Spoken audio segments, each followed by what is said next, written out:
Hi, welcome back guys. This is your friend, the Iron Fanfics. Back with amazing fanfiction. This is the series of What if Deku had Warlock Mutation Quirk? Now before starting, please give this video a like and subscribe to the channel if you want more videos like this. Now let's get into the fanfic. 2031. Luz Noceda had gone through many firsts in her life. Firsts she was pretty sure were unique to her and her alone.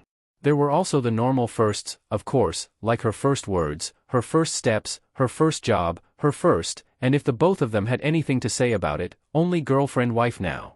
Her first time cycling down the street going, "Look mama, papa. No hands." Her first emergency visit to the doctor. Her first childhood photo with an adorable tooth gap. Around her, dark green waves frothed and splashed against the island of slick, oiled rock, a jagged holdout against a raging sea that stretched out beyond the horizon. Despite all her unique firsts though, her current situation was not a first in any way, surprisingly. Off to the side, far in the distance, an imposing cliff wall of equally jagged rock, natural yet oddly perfect spirals crystallized into any flat surfaces they could find, rose into the sky, as tall and insurmountable as the sea was wide. Even if the dark, nearly black storm clouds churning high above her had been absent, the other, equally large sea that used to look like an ankle-deep puddle had stretched so far up it'd look only like a starless night sky from below, details of its equally violent torrents and vortexes invisible at this distance. So, for example, this was not her first time spending an extended period of time in the in-between, even if it had begun to look wildly different from what it normally looked like. Emphasis on the wild. That might just be because of the other current occupants though. A small whipping sound coming from the looming storm clouds and a tug on her person got Luz into readying stringbean, flashing off to the side in a stream of arcane purple and sparks of thaumic gold, narrowly dodging the stray black hole lobbed in her direction, which consumed a good chunk of the island and sea on its way through, leaving an Old Testament-like Red Sea in its wake that violently disappeared as water slammed against itself. She thought it was water anyway. She wasn't sure. Anyway, it also wasn't her first time working together with a godlike being to take down genocidal egomaniac tyrants. "That better not have been a stray from you," she shouted indignantly into the void or wherever he was as she steadied herself on the remaining crag of stone, preparing for the battle of a lifetime. They'd gun for her any time now. After 11 years of relative peace and quiet, relative being important when it came to the Boiling Isles, chaos and mayhem once more found themselves attracted to the demon realm. And it had all begun right on her birthday. Alright everyone, the collector's about to pass by. Ever since her quinceañera, which was so many years ago by now, geez, the time. A spectacle in the sky to finish up Luz's birthday had become tradition. The woman herself couldn't feel more honored with the gesture. Sure, plenty of things had changed in those years. The size of the gathering had shrunk to what was a small, tightly knit, sociable group, but this was one thing that had and would remain the same. Luz grinned up at the sky, now filled with the collector's signature waves of celestial blue and sparks of manic pink. There. On the count of 3. 1 dash. Except the count stopped as soon as it started. Is the magic getting closer? King asked cautiously, the past few years having lowered his voice by several pitches, though in height he had yet to beat any of them. I'm not sure dash. They're coming. The voice that could only be the collector's, just as it had been all those years ago, rent the air with magical amplification. The next second, a body slammed into the ground, shaking the table decked with plastic cups and a partly eaten cake. Immediately, several of the crowd ran over to the new crater to check on their sudden arrival, their magical colors dissipating. "Collector?" Luz asked worriedly, spotting the small figure dressed in pajama-like robes, looking like he'd been plucked straight from the time they'd last seen him in person. "Are you dash?" "They're coming," he repeated frantically, shooting up from where he'd left a silhouette imprinted in the solid rock. "My siblings." At the proclamation, it was like a freezing spell had been cast on everyone in the clearing. "They're on their way here, right now," he continued, voice high-pitched. Luz was the closest one to notice the incoming freakout, and hastily crossed the distance. Collector," she began, coming to a stop and getting down on her haunches. "It's all right, okay? Just tell us slowly." Despite her slow speech, her mind was racing in barely subdued panic. The collector breathed heavily, vibrant red eyes meeting hers. The archivists. "I tried to stay around here and away from them, but they definitely noticed I'm not trapped anymore. And dash." He swallowed forcefully. "Did you see them? Did they talk to you?" Luz asked worriedly. From the barest of information she had on them, both from Ida's recollection of her curse's memories and the collector's own exposition, they sounded like terrible people for him to be around again. The collector shook his head, before turning and pointing up at the night sky. Do you see that star? And that one? And those two? Luz's eyes flitted across the heavens to follow his finger. They're all moving here now. All she could do was take his word for it, realizing what those stars were, as his shoulders slumped. I didn't want them to know, he said, worryingly quiet. But they do, and they know a Titan has to be alive for me to be free again, so they're coming back. Luz shivered at the thought. She paused, unsure of what to do, and glanced over her shoulder at Amity, standing a few feet away from them. Her fiancé nodded and turned to the crowd gathered at the edge of the crater. Everyone, out. Party's over. Forget what you heard and wait until we have more information, or I'll make you. Ah, her sweet potato made the best threats. What was left of the gathering, herself and Amity, King, Ida, Mom and V, and the Collector obviously had moved to the living room of the Owl House, where they nervously waited for the Collector to speak up again. The struggle to not try and pry and let him speak up on his own had led some to performing idle tasks, or wandering off into the kitchen, but Luz remained firmly on the couch, sitting next to the Collector at arm's length, waiting for. All right kiddo, time to spill. How screwed are we? Ida. Luz scowled at her mentor/chosen parent, who returned it unapologetically. Okay, so maybe she was just as impatient and would have cracked and spoken up in a minute too, but still. Her focus returned to the small immortal sitting beside her, knees brought up and hiding his face. To her, it was obvious the state of mind he was currently in. Hey, she began softly, scooting closer. Sure, most people who heard Luz Noceda would probably not associate the name with good with kids, not with how she was more likely to act the kid rather than act the adult, but she helped Amity out at the library a lot. She'd gotten to know her way around young kids very well in all that time. Something my papa used to tell me is that when there's a lot of bad on your mind, try and match one good thing for each bad one to clear things out. She paused for a moment, before adding, no matter how small. Because, potentially genocidal omnipotent space gods coming right for them was definitely hard to balance out with positivity. Thankfully her partly botched DLVRY hey, the original was in Spanish. Came through, as the Collector quietly shifted his head, his eyes no longer shielded by his knees. Okay, so, he began slowly, still not meeting anyone's eyes. When they get here, they won't care about witches, demons, humans, or the Isles. They'll leave them alone? Amity asked. Oh, yeah, there was a big difference between leaving alone, not caring and flatten insects under their sparkly probably? Boots not caring. To everyone's immense relief, the Collector nodded confidently, which was big, really. After all, the Collector would know the archivists best, and if he said they wouldn't even bother with anyone. Well, barring the one person in the room not included on the list. King stepped forward from the corner of the room with unease, looking extra awkward with the classic lanky, spindly limbs of mid-PBRTY. Would they go away if they couldn't find me? The Collector gave him a nod, before immediately dashing any newfound hopes by following that up with, after a few centuries of searching they'll get impatient. Yikes. Immortal timescales, geez. But they can travel faster than any of you, and they can always figure out where I am.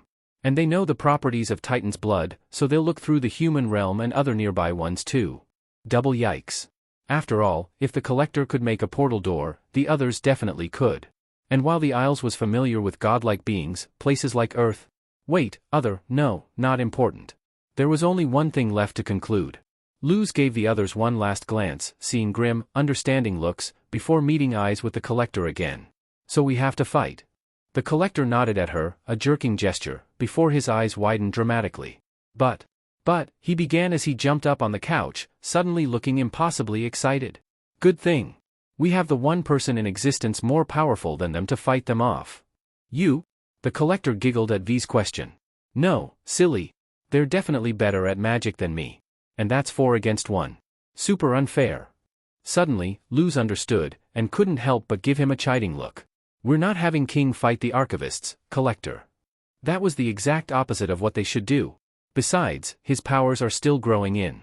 His wings had only just started developing, their only sign for now being a stiffness in his back, which he'd been complaining about at every conceivable moment. And his glyph magic was at a scale of power only a magnitude greater than regular witch spells.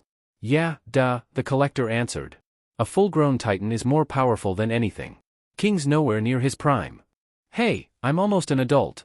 King objected. The Collector blinked at him, apparently not having known that. Yeah, in normal years, but Titans grow up slower and slower super fast the older they get. You're like, a human of 14.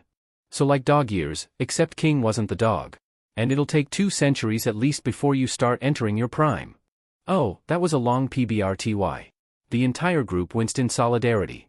But Collector, Luz started again, regaining his attention. Then who are you talking? Oh.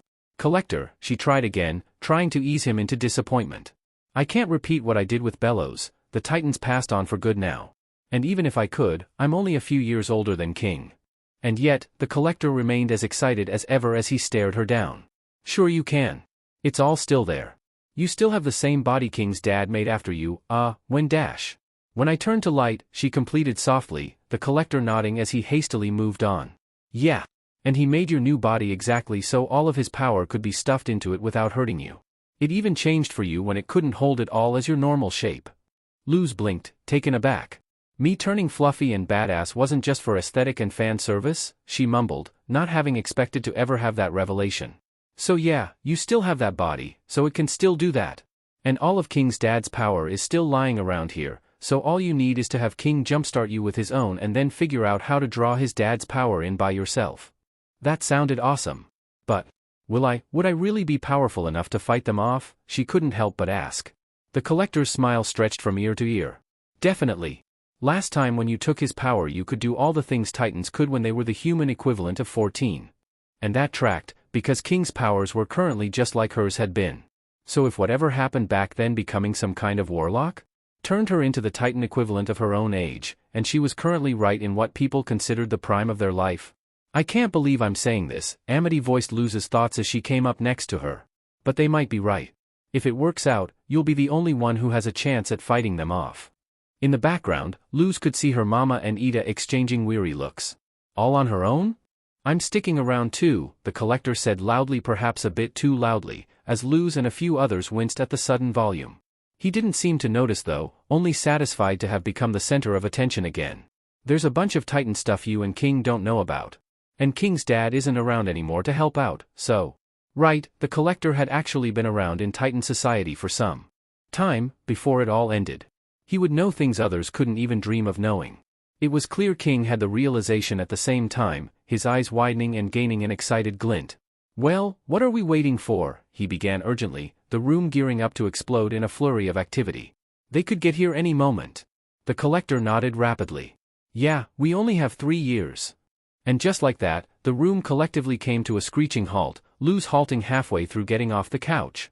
I'm sorry, Mom said. 3 years? They're coming here as fast as possible. Barely enough time to train up. Luz ignored Mom's exasperated. Ay Dios mío, in favor of sitting back down. Collector, we thought we only had hours or days to prepare, not years. It was an easy assumption to make.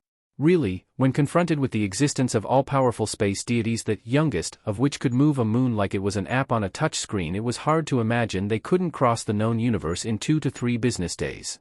Then again, it was also easy to forget that someone who looked like an 8-year-old had been around for millions of years at the bare minimum. His sense of time had to be super screwed up. The Collector gave her an innocent, confused stare. But then you'd all definitely be screw-dash. Okay. Ida suddenly spoke up, clapping her hands together. That's enough for tonight. Let's leave the rational thinking for tomorrow. I'm getting back to Masha, V agreed, heading for the front door and turning the knob the wrong way, allowing it to open to the old shack in Gravesfield. The rest of the small group murmured with each other, the pressure of limited time slipping away, and Luz couldn't exactly say she wasn't feeling that same sort of relief. The only one who didn't was the Collector, who was scanning the room with confused, uncertain glances as the group headed out for the night. Luz cast a glance at Amity and her mom, who both looked like they'd be having at least one conversation with her before she could turn in for bed, and decided she needed a very quick conversation with the Collector first. Hey, Collector, she said, putting a hand on his shoulder, ignoring just how soft and silky his pajamas were. The confused, uncertain look was now directed at her. Don't worry too much, okay? We managed to take out Bellows when he possessed the heart with no preparation at all. She held out and clenched her fist with a grin. We're gonna be so ready to kick some archivist but by the time they get here in 3 years. He nodded, the tension broken by a giggle, but was hilarious to every kid, no exceptions. And much to her surprise, Luz actually found herself believing her own words as well. After all, they had the Collector, and she'd have 3 years to train her awesome anime-esque power-up she thought had been just a one-off with King. There was no world where they wouldn't kick archivist and settle things back to normal. Or a new normal, at least. They had to. 2031. Back in the in-between, shaking herself out of her memories, Luz's bony claws tightened around Stringbean's staff. Her wings twitched in agitation behind her as dark silhouettes coalesced within the blanket of storm clouds, two heading straight for her. No more reminiscing. Her magic flared around her as she lowered herself and spread her wings. The remains of the stony crag were vaporized as she launched herself up with a magic-aided flap of her wings, flying off into the fight of a lifetime. Hopefully the new normal they were fighting for wouldn't be too different from what they had now, both for Earth and the demon realm. 2194.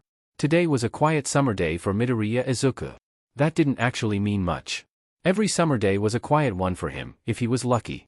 When he wasn't lucky, he either ran into Kaken and his entourage, or Kaken had decided to pay him a visit instead, which never ended well. Though that counted for every day of the year, even if it was way more likely to happen during school days. But the more than a month PRD without school was, in a way, far worse than the rest of the year, and just a few days in, Izuku was feeling the full brunt of it. Without the constant presence of school, homework and studying, it became painfully obvious just how alone he was. Where others met up with friends and went on vacations with their families, Izuku could only try to entertain himself with his toys, the home computer, heading out for tattoo and shopping district, or what he was currently doing, sitting at a quiet part of the lakeside of the local park, in the shade provided by a large cluster of trees, quietly sketching his view of the lake in a notebook. Even his birthdays, falling in summer break, supposed to be the highlight of his summer, were a reminder of his life. Ever since his official diagnosis the day after his 5th birthday, the celebration had turned into a two-people event, the perfect representation of his summer since then. He wouldn't have thought of doing this kind of sketching normally, but he already had sketches for every entry in his latest hero analysis for the future volume, had used up his computer time for the day, and stores had closed. His mom still had her own things to do, and he didn't want to take up all her time for every hour of every day, especially not when she was doing all the household chores and preparing dinner, so there was nothing else he could think of doing this afternoon. And maybe he'd get better at detailing if he tried something other than people. Or that was the excuse he was using to try this and forget about his troubles anyway. Izuku didn't think finishing elementary school and starting at Aldera Junior High next year was going to change anything for him either. While it was a bleak prospect, he'd come to terms with these lonely summers a long time ago. Maybe high school would change things around, if his dreams managed to come true, but sketching his surroundings was pretty relaxing, actually. Even if he doubted he'd do this again. Putting down his pencil, Izuku sighed as he took in the shaky lines and his attempts at replicating the trees beyond the lake. It was very obvious drawing people in hero costumes was completely different from this, and he SCKED-ed, something he couldn't help but mutter out loud. Ah, chin up, buddy. Practice makes perfect. You'll be cranking out Starry Nights in no time. Izuku startled at the voice. Had someone snuck up on him and overheard? That was way too close. A hasty, jerky scan of his surroundings revealed nobody in peeking distance. Movement caught his attention, and without realizing it, Izuku's eyes focused in on the lake beyond his feet, where... Whoa, d'you hear me? The person in the lake asked. In the... Izuku jolted forward, plunging his arms into the cool lake on instinct. Ma'am, he shouted worriedly as his hand flailed wildly through the water, trying to grasp the submerged woman. Instead of a person though, his hand only brushed past the dirt and pebbles of the shallow lake bed beneath. He blinked, panic turning to confusion, and slowly pulled his arm out of the lake. Despite the ripples distorting the surface, the tan-skinned woman was still visible below. You can see me? The woman asked, her eyes boring into him with an almost intimidating, supernatural intensity. Yes, he squeaked out, trying to break contact with the golden irises. It didn't help that she looked about the same age as his mom. The woman's eyes widened, and Izuku's natural curiosity took that moment to kick in, unable to be curbed any longer by nerves. He lowered his head to the water, looking at the woman from the side, cheek nearly touching the surface. His eyes bugged out at what he saw. You're projected on the water's surface? He asked excitedly, shooting back up to look at her straight on, forgetting about nerves altogether. Is that your quirk? The woman returned, sounding dazed and distant for a moment, before seeming to return to reality. Oh. Yeah. It's my power, yep. She looked on sheepishly, a far cry from her first stare. It's like scrying. If I say someone's name, any reflective surface turns into a window for me to see them through. She frowned, pulling at a lock of her curly brown hair. Nobody but my brothers ever seen or heard me like this though. That was such a cool quirk. But also, you were watching me? He asked, apprehensive, wondering how he hadn't noticed her earlier. He'd always noticed when Kaken or his hangers-on had their eyes on him. A necessary skill to have acquired over the years. Only for a few seconds, she answered, shrugging. I was looking through the lake, just hanging around when I heard you. Can't control where I can see through, only when I stop, and I've not appeared in a lake in a while, so I was enjoying the views. The one time I saw through the Pacific during a storm though. She shuddered. But yeah, I don't want to be a creep, but where I am there's nothing to do, so I mostly just check up on some famous people I know and see what they're up to in public, like personal TV channels. She abruptly perked up, grinning. Hey, wanna know production secrets about the upcoming All Might movie? Those actors are killing it on set. Yes. No? Izuku managed to say instead, morality just barely squeaking out the win. Why are you telling me? Any fear or shock he'd started out with had long been replaced with confusion and a dash of interest. The woman in the lake paused, before turning sheepish. Whoops. Sorry, I get overeager really quickly when I'm excited. Don't really have anyone to except my brother, but he's super busy with his family, so. Izuku frowned, feeling a pang in his heart at the nonchalant admission and the following mumble. Where are you from? He asked. What place had nobody to talk to? Or was it something else? The woman seemed to have recovered from her brief dip, eyes shining. I'm all American, baby, she proclaimed, bumping her fist against her chest, before pausing. Well, Dominican American. I bet you didn't even realize, she added with a grin. Your Japanese it's really good, Izuku admitted. He indeed hadn't even realized, with how fluent she'd sounded. But thinking back on it, her first sentence, the one that had caught him off guard, had been in English, hadn't it? And her appearance, despite how diverse quirks had made those, didn't look Japanese at all. Besides the eyes, she actually looked very plain, even compared to him. Thank you. She beamed at him. Learned it all on my own. I love anime, manga, and light novels, and there's always translator hoopla and drama in the way, so what better way to avoid that than by going straight to the source and learning the language, right? Despite the strange situation, Izuku felt his lips tug up at her infectious enthusiasm. That enthusiasm abruptly cut off though when she shook her head. Sorry, keep getting distracted. You won't have to worry about me creeping around, alright? Without your name I can't even pop up near you, and we probably won't stumble into each other again. She smiled again, though it seemed lesser than before. I'll move to the other side of the lake if you want. That way you can get your alone time back. You looked really in the zone there. Izuku found himself nodding along automatically, unsure of what to say. He only stopped when he noticed the woman's eyes dimmed ever so slightly. It didn't sound like she wanted to. Did he want his alone time back? He had so much of it anyway. And, much to his surprise, despite the shock and strangeness of the encounter, talking to the woman so far had been much better than anyone else he'd interacted with, besides his mom and a kind elderly couple from the apartment complex. But most importantly, the look in her eyes. She looked. Before she could do as she'd promised and move away, Izuku spoke up again. You don't appear in lakes a lot? He asked. The woman huffed. Famous people rarely walk past lakes apparently. She smiled, got lucky this time though. Lots of ducks to watch, and the trees here are beautiful. Izuku pushed aside the question of which famous person had walked past this lake not too long ago, wondering how he'd completely missed that. What if I sit here again tomorrow? He finally suggested, fighting off the nerves. She blinked at him, looking genuinely surprised. You sure? She asked, ping a brow. I'm a lot older than I look, you know. Definitely not hip with the kids. I'm sure you have friends to spend the time with instead of hanging out with an otter lady. Wasn't it, crazy cat lady? Strangely, while she did look like his mom's age, and if she was telling the truth, even older than that. Yet, to Izuku, it didn't feel like talking to an adult. Only a little. Mostly right now. And the look in her eyes? Izuku realized he'd already made up his mind. My name's Midoriya Izuku, he greeted, bowing briefly. It's nice to meet you. He then immediately remembered she was American, and stuck out his hand. For a handshake. And because he completely forgot in the moment she was only on the lake's surface, his hand just went into the water. His cheeks heated up, but it'd be even more embarrassing to retract his hand now. Rather than laugh, however, the woman instead goggled at the halfway submerged hand instead. Oh wow, that looks really weird from here. Like an anatomy cross-section. She smiled up at him and extended her own hand, which obviously resulted in a failed handshake.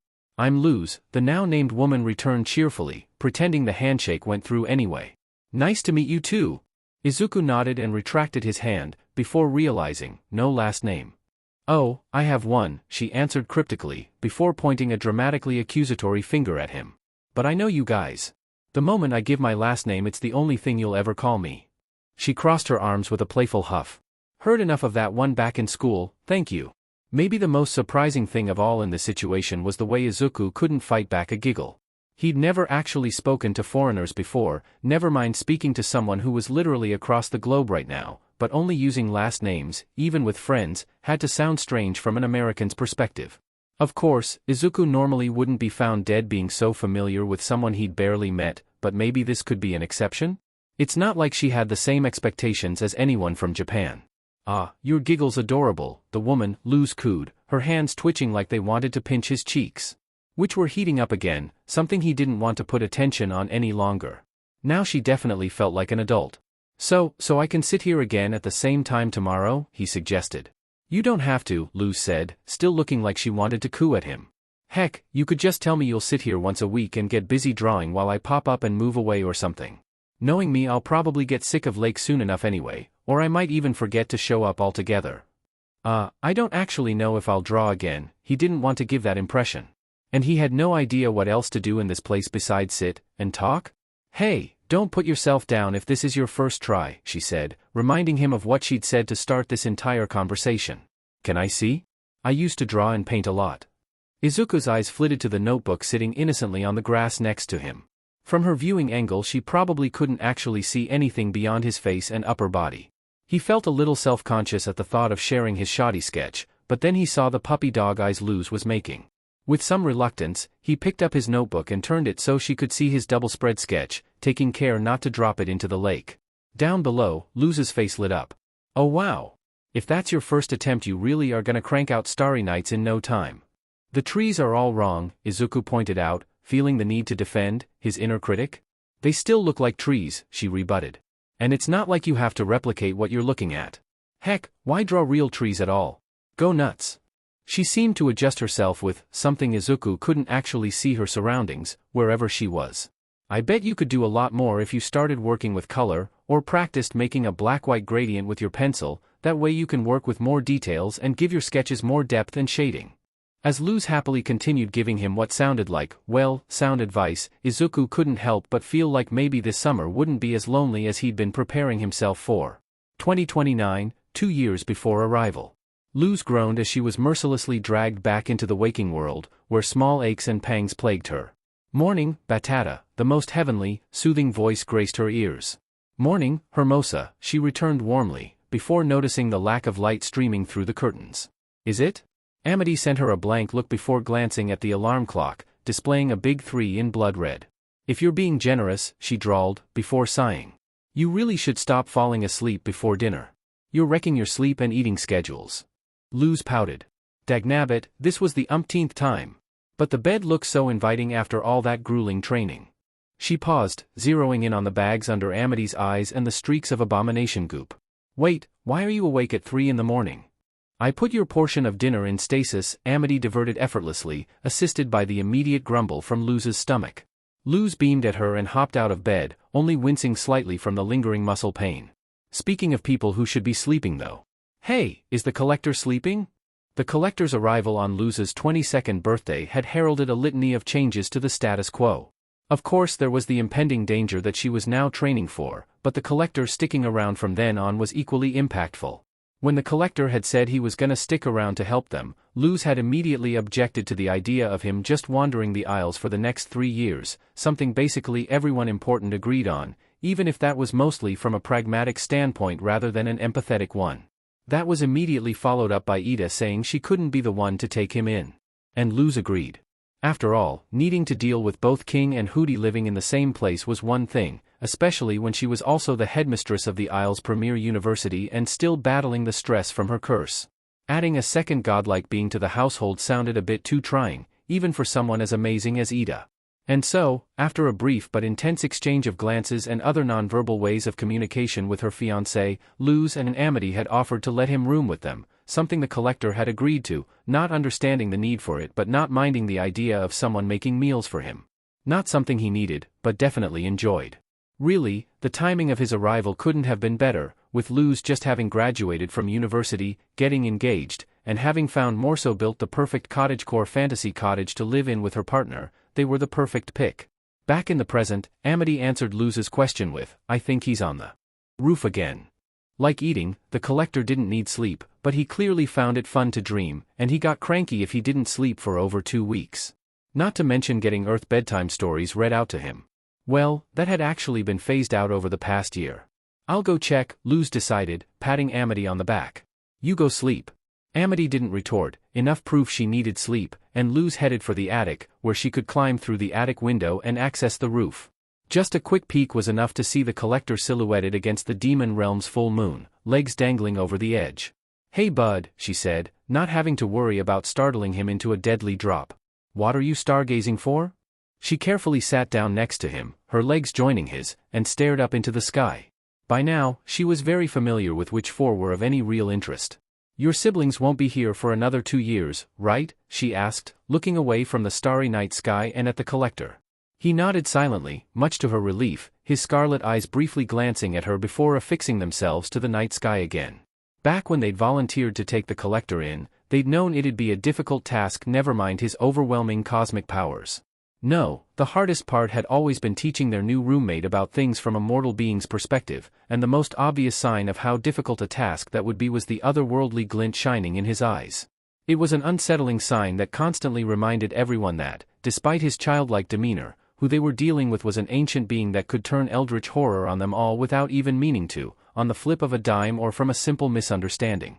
It was equally as much a reminder that those eyes were as far removed from being able to view the world from a mortal being's perspective as possible. How did you even approach teaching a being as alien as that? Someone who'd been around for millions or billions of years and could play with entire worlds however he wanted? After all, at the start, the only morals and concepts the collector truly even knew and understood was that fibbing on promises is bad, threatening, scaring, toying with, and harming people and animals weaker than you is a big no-no, and that mortality existed and people who died could never be fixed, and all those had been learned from personal experience. That left out a lot of fundamental things that seemed like a given to anyone who wasn't the collector. Truly an insane, impossible task. So of course Luz, Amity, and anyone else who was willing took on the challenge with all the gusto they could muster, sometimes forsaking their own interests and free time. It had been, and still was a daunting, slow and exhausting process that took place every single day over the course of the past year. And to Luz's delight, it was paying off. The gap the collector's immortality and alien nature had created between him and everyone else was slowly being whittled away at. Their explanations and lessons and experiences were starting to stick. That alien, unsettling glint always present in his eyes? It dimmed and shifted to the edges a little bit more every day, was slowly taking a backseat to a softer, empathetic, more human tint. Their celestial roommate's understanding of mortality and outlook on the world was slowly expanding and maturing, and it was easier and easier for him to go out and be around the denizens of the Isles without standing out in the crowd just from his presence alone, never mind his appearance. Speaking of, much to everyone's surprise, the collector's physical body was changing to reflect the maturation of his mentality, and fast too. In this very moment, he looked exactly like a 12-year-old instead of 8, with his white hair grown out and pulled into a braid, courtesy of Amity, and his adorable pajamas permanently switched out for comfy pants, custom sneakers, and a hoodie. It was surprising that the collector could change so much in just a year, grow up so quickly, when he'd remained exactly the same for millions, if not billions of years before then. And all it had taken was him living with and among mortals on the Isles. It had made them wonder. If the Archivist's sworn goal was to preserve all life in the universe, then wouldn't that include one of their own? But with maturation came more introspection and self-awareness, came moments like right now, where the otherwise always vocal and energetic collector remained silent and pensive. Hey, what's on your mind? She asked softly, keeping her eyes on him. Mind sharing? There was some silence, and then, what if I leave and meet them halfway? Luz blinked, her mind stuttering to a halt. His eyes drifted to her. I could tell them me getting freed was a fluke. That king's dad gave you his powers when you died, to defeat Bellows and the draining spell, and before the powers faded you freed me. He smiled at her, a sort of manic excitement. Right? If they think King doesn't exist, then they'll leave this place alone. And you won't have to train so much or worry all the time. Nobody has to risk anything. As the collector continued his manic explanation, Luz's expression softened. But you would, collector, she returned, giving him pause. Will they believe you? Could you actually meet up with them? After all, they were approaching from completely different directions. And most importantly, and even if they do believe you, what will they do with you? Make you join them again? Truth be told, Luz felt awful, seeing his hopeful expression die a slow death as she put him down. It was in moments like this that she actually understood how hard it must have been for her mom when she was strongly advised by the school to sign her up for Camp Reality Check. She put a hand on his shoulder. None of us want to send you off to see your siblings, and definitely not on your own. Not after the stories they'd heard over the past year, when the collector didn't fully realize the extent of what he was spilling. Maybe he did now. A quiet sniffle broke the resulting silence, and without warning Luz found herself weakly held in a sideways hug. I don't think I want them to be my siblings anymore, he whispered. And like the admission had been the breach, more came flooding out the broken dam. Preserver was the only one who was nice and took care of me, along with all the live specimen, but she always listened to the others. Seeker always liked scaring me and riling me up and tricking me. Scribe only cared if I messed up their orders and was always angry about something. And Archive, he shuddered, it only ever interacted with Scribe and didn't care about anything but itself and archiving. His hand gripped a hem in her blouse. I don't want them as my siblings. Luz felt her heart break just a little at the more resolved tone as she returned the weak embrace with a gentle but firm hold. They aren't. And they don't have to be, she reassured him. Just like how I chose King, V, and Hunter to be my siblings, you can choose to not be theirs. There was another sniffle. But if I'm not their sibling, if I'm not the collector, then who am I? His head shifted up, giving Luz a first-row view to the scared, lost expression filling his eyes. She returned a smile. You're a person, like the rest of us. Witches, demons, humans, titans, and even celestial beings like you. We're all people, she answered easily. The lost expression was replaced with a less heavy confusion as he pulled away from her. And the collector isn't who you are. That's just a title, she soldiered on. Every person can have titles. They can be basic, made up, given to you by others, insignificant or super important. Some of mine are the human witch, the Titan's warlock, the biggest Azura fan, her smile faltered, the weirdo, the loser. She swallowed the feelings away. Some titles we love, and others, we'd rather just leave them behind and hope we'll get to forget about them eventually. The collector though with their current conversation, Luz didn't feel the best calling them that, nodded, showing their understanding. And she understood too. If they wanted nothing to do with the archivists, then going by a title so closely tied to them had to feel conflicting. But even without titles, every person can have a name, she said, some enthusiasm creeping into her voice. And you, mister, might be long overdue for one. Their eyes locked with hers again, shocked. I can have one, they asked with an almost painful childlike innocence. Luz pushed that hurt down and beamed at them. Sure you can, bud. The world's your oyster. You can take any name you want. They returned her smile, and she knew for sure it was one she was never gonna forget, though the moment was interrupted by an uneasy frown. But, there's so many. How would I know what to pick? Ah, well these were much easier topics to tackle, at least. Well, you don't have to be the only one searching for one, she replied, tapping her head, before hesitation hit. But, I'm not the best with coming up with things on the spot, case in point Luzura, and most of her OC placeholder names, so give me until tomorrow to figure something out? Would later in the day, after the sun had risen, still count as tomorrow? They giggled. Why would it take so long? It's just one word. Well, it's an important word, Luz chided with a theatrically stern expression. You shouldn't just get any name. It should be one that fits. Or else I could call you Mr. Wigglebutt and stop right there. They giggled again, even louder this time because, but, always worked. But nodded to show that, while they didn't really understand, they would let her do things her way. Luz grinned and ruffled their hair in a sneak attack, reinvigorating the adorable sound a second time, before asking them if they wanted to share her preserved portion of dinner together back inside. That morning, Luz started her newest endeavor. She'd pick a name after some thinking, and then she and others used it, and only it, to refer to them. After a few days of gauging their reaction, she'd pick a new name and repeat the process. For a while, it felt like nothing was going to work, much to their building consternation, and while Luz didn't share their frustration, it did feel a little disheartening after a while.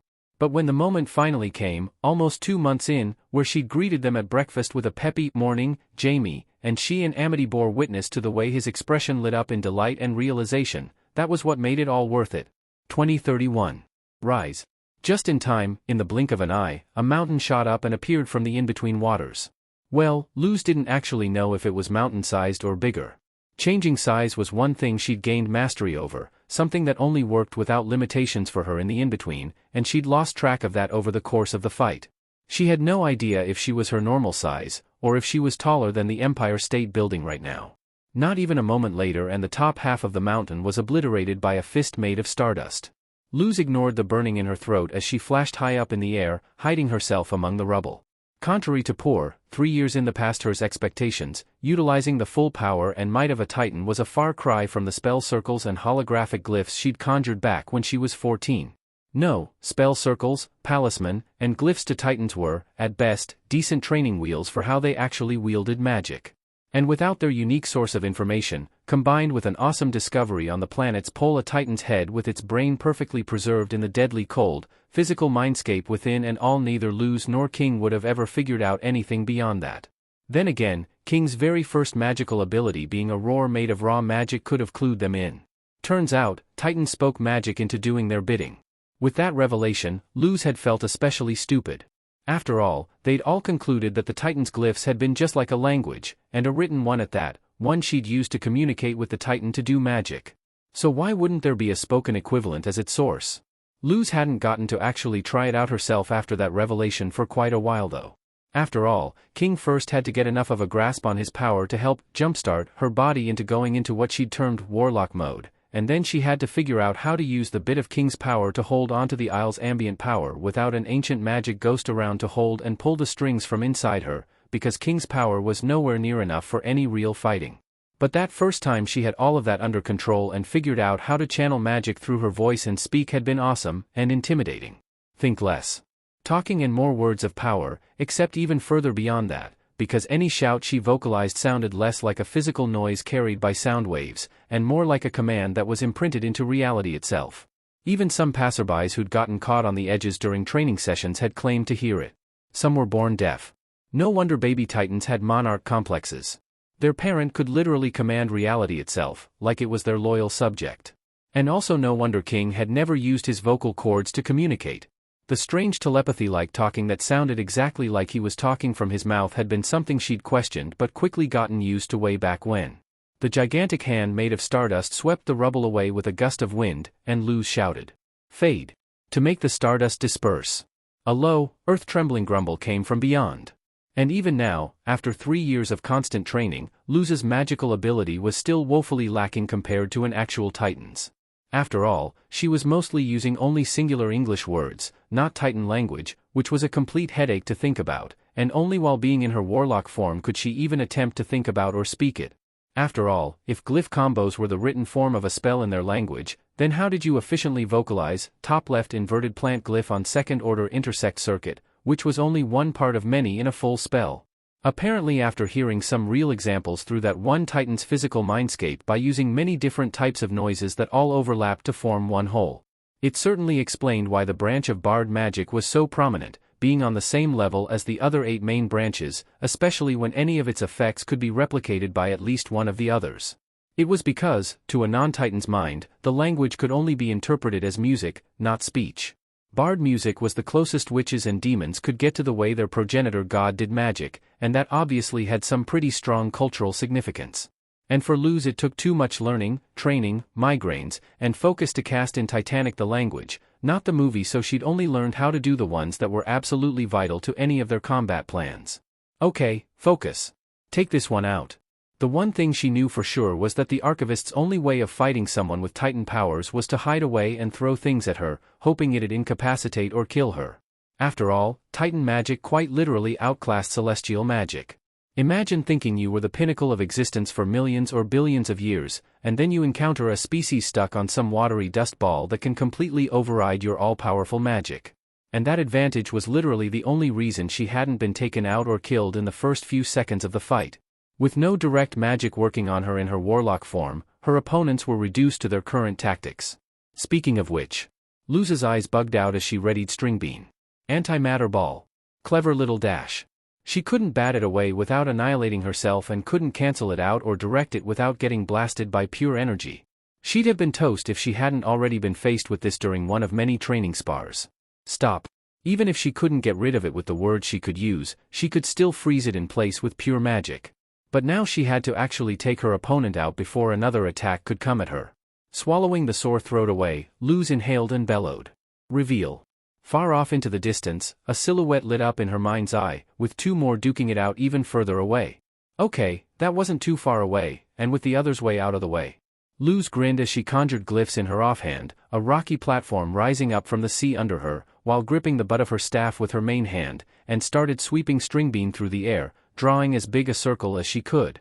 As her feet danced around the platform in her swing, giant glyph circuits appeared around her, rapidly filling the stony surface. The giant glyph combo was complete right as the circle connected to itself, an intense golden ring surrounding her. With a sleight of hand and a twirl, Luz gripped her staff tight with both hands at the middle, raising it up above her head, the circle lifting up along with it. She breathed in, the circle and glyphs humming in anticipation, and slammed her staff down. The moment it hit the central glyph, Luz shouted out, "Petrify!" The glyph, shout, and circle all merged and activated simultaneously, the golden ring absorbing the glyphs and shooting off at the speed of light with her roar. Between blinks, the in-between's ocean was covered by a thick layer of stone, stretching from horizon to horizon. Luz's eyes focused in on where she'd seen the silhouette, her sight zooming in rapidly to find the figure had been caught up in the massively amplified spell, now made of solid stone, for now. She nearly dropped Stringbean as she sighed in relief. 2 down, 2 more to lose. Never mind. Urgency returned to her at Jamie's panicked tone, and Luz flashed forward, snatched his hand, and conjured a glyph sphere around them while shouting, "Pause." For everything outside the orange sphere, it was literally a time stop. With the urgency temporarily put on pause, literally she took the time to make sure Jamie was still all in one piece. If just a year spent with them had shifted his appearance from 8 to 12 years old, then now he looked closer to a teen. Without his unique coloring he could have fit right in at junior year in high school. "I took out Preserver and Seeker," she began, suppressing a growl at recalling the latter's other alias, the Huntsman. "Did you take care of Scribe?" Jamie's worried expression broke for a moment. "The puppeteer stickers work," he announced with a prideful smile as he flashed his remaining stack. "I riled them up about all their insecurities and me standing up to them, and they were too angry to react in time. Of course, the technique that used to terrorize the Isles for months all those years ago had no chance at working against one of the archivists, but these ones, faintly glowing with embedded glyphs, had been designed to work with that immunity in mind. Well, they certainly had all hope they would, especially after all the months slaving away at the project, with Jamie as the unfortunate test subject and her figuring out how to let others outside of herself use King's dad's glyphs while she was warlocked. 3 years almost hadn't been enough time. Right after coming out of the first successful test, Jamie had almost gone out to apologize to every Isles resident a second time, if not for everyone holding him down and convincing him it wasn't needed. So that's 3 out of 4. Luz found herself grinning. Preserver had been the easiest to take out. She'd been the only one to actually feel guilt for what happened with Jamie in the past, and strongly at that, though every time she tried to back down, she'd been ordered into rejoining the fight by Seeker until she'd finally been hit by one of the Titan-enhanced stickers, which was also the entire reason Seeker had switched from short to long-range attacks. Yet despite their successes, her grin was no longer matched by Jamie. His prideful expression had instead returned to his prior panic. "Archive, it knows." Luz paused, something freezing inside her. "Knows what?" "It knows about King." Suddenly, the feeling of their prior successes disappeared like a hole had opened up under her. While they had dismissed Jamie's original idea, they had taken the concept of pretending events had taken place without a living Titan involved and ran with it. Eventually, their plan had been to hide King away in the demon realm after jumpstarting Luz's warlock form, on his old island at that, not wanting to risk the archivists going to Earth, along with everyone else they cared about. After that, it was just her and Jamie who awaited the arrival of the archivists, on the other side of the world, near the Titan graveyard, far away from them and the Boiling Isles. Of course, the only hiccup they knew they had to account for was that, without a live Titan around and her needing to be battle-ready with her powers, Luz's Titan powers were clearly active and here to stay, compared to the original fib Jamie had thought up of them being temporary and gone forever. But in a way that was even better.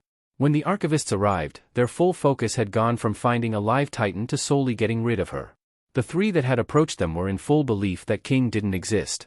Rather than target someone who couldn't yet fully defend themselves, they were instead going after her. Then the most risky but most important part of their plan had gone off.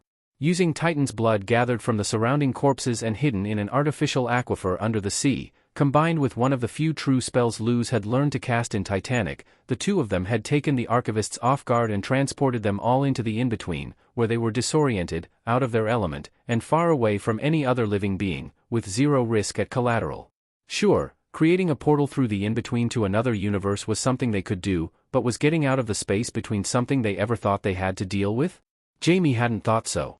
It had also certainly helped that she and Jamie had done most of their training in the in-between, quickly getting used to the way logic and physics played fast and loose in the space between universes. But apparently, the last and most powerful archivist, one which didn't even identify as a living being, but as the thing the other served, had seen through their lie, with all the awful consequences and conclusions that came with it. Swallowing the lump in her throat, Luz asked the dreaded question. "We're going with Plan Beyond then?" Jamie, looking as uncomfortable and certain as she felt, nodded quietly. She clenched her fist, but nodded back at him, putting on a confident grin. If she didn't stop the time pause soon, she'd be too exhausted to do what was needed. With a final shared look, Luz dropped the glyph sphere and the spell beyond it, bracing herself for what was to come from the endless storm clouds above and raging seas beyond. If she'd kept her eyes on Jamie for a bit longer, she'd have seen the resigned yet determined look on his face. 2194. For Izuku, the summer ever since first meeting Luz and telling her his name had improved dramatically. What had been only a single afternoon trying something out of sheer boredom and loneliness had instead evolved into a trip to the park almost every day for over a month. At first, Izuku thought a chat with her once a while would be all he needed. A few times where he could help out someone who wanted a connection with someone else. But after just a few interactions, that frequency became practically once a day. Now, towards the tail end of summer break, Izuku went out to his quiet spot in the park at the same time every day to draw. He was trying out painting now, actually, and feeling surprisingly good about it, and talk with his new friend. The fact she was his mom's age or older, as she kept insisting, was barely even a hurdle for him. The majority of the time it just felt like he was talking to someone college-aged, the type who was used to being an older sibling and acted that way with every other young person they liked. What helped most was that Luz was as fanatical about heroes and superpowers as he was, even if she'd admitted fantasy was her favorite genre, which, unlike superhero comics, hadn't come to life in its entirety, not beyond specific quirks and themed heroes. What had started out exactly like all his lonely, depressing summers had quickly become something Izuku wanted to call idyllic. Though even the best of times couldn't be perfect. "And here I thought you couldn't be lamer." Izuku winced as the easel was pushed over by one of his classmates, thankfully without the use of a quirk. "Yeah," Kaken's other lackey laughed out. "What kind of dork paints?" Kaken scoffed, ignoring them in favor of glaring at him. Thankfully the presence of adults enjoying the afternoon on the other side of the lake and a hero patrolling the area stopped him from trying anything more than words. Who cares what lame shit the nerd does in his free time? As long as he stops trying to be a hero. His glare intensified as he took a step forward, getting into Izuku's space. "Got that?" he asked with a scowl. "I don't want you making me look bad." Knowing nothing else would work, Izuku nodded with a JRK. There was a beat of suspense, before Kaken stepped aside and walked past him, shoulder-checking him into a stumble. "Stay out of my way, Deku," he shouted as Izuku frantically recovered his balance, the lackeys hurrying past him to stroll after Kaken, laughing at what they thought was hilarious. Izuku stood silently for a moment, watching his 3-year mates walk away, his heart still beating. Nothing had been destroyed this time, probably because Kaken was satisfied about his new interest outside heroics. "Wow, what a JRK," a voice only Izuku could hear rang through the quiet, forested section of Lakeside, jump-scaring him. He was the one to go out of his way to get in your way. He completely forgot she was here the moment Kaken had shouted at him.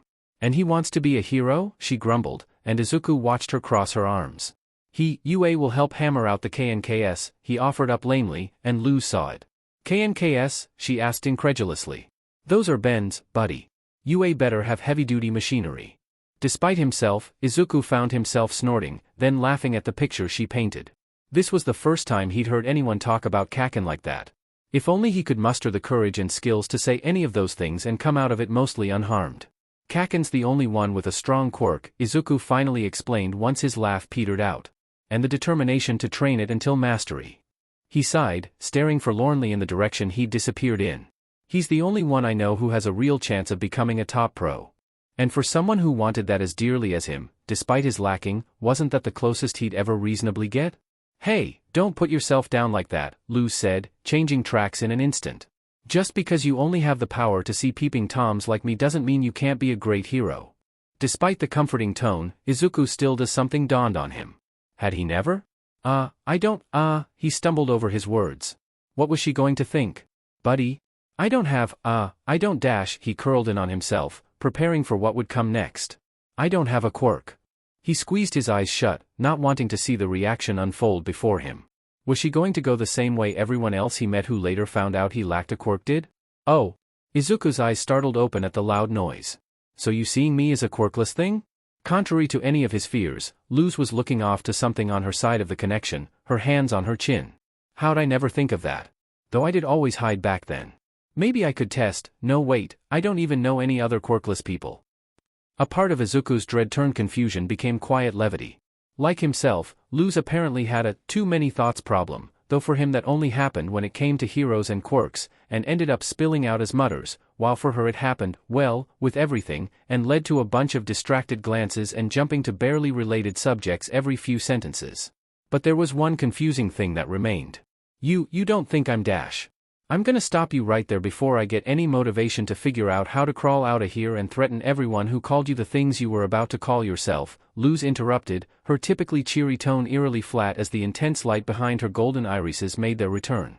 He pulled his mouth shut, gulping quietly. There couldn't have been a clearer answer to his question than that.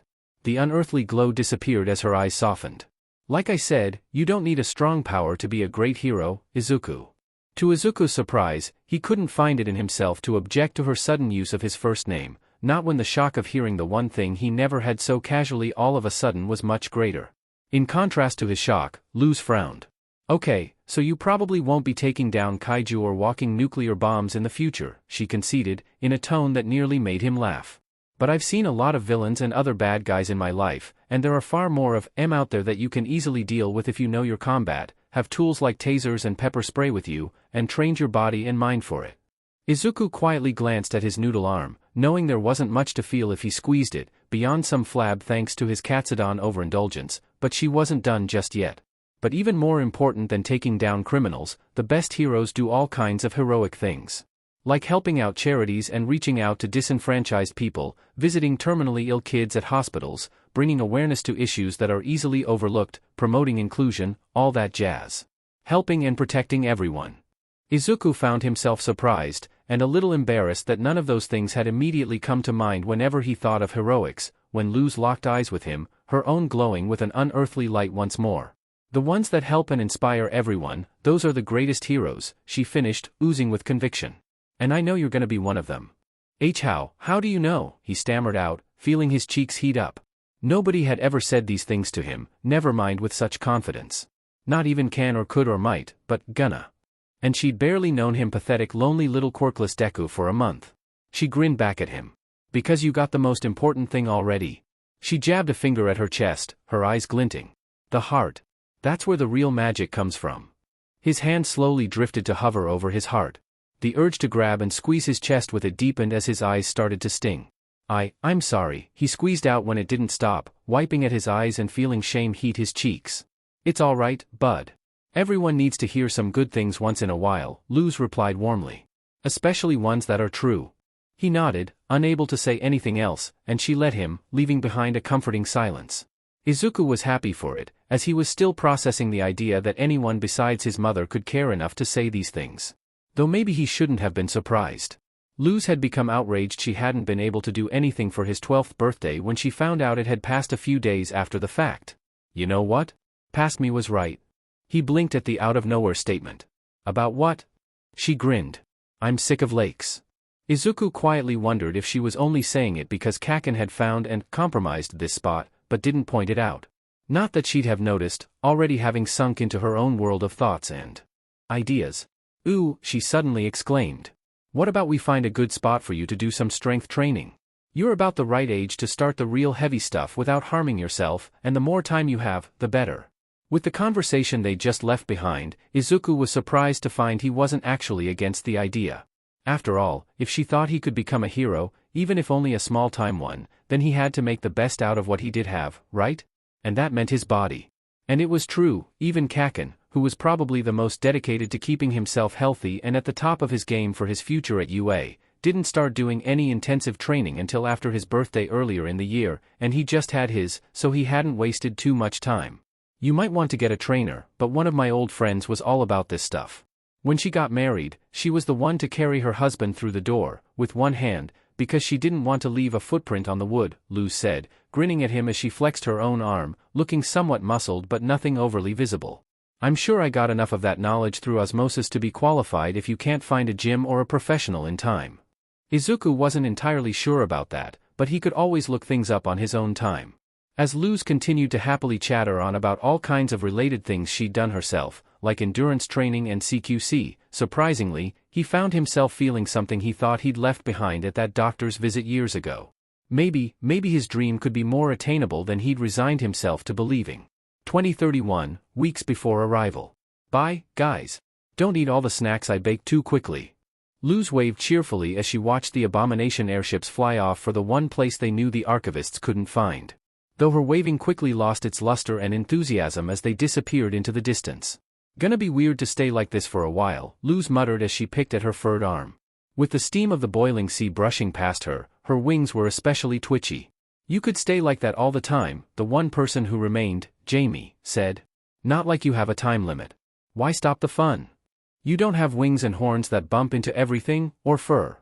It was like hair care back when her hair used to be long, which it inexplicably became when she turned warlock, no matter how short it was in her regular shape except worse. And the other danger of having fur like this for longer PRDS of time was a dangerously clingy wife. Yes, wife now. King and Jamie had been the best ring bearer flower person duo ever, whose time in the workshop gave her the strongest koala grip out there.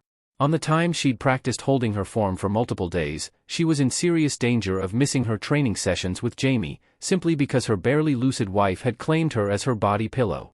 Jamie floated off the ground with a grin, similarly recalling all the embarrassing moments of the past few years. Despite his adolescent appearance, the childlike enthusiasm and demeanor had never disappeared completely. A good thing, because who decided getting older meant turning sad and boring? Sadly, Luz had to break the illusion of contentedness. So, anything new on their ETA? Immediately, Jamie's playful demeanor fell away. Still between sometime this week and a month, I think. Luz instinctively glanced up at the sky, even though the stars were still obscured by the light of day. By now she knew the physical light wasn't how Jamie could tell where they were.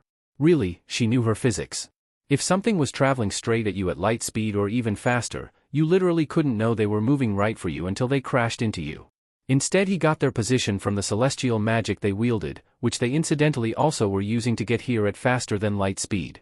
Apparently, if you had the sense for it, celestial magic had a much higher speed limit than light, and just the fact they were getting nearer meant that the general pressure of the magic around them was growing. She sighed, knowing this was going to somehow be the worst part, not the actual confrontation. Time to get going then. No way were they going to have a confrontation anywhere near the Isles. Jamie lit up next to her, taking out his star platform and growing it to fit the both of them. Oh hell yeah? Wings and glyph spheres? Nah. This? Remind me to introduce you to Kirby while we wait, she said with a face-splitting grin as she hopped on, folding her wings around her as they took off. Luz hadn't been to the other side of the world since they took care of the trappers after Bellows' defeat, but now that she was forced to stay here for several weeks. The Titan graveyard, it was weirdly picturesque, despite knowing so many of King's race had died violent deaths here, with the complete mismatch of skeleton parts not painting the prettiest of pictures. It also made for a great environment to do three-dimensional races in. It was on one night, as tense yet paradoxically lulling as all the others, that she and Jamie were sitting on the snout of the largest skull, bones below and stars above, and Luz couldn't hold the urge to pop the question. How'd all the Titans here die? She asked him, the cold wind, far away from the boiling sea, rustling her hair. Was it an attack? A cultural site where the elders of the race chose to go on? Jamie's contented expression faded, turning somewhat cagey. Like Alderaan. Luz blinked in confusion, before remembering they'd shown Star Wars to him during one of their many movie nights at the cottage. Giant death ray from space? She had to ask, just to be sure. She received a nod, and took in the graveyard beneath them with new eyes. So that's why none are in one piece, and scattered all over the planet, she mumbled, morbidly intrigued. At least King's dad didn't suffer that. Though she couldn't help but notice the glum mood overtaking Jamie. So it was pretty fast, at least, she said. Ugh, that was a terrible attempt at consoling, Luz. Jamie pulled up his knees, eyes looking down at the pile of skeletons that nearly stretched all the way to the horizon. It wasn't for everything else. Luz paused, before grimacing. Hey, bud, you don't have to tell Dash. All the plant and animal life burned to ashes on the surface from a wall of flame. The land used to be green before it became all rock, he continued, his voice monotone. And the seas are still boiling, though they probably spelled it so all water away from Titan bodies stays that way. Jamie. They just told me they were cleaning up the place for my Titan friends and that I could go back down to play after, and that I should go and find all the baby Titans, because the adults were jealous I got to play so much with them and hid them from me. His expression soured even further. When I went back down, my only thought was toasty. He scoffed. Good thing I didn't get to do what they were hoping for. Luz shifted uncomfortably. Sounds like you have some bad thoughts trapped in there. Thoughts he'd never even hinted at in his time with them. He scoffed, glaring at what used to be a femur sticking out of the sea. Yeah, so? Maybe I deserve them. There was a beat, and then he let out a frustrated growl. I can't believe I was so stupid. Luz opened her mouth, but closed it again. Despite wanting to object, part of her wanted, maybe had to hear what had been plaguing him. Every time the archivist said, "We found a new world for you to play in," and I'd go down and do whatever I wanted, and the animals and people were always screaming and running away while I changed their world and puppeted them to take them back up, like they were the shiniest toys in a toy store to be collected. His face twisted up. That's probably why they called me that, and I had no idea what I was doing. Of course you didn't, Luz tried to say, but it was obvious she wouldn't be heard. And then there was the whole Titan stuff, he continued to rant. They did the death laser and wall of fire stuff a few times before, you know? They even put it in the book for Preserver to read me for story time. That's why the draining spell exists, because how else are you going to get enough energy? Bellows was going to do that after the spell too, and I just gave him everything he needed. And I knew what it was used for. Cleaning the planet, he spat out, before anger turned to a bone-sagging sadness. And when you freed me, just to stop what I started, I made you all flee, and I told Bellows how to possess the Titan, so I made King's dad disappear for good too, and you almost did too to save me. And I bet the archivists knew I was free immediately because I just had to play Owl House and turn the entire Isles into my toy box and use so much magic, and now they're coming here again. And I had no idea. I just didn't care. Somehow, his body sagged even further as the last of his anger was spat out, and Luz couldn't help but feel the same weight pressing down on him. Jamie, of course you didn't, she repeated, trying to steady her voice. You were never told what was right and wrong. What was good and bad. What fear and death were. You just didn't know any better. She swallowed, placing a hand on his shoulder. They never let you grow up. You never got the chance to. Luz winced when her hand was weakly batted away. So what? Still happened, Jamie muttered, purposefully looking the other way. There were some uncomfortable thoughts Luz had to push aside before she could speak again. You know, as someone who was also an unwitting key player in an egomaniac's genocidal designs, she began slowly, watching him stiffen in realization. Take it from me, blaming yourself for having been part of it will do nothing but hurt you and the ones you care about. The only ones who aren't hurt by it are the ones that are actually responsible.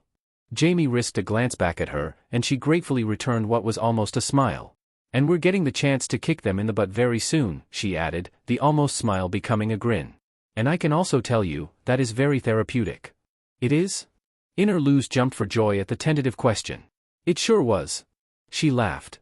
Man, pulling Bellows off the heart was literally the best thing ever. Like ripping off an itchy band-aid. He was all, you can't defeat me. And I got to prove him wrong and shout the best catchphrase ever. Eat this, sucka. Jamie completed, devolving into a giggle.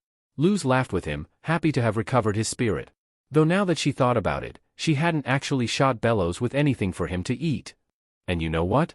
This time's gonna be even better, she continued. This time it's gonna be like the epic, climactic endgame fight that takes up several volumes in the manga, or an entire cour of the anime. Jamie simply continued giggling.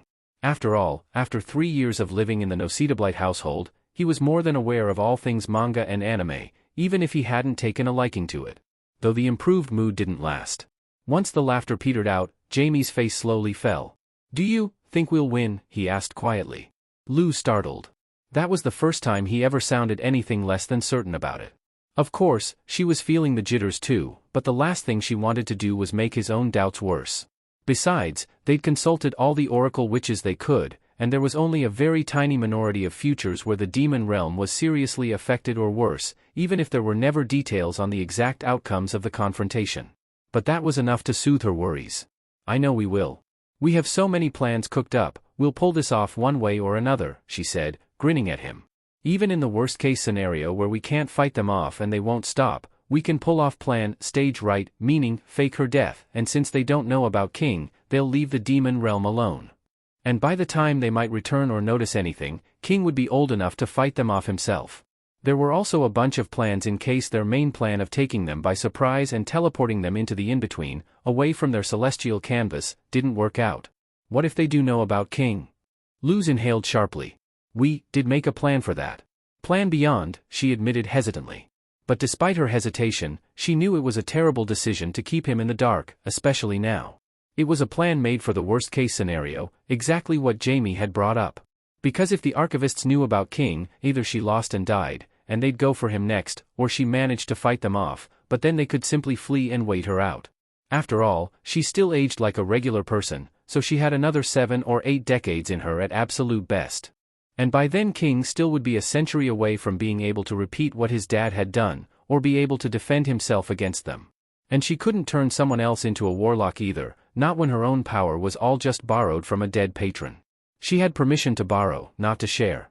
Not that that permission could be changed now. So them knowing King existed meant the only way he wouldn't inevitably be hurt by them in the future, or worse, was if this confrontation was resolved more permanently. Jamie sent her a confused glance. Then why didn't you tell me? Because it's a Hail Mary. A last-ditch plan that might not even work, she explained, feeling dread creep in at the next question. What is it? Luz swallowed, but told him. After her explanation, the skull-top fell silent. You know, you don't have to fight with me, Jamie, Luz said softly, understanding his discomfort at the plan. Jamie gave her a weird look. Of course I do. I'm the reason they're even coming here. I have to. Luz winced, only now understanding his insistence on helping as puzzle pieces fit together. It's not about having to fight, she began. But you have to fight, he rebutted, though it sounded more like genuine confusion. Luz nodded. Yes, but that's not Dash, she paused, breathing in a sigh as she got down on her knee, putting herself on his eye level. Jamie, the last thing I or any of us want for you is for you to go into this confrontation thinking that you have to make up for what happened before. Thinking that you have to make things right somehow. She stopped, looking away. Because trust me, I had those thoughts. And if I still had them when I confronted Bellows I don't think we would have won. And she truly meant that. Because what King's dad had done to send her back with his powers had been such a deep, personal thing, that she didn't think it would have worked if even the tiniest part of her had rejected it. And knowing she needed the power to save everyone wasn't the same as fully accepting it for herself, wasn't truly choosing it for herself, just for others' sakes. There was a brief moment where Jamie looked deeply confused, but his expression slowly fell as he began to understand. But, what do I fight for then? He asked, a mix of confusion and resignation. Well, you're in luck. There's a lot of things to fight for, she answered, flashing him an encouraging, understanding smile. You fight for the people and places you care about. You fight for what you believe in. You fight to stick it to your awful relatives. She grinned and put a hand on his shoulder. And as long as you fight for what you think is right, even if doing that gets hard, then you're gonna do just fine. Jamie's eyes lingered on her hand before locking with hers, brimming with innocence. You'd be proud of me? Luz's eyes widened in shock at the unexpected question. The way he said it. He almost sounded like, you were the one who came back to warn us, and stayed here and helped, and trained just as hard as I did for years, she said warmly, pushing the thought away in favor of finding the right words. You were the one who always put in the effort to change and learn from us. And even before all that, you were the one who listened to me and tried to save everyone when the archive house was about to fall. She couldn't help but smile at herself as fondness filled her at the recollection. You've been making me proud for a long time, bud. Me and everyone else. Jamie's eyes widened in disbelief, and then understanding came with a happy, pleased, oh. And Luz herself was feeling pretty pleased too. So many times it happened that she didn't know what to say. But enough heavy stuff, or you're gonna have to drop the pizza bagels for the rest of our stay here, she threatened jokingly, receiving a playful glare in return. An earlier part of their conversation had reminded her, actually. She drew a small spell circle and summoned her backpack from wherever she'd stashed it. I almost forgot about this, but remember the manga we read last? She asked, watching his eyes light up. The same author recently started publishing a new series, so I brought the first 2 volumes to read together. Is it good? He asked, though his eyes were affixed to the backpack. Luz laughed as she pulled the first volume out. I dunno. Haven't read it yet. But if the world building is as good as last time, it will be. She grinned. Now, wanna get started tonight? Not like either of them needed any sleep for a while. He greedily snatched the first volume from her hands, eyes roaming the cover. Captain Hero? Definitely straightforward and in your face. Luz giggled at his bemused expression. But as long as the fantasy and world-building stuff is as good as the last one, we'll be in for a treat. Jamie nodded again, before pausing abruptly. Wait a minute. He sent her a suspicious look. You're doing that thing adults do when they're trying to do mature things. If distracting him from falling into a bad mood again was mature, then sure. But now that she thought about it. Well, maybe there's something, she said cryptically, partly because she was still thinking it up. You see, no matter how our fight against the archivists goes, there will still be a guy in Japan who's drawing and posting a new chapter of this manga every week. What's that mean? She grinned at him as she pointed at the first volume he held. That even if it feels like there's a huge wall in the way right now, and you might get scared of what's behind it, there are still things in the future to look forward to. After all, the one person she knew for certain who would make it out of this fight with no physical harm was him. Jamie pouted. Amity's supposed to be the one with the cryptic lessons. Well, that was true. She was much better with words. So Luz simply nodded, conceding the fact. She was just happy things had gone well this time. That she had known what to say. Now, wanna read? She asked again. This time there was no further interruption, and the two of them happily read the night away, up at the tip of the tallest skull on the other side of the world. Though a nagging feeling stuck around in the back of Luz's thoughts, as if she had forgotten to say something. 2194. As temperatures dropped and fall set in, it became a daily ritual in the Midoriya apartment to hear frequent grunts coming from Izuku's room, along with the occasional music. And while someone like Midoriya Izuku was a bit worried about her son doing something dangerous like intensive training without direct supervision, with only her as a source of intervention, the renewed vigor and sense of purpose he had slowly regained ever since the summer, along with a much stronger and healthier appetite, more than made up for it. Of course, the grunts and occasional music weren't the only sounds actually coming from his bedroom. Heck yeah! You got this, Izuku. Show those dumbbells who's boss. If you'd asked the Izuku from before summer that he'd have a full workout plan he was adhering to, along with a personal cheerleader, he'd have laughed at you if he hadn't had manners. But now, with a final grunt he put the dumbbells back on the floor next to his desk, careful not to drop them. Man, Luz said, spectating from his laptop screen. By the time you get to middle school you're gonna have to start fighting off girls if you keep this up. Now he actually understood the value of this, how nice it was to have someone cheering him on, supporting him so fully. Or at least having someone backing him up. Even if said cheerleader said and did some weird things every so often. Like, why would I have to fight girls? He asked in confusion, feeling a little uncomfortable at the thought of needing to hit other kids his age. She stared at him, before breaking out in a chuckle. Oh, right, you're 12, she said, before grinning and ping a brow. Are you sure you don't know? Izuku's confusion lasted only another second before he understood, his cheeks heating up. He looked away unconvincingly, ignoring the whispered, "Ik lindo" coming from his desk, which he didn't know the meaning of, but was pretty sure he was supposed to feel embarrassed about. Didn't she have other things she could do instead of teasing him? Even with his earlier observations, Luz really did act like a much older sibling, one that was more than happy to take her shots once in a while. He huffed and fell on his bed, immediately regretting it when he felt a bruise he'd gotten from school that day flare up. Anyway, if I had a way to smell through this, I'm sure I'd smell Katsudon right now, so I'll skedaddle for today, Luz chimed from the laptop.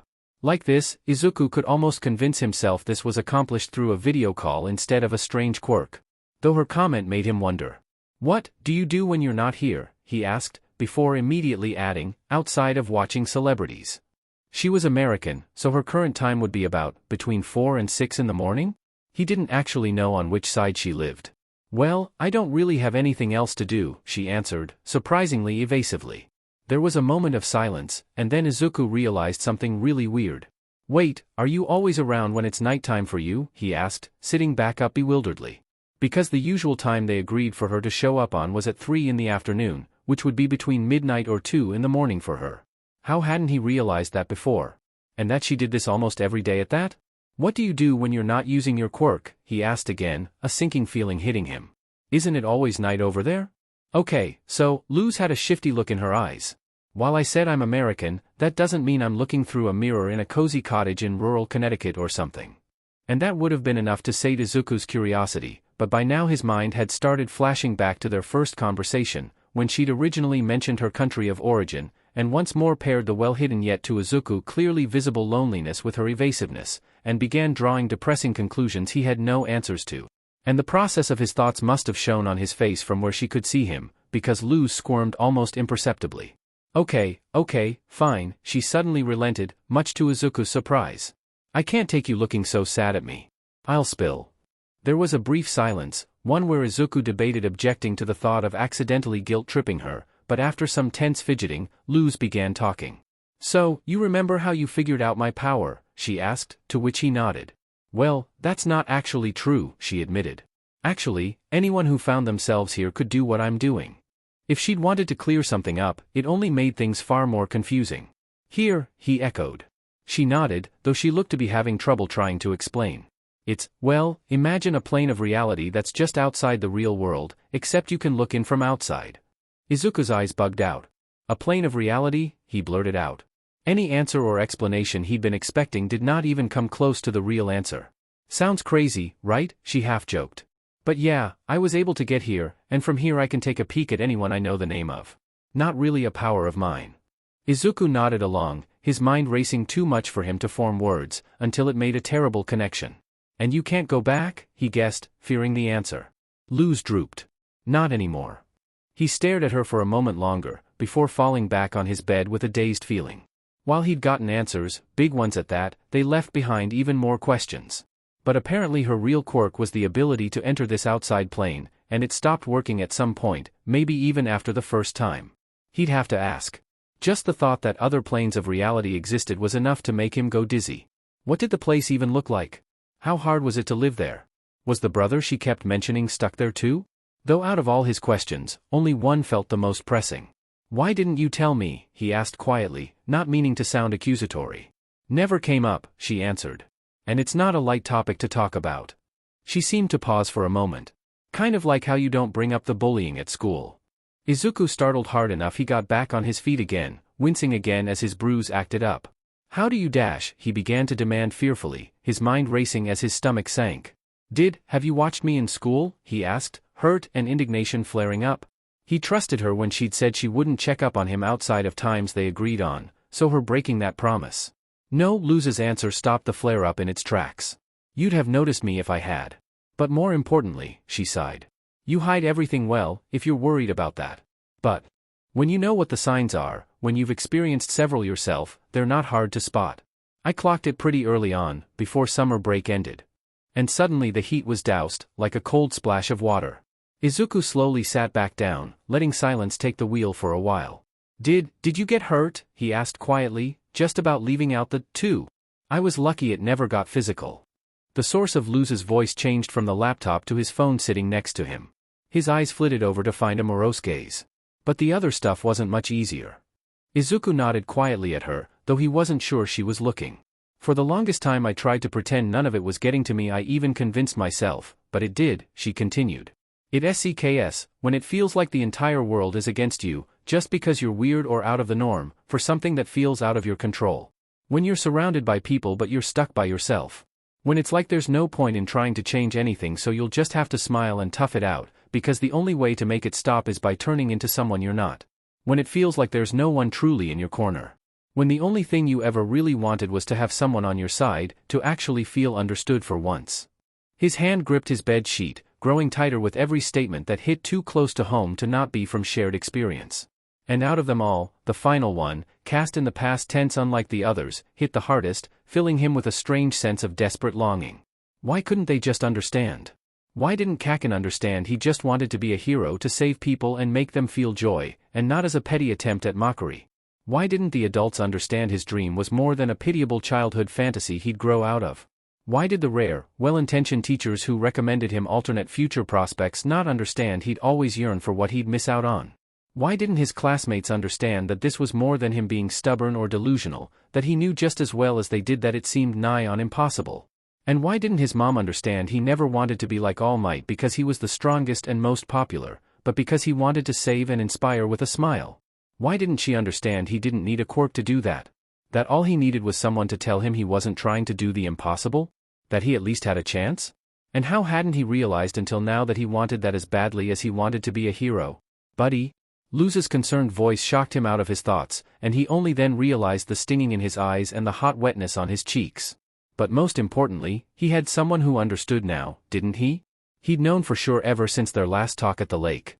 Rather than answer, at risk of a sob escaping him, Izuku tried to wipe away the tears. "Hey, I'm sorry for upsetting you," Luz said softly as he continued to wipe. "I hate being the reason for bringing down the mood. That's why I don't like talking about upsetting things from my past, especially if they aren't relevant." It's all right," he got out, sniffing quietly. "Any more big things you're leaving out?" he half joked. "Yes." Izuku startled at the honest answer. "But if you want to know, I'll tell you. There's much crazier stuff out there to tell," she continued, giving him a weary smile. "I don't want you to feel like you can't trust me, but it's a lot." No, he interrupted, taking his phone from the bed. I trust you. You don't have to tell me." And he really meant it. If there was anyone he thought he could trust, it was someone who shared thoughts he never shared with others or even knew about himself. Luz stared up at him from his phone, before smiling reassuringly. "Well, you can ask anytime you want. I'm sorry for not bringing things up earlier. I didn't want you to feel obligated to talk to me, so I tried to not let it show. But I guess we're talking pretty often now anyway." She grinned at him. "Though I get the feeling you saw right through me from the start." Izuku blushed, sheepishly admitting it with a smile. "I was just. That first time, at the lake, you were dash." He averted his eyes, scratching the back of his head. "You just looked like you needed help." When he glanced back at her, his embarrassment was disrupted by a wide, beaming smile. "See? I don't know what everyone else is thinking. You becoming a hero is basically inevitable." He nodded, too abashed, yet also too delighted to say anything but smile, until his mom's call for dinner made the two of them say goodbye for the day. When Midoriya Izuku served her son his portion of katsudon, she realized with elation he'd never looked more cheerful. 2031. "You're never laying your eyes on a titan again." Luz kept herself crouched low, waves of the demon realm sea crashing over her, as Jamie launched attack after immense attack at their final opponent. Going up against the archive was the most terrifying thing she would ever experience in her life. Even the dread of facing the other archivists seemed on the same level as remembering an upcoming test last minute in comparison. For starters, its figure simply loomed over them from above, barely moving at all against the onslaught of attacks. And its robe seemed to spread and fan out eternally, blocking the entirety of the human realm sea up above the moment it faded into existence, replacing the sea with a starry sky. It was also easy to see how Jamie knew what Archive thought, as its inhuman thoughts literally filled the in-between. When it had first appeared, the moment after the time-stop spell ended, Luz had suddenly felt pressed down by an all-encompassing sensation of knowing and interest. Maybe the most terrifying of all was that, despite Archive broadcasting with no restraint, Luz hadn't felt any real emotion from it. Just thoughts and concepts. "Is that why you're not taking the others and just leaving me behind again? Because now that I'm not a little baby I'm actually interesting?" Jamie continued, incensed. An even more terrifying sensation of affirmation and ownership crawled down Luz's spine, forcing a full-body shudder as she kept herself small behind this small holdout of rock. For now, Jamie's words and attacks had almost fully taken its attention off of her, a barely experienced non-titan with titan powers who'd pass on within a century anyway. In the distance, Jamie scowled up at Archive, before blurring into celestial blue. Luz's eyes shot up when a rip briefly appeared in the Archive's skyspanning cloak, a single star now missing from it. At the same time, Jamie reappeared in a flurry of magic, holding the displaced star, which looked more like a ball shining a brilliant white up close. Her attention went back up to the endless starry sky above. If every star was actually... Maybe there was a good reason the leader of the archivists called itself the Archive. "Hey, isn't this that living planet we archived way back when?" Jamie asked playfully, tossing the ball into the air as the air pulsed with something unknowable. "Yeah. One of a kind." His playful smirk, one that fit perfectly on a teenager, turned into a rebellious scowl as his hand gripped tightly around the orb. "Well, if you like destroying what I care about, maybe I'll start doing the same." Luz was nearly shocked into unconsciousness when the in-between tremored and groaned under the onslaught of all-encompassing, unbridled rage, the first glimpse of anything remotely human from the entity above. The fake night sky had disappeared in an instant, leaving only a large, impossibly lanky-robed figure, trembling at the atomic level. The only thing visibly under the void contained in its hood were two eye-blindingly blue stars. "Now!" Luz startled at Jamie's empowered shout, but immediately understood when Archive blurred and shot right at him. With all attention off her, she stepped away from the rock she'd been hiding behind, inhaling until her lungs were burning and full, readying the only other true Titan spell she'd trained to mastery. As the two celestial beings crashed into each other, new canyons and crevices bursting into existence all around the in-between, Luz began to speak in Titanic, an orchestra of existing, non-existing and impossible instruments swelling through the fabric of the realm outside realms. While the giant portal spell had been unknown to the both of them, being sourced from the knowledge held in the preserved skull at the pole, this one Jamie had first-hand experience with. Reality around the clashing beings turned an ominous dark, and Jamie pushed himself away. The two puppet archivists and seekers' petrified body, though it was already littered with cracks, and the stickers on the others were peeling at the edges, appeared beside Archive in that moment. A beat later, Luz felt Archive's full focus shift entirely to her for the first time that fight. It was nearly enough to cause her to falter and begin babbling insanity, but the swelling notes of the almost eldritch-like language echoing through the canyonous space couldn't be stopped. The instant before Archive could lash out, the darkened reality turned opaque, forming a perfect sphere, on which more glyphs and shapes and braces formed. In any other scenario, Luz would have found the uncanny resemblance with the beast ball hilarious. Their newly sprung trap was instantly pushed to its limits, quaking wildly as its prisoner began to escape, but sparkling bands of celestial blue appeared and wrapped tightly around it, covering it in sparks of manic pink. Luz shot a grateful look in Jamie's direction, though halted when she saw he was straining as much as she was to keep things contained, his knuckles white from gripping onto the bands emerging from his palms. "Almost done," she shouted, briefly glancing at the sea below her. "No, too dangerous to try here with the time they had." "Take her up," she yelled, pointing at the sea on the human realm side of the in-between. He gave her a strained nod, before he and the prison ball shot up, the latter being pulled up by the bands Jamie was holding onto. At the same time, Luz readied String Bean again, drawing a circle above her as she inhaled for what she hoped was the final time. The shout blasted through the spell circle, concentrating and shooting up to impact the torrential sea high up above. Water began rushing away from the impact, whirling and roaring in anger as a vortex formed in its place, piercing deeper and deeper into the depths. As quickly as it had started, the vortex formation came to a standstill, a strange, bright light filtering through the remaining thin layer of liquid separating the in-between from the fabric of the human realm. Even with the sight muddled by liquid, Luz could almost make out the shifting kaleidoscope of impossibly bright fractal crystal behind it, like the pink, living tissue hiding behind layers of dead skin. The crux of Plan Beyond had rested on Luz's one and only encounter with the spirit of King's dad, and his last moments sinking into the in-between before he passed on. It was all based on a simple question. If an ageless godlike being could pass on from sinking into the in-between sea, then couldn't an equally ageless though seemingly unkillable group of beings be forced to pass on as well? Like forcefully ending a rogue task that wasn't terminating on a computer. Luz held up her hand and held onto the shrunken remains of the spell circle, instantly feeling the strain hit as she began stabilizing the vortex, holding back the tons of liquid swirling around it. Jamie and the prison ball containing the 4 archivists came back into view from her periphery, rising into the vortex of air. It was almost done. With her arm trembling like crazy from the strain, Luz shouted, "Jamie, get out." It was time to see if their last-ditch Hail Mary was actually going to work. Because if it didn't, that wasn't something she wanted to think about yet. But Luz's manic grin froze when she realized something was off. Jamie wasn't moving away. "Jamie," she shouted again. "Come on." And still he remained unmoved, his back remaining the only thing she could see of him. "When you told me the plan, I knew it wasn't going to work." Luz stiffened.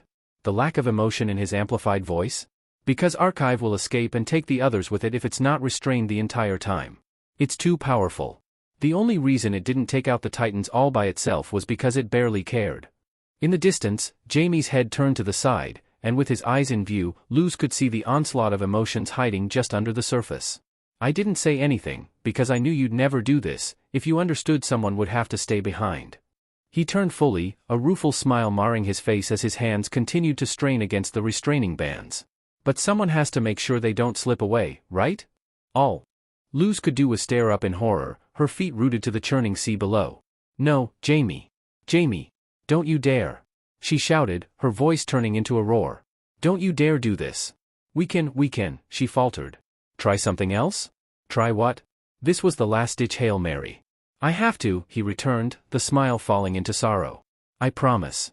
I'm not doing this I want to do this, to protect the people I care about. I don't want you dying for this." And his lips twitched down. "I've lived for so much longer than I was trapped here, when the first stars just lit up. I've seen and done every amazing thing there is, even if some parts were awful, and it's only these last 3 years that let me appreciate it all.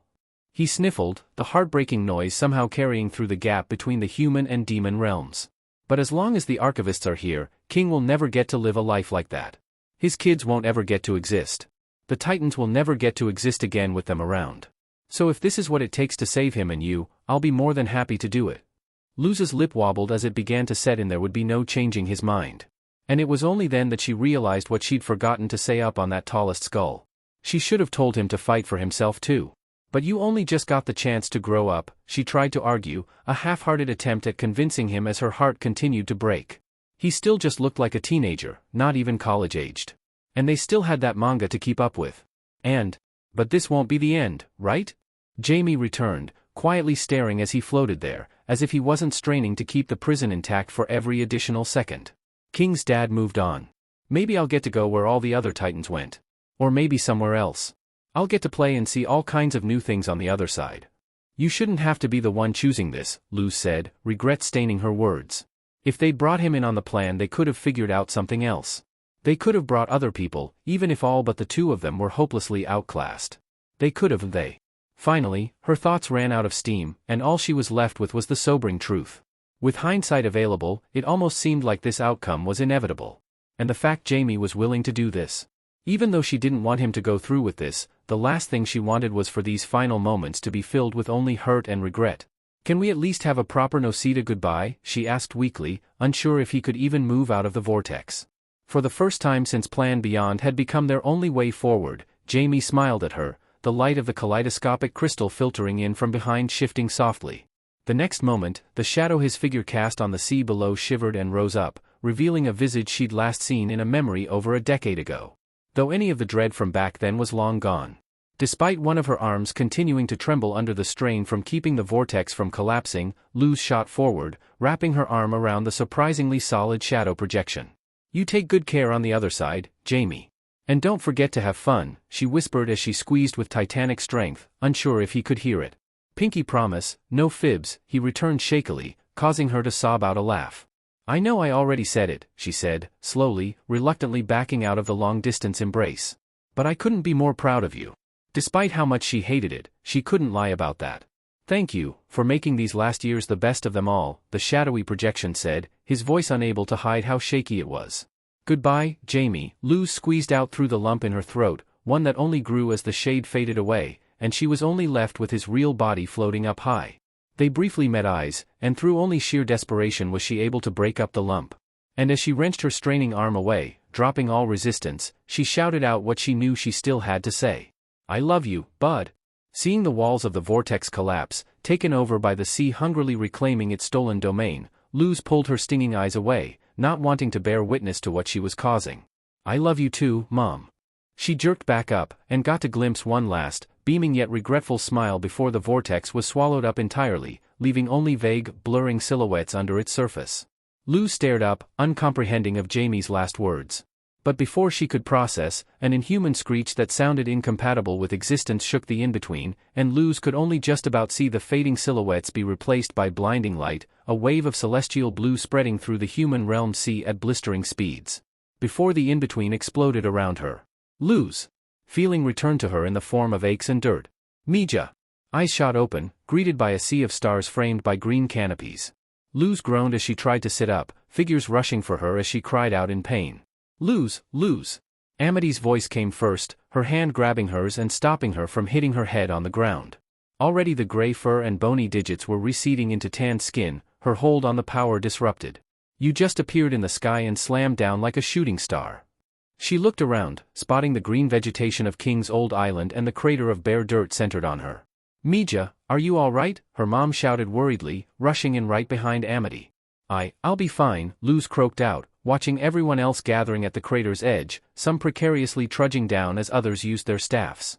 All right, give it to us straight, kid, Ida's voice piped up from above as she descended, wings disappearing with her harpy form, with King following right behind her, his own wings fully grown in and healthy. Will we be expecting unwanted guests on our doorstep? Luz stared at the forming crowd, briefly uncomprehending, before the full weight of the battle hit. No, she tried to answer, keeping back the sobs she felt threatening to climb out. The archivists are gone for good. They're dead. We won. They were all dead. Silence reigned over the fresh crater, before those standing at the edges burst into jubilant cheers. Luz could not find it in herself to match them. And as the others got lost in the imminent celebrations, only those with her at the crater sensed the unspoken, with only King and Amity beginning to understand. Luz? King asked, his voice tinged with the same dread and fear present in Amity's eyes. Where's Jamie? The others jolted, and Luz found herself unable to answer or continue meeting their gazes, her eyes drifting down to a spot beyond her feet, where the pouch she'd been storing the enhanced puppeteer stickers had come off during the impact, spilling its contents on the dirt. The stickers had lost their otherworldly luster. Now nothing more than mundane, dirted paper. It was all the confirmation she needed. The others got their answer as the first hot tears spilled down her face, and Luz Noceda broke down weeping, surrounded by all but one of her closest friends and family. It had been 9 months. 9 months since the impossible battle against the archivists, since the terrible victory they had won. Life had been busy. Things had changed. There'd been a funeral, an empty grave in the clearing near the Noceda cottage, covered in blue and pink flowers. Most of the Isles had no idea what had happened, what had been avoided, so festivities had been kept small. The biggest change of all was the destruction of the portal door. It still remained as the front door of the Owl House, a striking feature, but its previously bright colors and functionality had dulled and disappeared when its creator had passed on. And no matter how hard they tried, in the months that followed, they were unable to create another door. Not even when they tried the old way, even using one of the eyes of the preserved Titan head from the pole, which had been a vital ingredient they'd missed in their previous attempts. There wasn't even a sizzle or an implosion. It was like the connection between the demon and human realm had been broken, or blocked, or severed. Maybe permanently. With the last thing Luz could remember, the in-between might barely be holding itself together. Secretly, she couldn't help but feel a selfish relief that everyone she cared about had been on this side of the divide, one she always regretted the moment she thought of it, remembering the burgeoning life Vi and Masha were forced to leave behind back on Earth. At least her mom had retired a bit early, and had nothing important back in Gravesfield, nothing but Dad's grave. She'd instead taken up a position in home economics at Hexside, the Boiling Isles equivalent of it, at least. Despite the need no longer being there, Luz and King had continued going to and fro from the preserved skull, trying to learn Titanic and, now that time permitted, Titan culture together. Amity had slowly settled down, no longer going out on expeditions and becoming solely a financial backer, leaving only her times experimenting in the Abomination workshop. Really, she could have stopped after finding the already mentioned preserved skull at 18 years old and entered the history books, but that just went on to show how ambitious her sweet potato was. Ida and Lilith continued on strong with their respective head positions, the others kept doing what they loved. Vi and Masha found a nice apartment in Bonesborough, with its ground floor repurposed as an occult trinket and joke shop. Guess whose idea that was, and Hootie was Hootie. As for Luz? For the past 9 months, she'd been plagued by a dream. No, not nightmares, surprisingly. Not dreams too. Just one dream. A strange one. Every single night, ever since finding herself back in the demon realm and one family member short, she dreamed about floating, her vision filled with nothing but misty kaleidoscopes of color. The few times she'd tried, the calmth radiating from her surroundings was soothing enough she gave up and let herself float away in a trance. And every morning she'd wake up feeling fully rested, with only that same impression fading in her mind. Every time, she wondered if she was missing something, but the dream was quickly pushed to the back of her mind as the regular stresses and hijinks of real life took over. It stayed that way, unfailingly consistent, and Luz would have lamented the fact she couldn't experience any other dream anymore if not for the equal inability to have nightmares, leaving an overall positive impact on her sleep schedule. Until one day something changed. Almost exactly 9 months since they'd started, Luz went to bed and once more found herself in her dream space. Except this time there was a strange pull, coming somewhere deep within the fog. It almost seemed to call to her, filling her with a strange urgency. It was enough to overcome the calming effect of her surroundings, and she slowly, sluggishly, reached out with her arm, only now realizing she could. Luz frowned when her arm came into view, with bony digits and gray fur hiding her skin. Why was she in Warlock form? She only did that nowadays so she could speak Titanic when learning with King. She'd gotten infamous enough around the Isles in this form anyway from the training days. She stretched out her arm as far as she could, wondering if Titan powers would work in strange dreams, and flexed her palm. Much to her surprise, a glyph sphere manifested around her, driving the mist away. Suddenly, she didn't find herself feeling sluggish anymore, an awareness that was normally reserved for the waking world flooding into her. Examining her surroundings more carefully, Luz ordered the glyph sphere to lower itself, for lack of a better direction.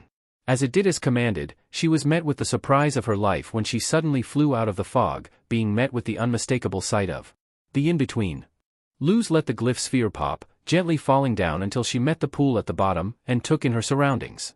Yes, it looked exactly like the in-between had in the times she'd visited it outside of the battle, except not. The entire landscape was marred with scars. The tall cliff walls of oily green, sometimes inviting yellow depending on the mood, had plenty more canyons splitting off the main strait. There were even chunks floating in the air. And parts of the walls of rock just didn't exist altogether, leaving behind only an intimidating void, like a rip into absolute nothing. Looking up, Luz found the mists were actually an entire layer, covering the entire in-between and separating the human and demon sides like a deck of clouds. From down below, its colors were dominated by celestial blue and sparks of manic pink, a signature she could recognize anywhere. Though there were also blobs of voidish red, cursed yellow, envious green, and rotting gray. Ah, that could be why the connection was blocked. Luz pushed aside the thought of where the dense celestial fog had come from and put her mind on the dark, rippling cubes floating around her. Amity Noceda Blight, she called out, a cube unerringly presenting itself from the pool. Her curiosity pushing her forward, Luz took the cube and watched its surface turn transparent. And there she was, sleeping in bed. The both of them. Luz had never had any out-of-body experiences before, but she could now confidently say it was extremely weird to see herself back in the demon realm, sleeping too, as the rise and fall of her own chest indicated. Thank Titan she hadn't died in her sleep. The cube sank back down as Luz sat down dazedly. So, she'd been, what, astral projecting into the in-between every time she fell asleep? In that case, this had to be a consequence of being caught up in that blast, right? Of course there'd been more consequences. Truthfully, when they'd originally come up with Plan Beyond, they'd all known there'd most likely be impossible to anticipate consequences of killing unkillable beings in the space surrounding all realms. But with its status as a last resort, there hadn't really been an argument for discarding the plan because of it. Curiosity once more took over, and Luz stood back up, launching upwards with a flap of her wings. A simple but nostalgic "weh" cleared a hole in the blanket of dense celestial magic, and Luz quickly found herself switching gravity, orienting herself to land on the other pool with a graceful step. Once more she eyed the floating cubes. Since the battle, the situation on Earth had become unknowable to them, just a planet-sized black box. What had happened over there in the past 9 months? The moment Luz opened her mouth, she realized she was faced with a pretty big obstacle. Nobody she knew was on Earth. Oh, celebrities. Doi. Which one to pick first though? 2033. Luz shook her head as she came out of her trance. That first night liked to come back to the forefront whenever she appeared in the fog dividing the in-between, lulling her into a soothing trance. Most nights, when she wasn't up for it, she let it, but occasionally she let the mysterious pull guide her into flying out, returning to the human realm side to do her business. While the former gave her a good night's rest, the latter, while her body felt fully energized, did not, if only because being aware and focused for longer than 24 hours was a different kind of exhausting. Even after a year of occasional wandering, she still felt no closer to finding the pole's origin. But that didn't mean her active nights weren't well spent. Since that first lucid night in the in-between, she'd slowly been getting the handle on peeking into a realm she had no access to anymore. And wow, it was difficult. The only entry points were famous people she knew the full names of, or any other full names that she happened to overhear while watching someone she already knew of. Any of the things King's dad had been capable of during their one meeting, showing a person he technically hadn't known the name of, replaying past points in time and switching between different surfaces from the same cube, seemed impossible to her. Maybe it took 1,000,000 years to get that kind of mastery. But over the years, a sort of web of useful names she could use to peek into different areas of the world was spun, and Luz thanked the 7 degrees of Kevin Bacon for being a real thing almost every week for making it work. On the plus side, it really helped train her memory. By now she had a decent network set up, including celebrities, obviously, but also heads of state, members of cabinets, news anchors and famous reporters, and other surprisingly important people, like regular online Joes who kept up with global news religiously, a collection most spy agencies would drool at. And with it she'd become the primary provider of human realm news for the Isles. Because yes, obviously she'd told everyone about her new nightly escapades. And she may or may not also be occasionally checking in on people back on the Isles to make sure they were following their sleep schedules. Hunter. Man, popping up in a nearby surface and scaring the bejeebus out of the night owls with a simple, hello, was the best. But funny distractions aside, ever since last week, news from the human realm had suddenly become very interesting. Though Luz had definitely hesitated in telling the others. It just sounded so, hoax why? Really, a baby that glowed like a glow stick? Sounded like a high-production publicity stunt for some weird product the people behind the hoax would unveil soon. Though her attention would be pulled away from the human realm soon enough by something far more unbelievable. As Luz wandered through another canyon of the in-between, she'd be forgiven to second-guess her eyes when she noticed someone moving around in the distance. With eyes bugging out and all thoughts thrown aside, Luz flashed over, crossing the distance. Not just a human. A little kid. In a hurry, she ran the last of the distance up to what looked like just a toddler, with a buzz cut and a pudgy build that showed he lived a good life. "Kid," she asked worriedly. "Hey, look, don't panic, but dash." She cut herself off when she got no response. His eyes hadn't even flitted to her, the furry, horned, void-eyed, over 7-foot-tall woman with wings. With a frown, Luz moved her clawed hand and waved in front of the kid's eyes. Nope, nothing. Not even. She startled when the kid laughed soundlessly at something invisible and toddled off, phasing right through her. Luz whirled around. What the heck? What was she seeing? Was this some kind of projection? A reverse reflection from the human realm? With how damaged the in-between was, even after 2 years, very likely. Was this kid at risk of somehow falling into this place? Rushing after the strange reflection, Luz finally noticed something stitched into the hem of the toddler's pants. Jerry Winston. Realizing the windfall she'd just been given, Luz shouted out the name and hurriedly snatched the answering cube from the air, peering through it. The ripples gave way to the view of a quaint little home's backyard. And among them was an exact replica of the boy from the in-between, giggling as he made his parents chase after him in circles around the backyard. Even his movement matched perfectly. Luz frowned, only more confused than before. Besides the obvious, it didn't seem like anything weird was happening with the kid. But it was as he toddled directly for the white picket fence surrounding the backyard that something in her periphery caught her eye. The legs of the reflected boy toddling through the in-between had started shimmering, glowing a barely visible blue, a glow that suddenly ramped up and... Luz gasped when, in the viewing cube, the boy made to jump over the fence, something that was doomed to fail, and then shot up into the air, easily jumping thrice his height like a bona fide Jedi. As the boy and the parents screamed in shock and surprise, Luz dropped the cube in shock, stepping back with a daze.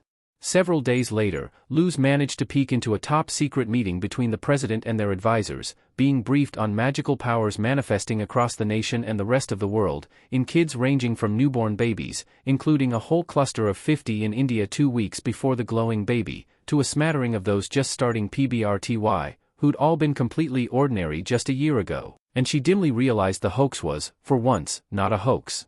Okay, so maybe 5 near-omnipotent magic space gods exploding deep inside a realm's foundations had a slightly bigger impact on said realm than they'd thought. Whoops. 2195. It was a cold late winter afternoon that had Izuku typing away on his laptop, a cup of hot cocoa and a notebook to keep him company. Several tabs on his browser held notifications of people discussing ongoing hero school entrance exams, though information of UAs always managed to stay under wraps. Another month and he'd be going to middle school. Just 3 more and the entrance exams he'd been dreaming of and dreading would be at his doorstep. But something else had been plaguing his thoughts for a while, always on his mind whenever he was alone and behind his computer. Who was Luz? He knew she said he could just ask, but a big part of him had the feeling that question would dredge up heavy topics. She'd even said so herself, if not in those words. So if he could figure it out on his own, then there'd be no need for her to talk about those things again. He definitely didn't want his curiosity to harm someone else. But even then, until recently he had way too little information to try anything. What he knew was her first name and nationality, and from 1 or 2 comments he was sure she'd lived in a small town in Connecticut. But recently he'd overheard something new. With entrance exam season approaching for the first time since he'd met her, Izuku may or may not have begged her to peek in on UA's exams, something his past self, less tempted by the possibility thanks to temporal distance, had already anticipated, having told her to not give in to his future begging. His current self hadn't appreciated that, and had made liberal use of puppy dog eyes and other highly effective tactics he'd put together from analyzing Luz's personality. She hadn't caved in the end, but the most important part for now was when Izuku had nearly managed it. She had murmured, "Dang it, Luz, you're a Noceda.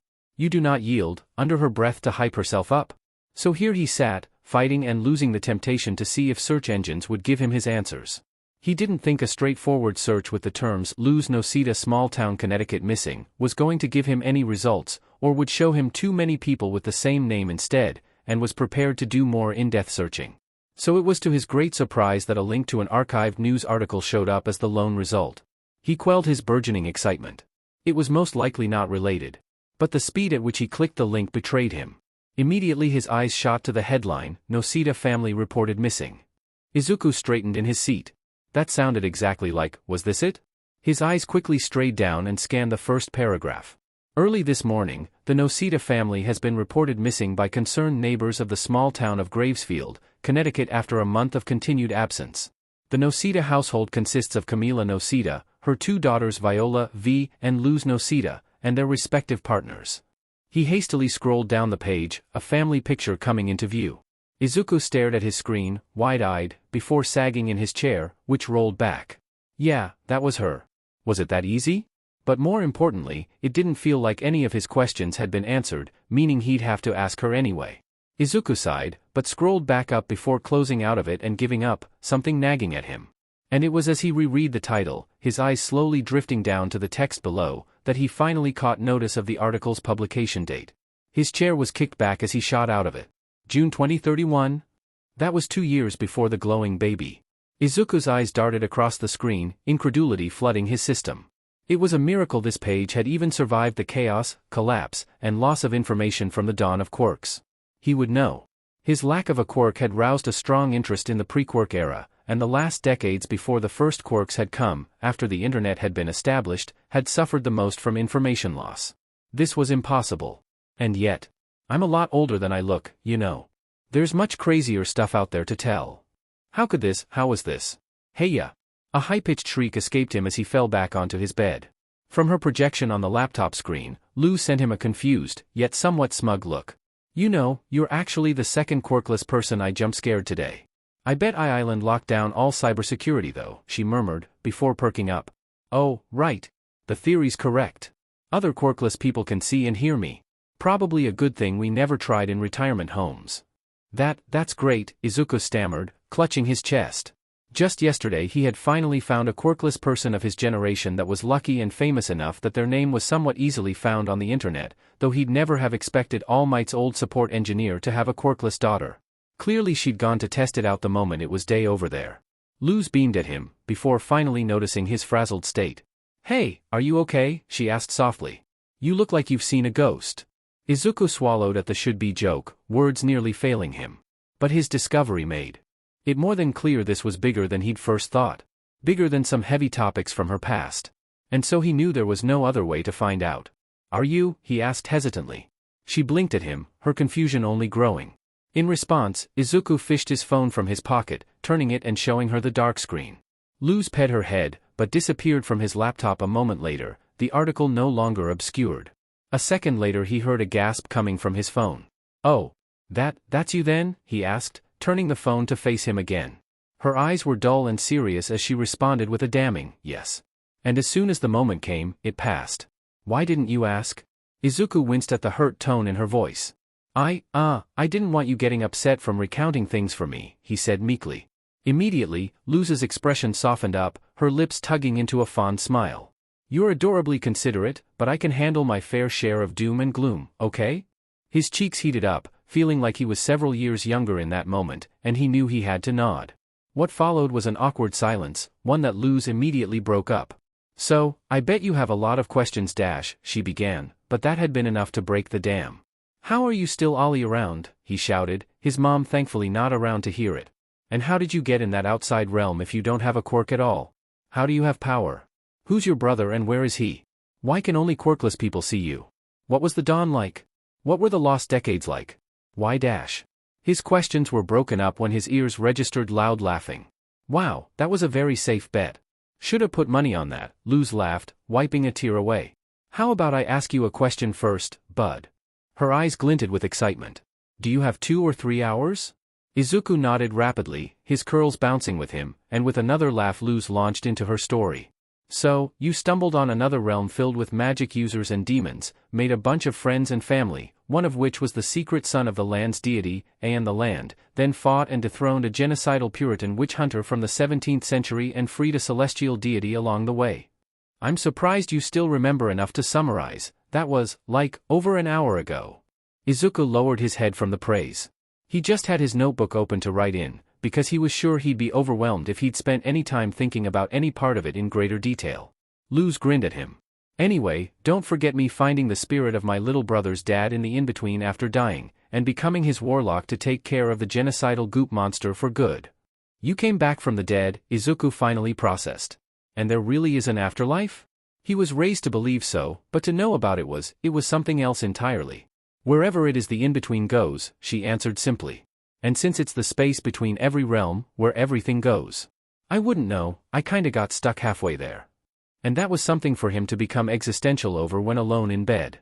But more importantly, and then you had to fight a group of celestial deities aiming to kill your brother in the in-between. And their essence spread over the earth after getting killed, resulting in the first quirks manifesting in any person with an adaptable enough body, Luz finished, before giving him a curious look. So how's it feel, knowing where it all really came from? How'd it feel? It felt like his entire worldview had just been upended, dropping his brain in the nearest dumpster and leaving him behind. There were so many theories out there. From a rat-borne virus to human experiments gone wrong to natural evolution with proto-quirks that predated the first quirks by generations, too mundane to be noticed, to some ancient magic resurfacing, to alien interference and even divine intervention, because pre-quirk humanity had been so close to screwing over the planet irreparably. To be one of the very few to know that, in reality, quirks had been a complete accident, born from a woman killing genocidal gods at the border of their reality and their remains spilling over. Izuku broke out in a manic, slightly broken giggle at the sheer ridiculousness. Which kept up for over a minute. Nobody's going to believe me, he finally whispered dazedly, feeling the urge to get back to laughing and not having to think about it. Luz nodded in commiseration, before perking up. Oh, one more cool thing.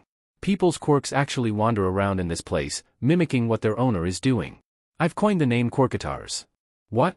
It's a portmanteau for quirk avatars. Kinda wanna make it catch on but I don't really, she trailed off, looking sheepish. You're still trying to cope with the space magic juice stuff, are you? Why yes, he stuttered, mind failing to keep up. I am also just, you're 189 years old. That's all the things you must have seen and, why do you not look dash? Izuku cut himself off before he could say something incredibly rude, but Luz had already heard, and laughed. Like a saggy sack of flesh? She asked with a smirk. Been there, done that, bud. Never again. But if you want to know. In this place I can look however I want, as long as it's still me. Before he could try to understand the meaning of her words, Luz's projection flickered on his phone, and the next he was face to face with an incredibly wrinkly woman with wispy gray hair. And then she flickered into a prepubescent girl his age with a tooth gap, a bush of curly hair draping over her shoulders, before returning to looking his mom's age. But if you want to know what's the closest to what I really look like. Her image flickered again, and this time Izuku startled when he was met with black scara. Not just that, but also the fangs, the large, lyre-shaped horns jutting from her head, the membrane-like skeletal wings just visible behind her, the dark gray fur covering everything under her clothing below her neck, the longer, thicker, purple-hued hair, the pointed ears. Is that what you look like when dash? Yup, Luz interrupted, smiling brightly. Nowadays I bet I could blend right in with all the heteromorphs out there, even if it's a bit intimidating. Interestingly, she didn't return to her original appearance, and her golden irises, which surprisingly looked so much less intimidating or uncanny with the black scara, looked at him. But anyway, it's probably getting late over there. Any more burning questions before I leave you to process and probably fill several pages? Izuku fidgeted as he tried to wade through the growing amount of questions flooding in. Are there, still things you kept out? He finally asked, wondering if that was even possible when they'd been talking for so long it was nearly dinner time. There are some relevant bits, Luz admitted, fidgeting with a lock of her hair. But they're very personal, or, telling you feels like it'd be dumping some kind of, I dunno, responsibility on you? One that might get you involved in some very dangerous stuff in the future. And I don't think I'd be able to convince you to keep yourself out of it. The sudden seriousness sobered Izuku up. Are there important things people should know? What did she know that made her sound the most serious she'd sounded in all the time he'd known her? Luz looked away, before admitting, yes, but now that I know I can communicate with quirkless people, which might be because growing up with all this celestial magic without having any makes you more sensitive to the Titan kind. Now that I think about it, I can take my time and find someone who's best equipped to handle passing that stuff on to important people. No offense, Izuku. He shook his head, not denying it. He understood a 12-year-old who wasn't even in middle school wouldn't be able to do much of anything. Just a shame you can't pass on your powers too, Izuku mused half-jokingly, his mind happy to grasp any topic to analyze. Like what happened with you? Luz huffed out a laugh. Heh, if only. That would change almost every. She trailed off, the mirth leaving her eyes. Izuku fidgeted on his bed. Luz? Her golden irises flicked to him, though she remained eerily quiet and in thought. Are you Dash? Izuku, his mom's voice called. Dinner's ready. He suppressed an internal groan and shouted, coming. The moment his eyes returned to his phone screen, Luz had disappeared, leaving him with only his growing questions and lingering confusion. 2037. The past 4 years had not been good for Luz Noceda. Still wandering the human side of the in-between, guided by a pull that seemed impossible to locate, her peaks and news gathering from Earth painted a bleak picture, one that didn't seem to be improving over time. Societal upheaval was the most optimistic way of describing it. The more realistic ways. There were nights where visiting the in-between was out of the question, where she instead lay awake, thinking about that one day 6 years ago. Such an innocuous decision, made under pressure, where there had been little time or focus to spare, where everything had been at stake. What would have happened if they'd performed Plan Beyond on the demon realm side? Nothing at all? Witches born with celestial magic or some weird half-breed? Witches born with no magic at all? Mutated feral superdemons? The archivists possessing Titan corpses? She had no idea, but one thing she was sure about was that the residents of the Isles would be taking the changes far better than Earth was. If this had been way back when, Luz wasn't sure she could have taken the feelings of guilt and self-loathing piling up whenever she saw another tragedy unfold on Earth. Another government risking full collapse. Thankfully, she had so many people around her, and she knew better than to keep things quiet. The one thing she truly prayed for was that things on Earth would get better. At least, hoping that superpowered humans, also called metahumans and mutants on the news, became a large minority and then majority before things were irreparably broken. With how saturated the human realm pool of the in-between still was with celestial magic, she, Amity and Lilith had estimated the increase in superpowered births would be practically exponential with each generation, a small light of hope she could hold on to whenever she looked into the human realm again. The increase was definitely obvious, even now. In the past 4 years, encounters with reflections or what Luz was tentatively portmanteauing as metatars, from meta-avatars, even if she wasn't really feeling the term herself, became more and more common. Right now, despite the density still being sparse, she could always spot 2 or 3 reflections wandering the realm while she flew overhead, unaware of their surroundings, rather than none or only one. She doubted their location in the in-between was a one-to-one mapping with Earth though. Several times she'd seen reflections be close enough they'd be in viewing distance in real life, and their powers were extremely obvious through their appearance, but never had she seen any interact and talk with each other, even if they'd only been a dozen feet apart. It was during her mid-flight musings, however, that something astonishing happened. The ever-present pull calling out to her suddenly changed direction. Luz's wings flapped frantically as she came to a stop, eyes scanning the direction the pull was now coming from. Not too far from her, a reflection was wandering the in-between. Even from this distance, ignoring the call, something felt off about it. She hastily flashed over to its location, her mind cleared of all other thoughts and her heart beating on her eardrums. There, on the ground, the reflection was actually confronting another, one she hadn't even noticed in her hurry to catch up. That was new. Stark white, short hair was what caught her attention immediately. A hint of uneasiness caught up with her as she landed on the water, the kids back facing her. But that was stupid, why would anyone suddenly be able to see her in here? Slowly creeping up on them from the side, the other reflection finally came into view, a fearful expression on their face as they were held up by the throat. Luz's uneasiness spiked as strands of blue suddenly arose from the other reflection, seeping back into the white-haired boy, who couldn't be older than 5 despite their height. And then, the other reflection collapsed completely, a phantom overlay blurring and drifting over to the boy like mist, overlapping briefly before being SCKED in, leaving him a shade brighter than before. Oh Titan! What the actual?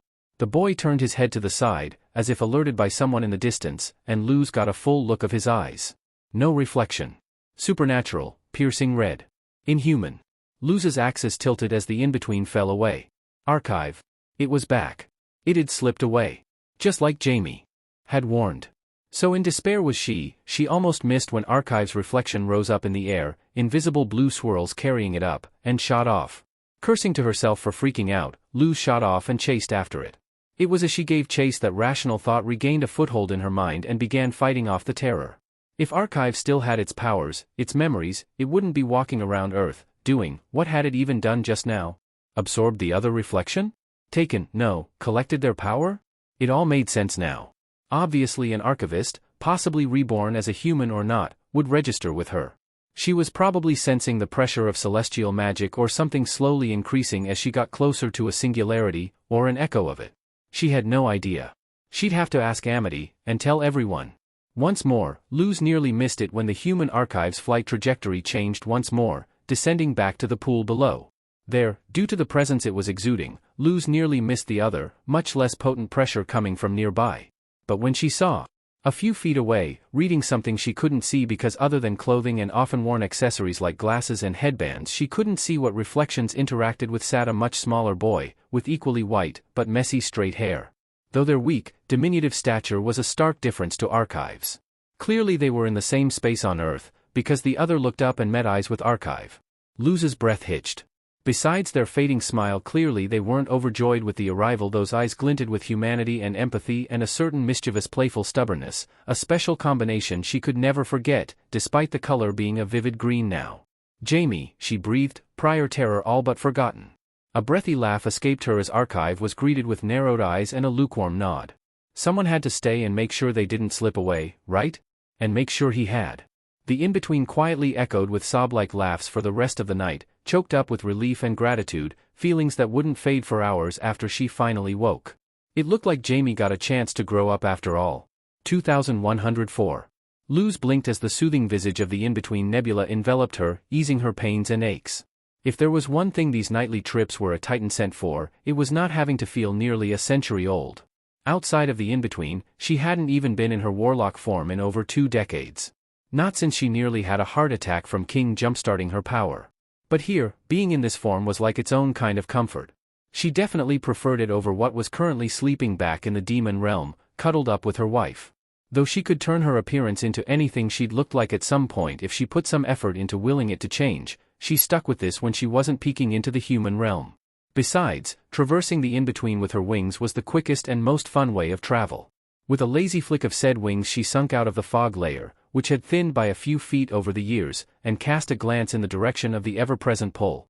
Technically there were 2 pulls, had been for the majority of her life, but only one was any comfort to her. Since first discovering Archive and Jamie's reincarnations, though she preferred rebirths, since it didn't seem like reincarnation was really a thing normally seen in the human realm, her nights in the in-between had become her wandering after Jamie's reflection when she wasn't using her usual web of names. Despite how much she'd tried back then, she couldn't figure out what his new name was, and neither had she gotten one for Archive, who she'd only heard fearful whispers of under the alias All for One in the human realm. And while she'd love to have claimed she was good enough at Japanese that she could lip-read names from the soundless reflections, she wasn't. And that just left her watching the manifestation of Jamie's power, wondering what was happening to him in the real world, and what his power even was. Sometimes, Luz wondered how much of their previous lives had carried over into their human lives. All for One certainly reminded her uncomfortably of the entity he'd been before, even if he wasn't fully immune to the influence of being human. For Jamie, Luz was saddened to see his early life had been a warped mirror of his old one, growing up with an older sibling as controlling and inhuman as All for One. But not entirely. It was clear the time Jamie had spent with them on the Isles had carried over as well. Luz was sure anyone without those experiences, buried under layers of a previous life or not, would never have been able to do anything but meekly go along with their older siblings' whims and cruelty, pleading at most. But not Jamie. He'd remained steadfast in the face of his older brother. Several times, when All for One had been still young and confronting and no doubt killing other powered people, collecting new powers, Jamie had snuck out after him and intervened. Of course, as any loving older brother would, he tried to elbow him out of the way by the chest, but Jamie had grabbed it before it could connect, and despite his frail, permanently malnourished body, remained steady, showing no give as he glared up at him. Luz wasn't sure if those frequent moments had made All for One despise him more, or had only made him more obsessed. Meanwhile, she had been trying to rebuild her web of names in those early years. Most of the ones she had before, celebrities, politicians, heads of state, they were all useless when it came to powered people. Such was the disconnect between regular and powered humans.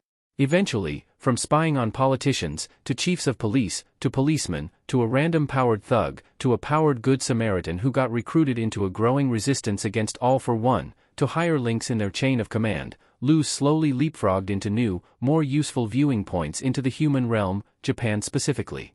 And wasn't it just a hoot that Jamie had been reborn as a Japanese person, after their shared passion for manga and anime? It was right as she suffered the most annoying blockade, the leader and his second-in-command never calling each other anything but, well, leader and second around other people, even the other commanders, that everything changed.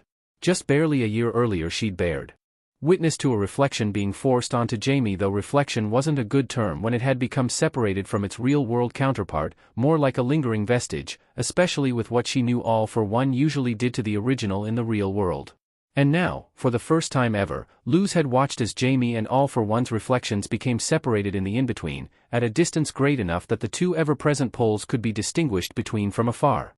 From what she'd figured out over the years, real-world distance meant very little in the in-between when it came to reflections. Social proximity had a much stronger influence. Families with multiple powered people always stuck nearby, even when separated in the real world, and the same went for best friends, brothers in arms, lovers, and so on. Actual distance had some influence, or else the 7 degrees of separation ensured all of humanity's reflections would have been far less spread out, but seeing the sudden distance between the two brothers, fated to clash, after a day spent awake in the demon realm had been a shock. What had been even more shocking had been when she'd looked in on the Resistance's war meeting following said event, where the leader had mentioned rescuing an unexpected asset from All for One, and one of the commanders had accidentally bumped into a recuperating Jamie on the way out. That had been the first time Luz had seen him physically in the human realm. But things weren't meant to last, because that would also be the last time she'd see him like that. Just 2 months later, in which Jamie had been hidden away with wherever the Resistance's leader and second-in-command were, what Luz considered the third worst day in her life occurred. It was with an almost somber acceptance that she'd watched All for One's reflection approach Jamie once more in the in-between, he and the two Resistance leaders fleeing along with other Resistance members. And then? The sight of his reflection being torn to pieces in a single blast would stick with her forever. But before she could have sunk into despair, consoled only by the fact Jamie got to grow up properly, well into his 30s this time, she bore witness to something astounding. The torn-apart body had only remained for barely a second before the reflection more his soul now reappeared, whole and hearty, and more solid than any reflection or vestige could be. Luz had expected him to sink into the pool below, like she'd seen happen when All for One had killed other powered people without taking their power, or even considered grabbing onto him and doing what King's dad had done with her for one final conversation, but then, rather than sink, Jamie's soul turned translucent and ghostly again, and was swiftly pulled toward the fallen figure of the rebellion's leader, where the soul briefly remained overlaid before sinking in, remaining whole through the entire process. Luz gawked, unintentionally alongside All for One, as the two Resistance leaders escaped, fading into the distance in the in-between, yet carrying the pole she'd associated with Jamie along with them. Was that his power? What followed would span the many decades that made up Luz's life. It hadn't even taken 4 years before All for One had tracked down the Resistance, and Luz had bared witness to the power being transferred again, just a brief glimpse of a ghostly Jamie drifting from leader to second before settling again.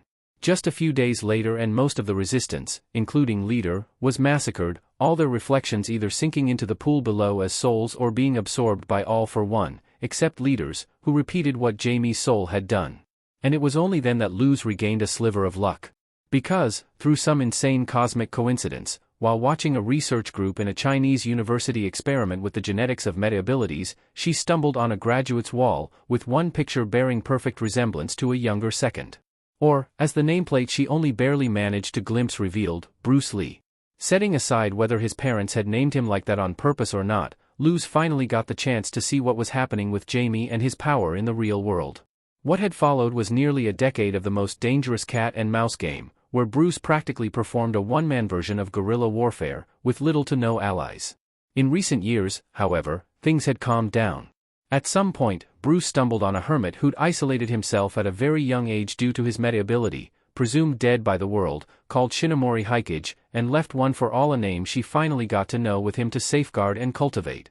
Over the next 3 years her focus was split between the monotonous life of Shinomori and the wild goose chase Bruce set up to lure All for One away from Japan, until finally it ended, his soul too disappearing to wherever Jamie's and leaders had gone.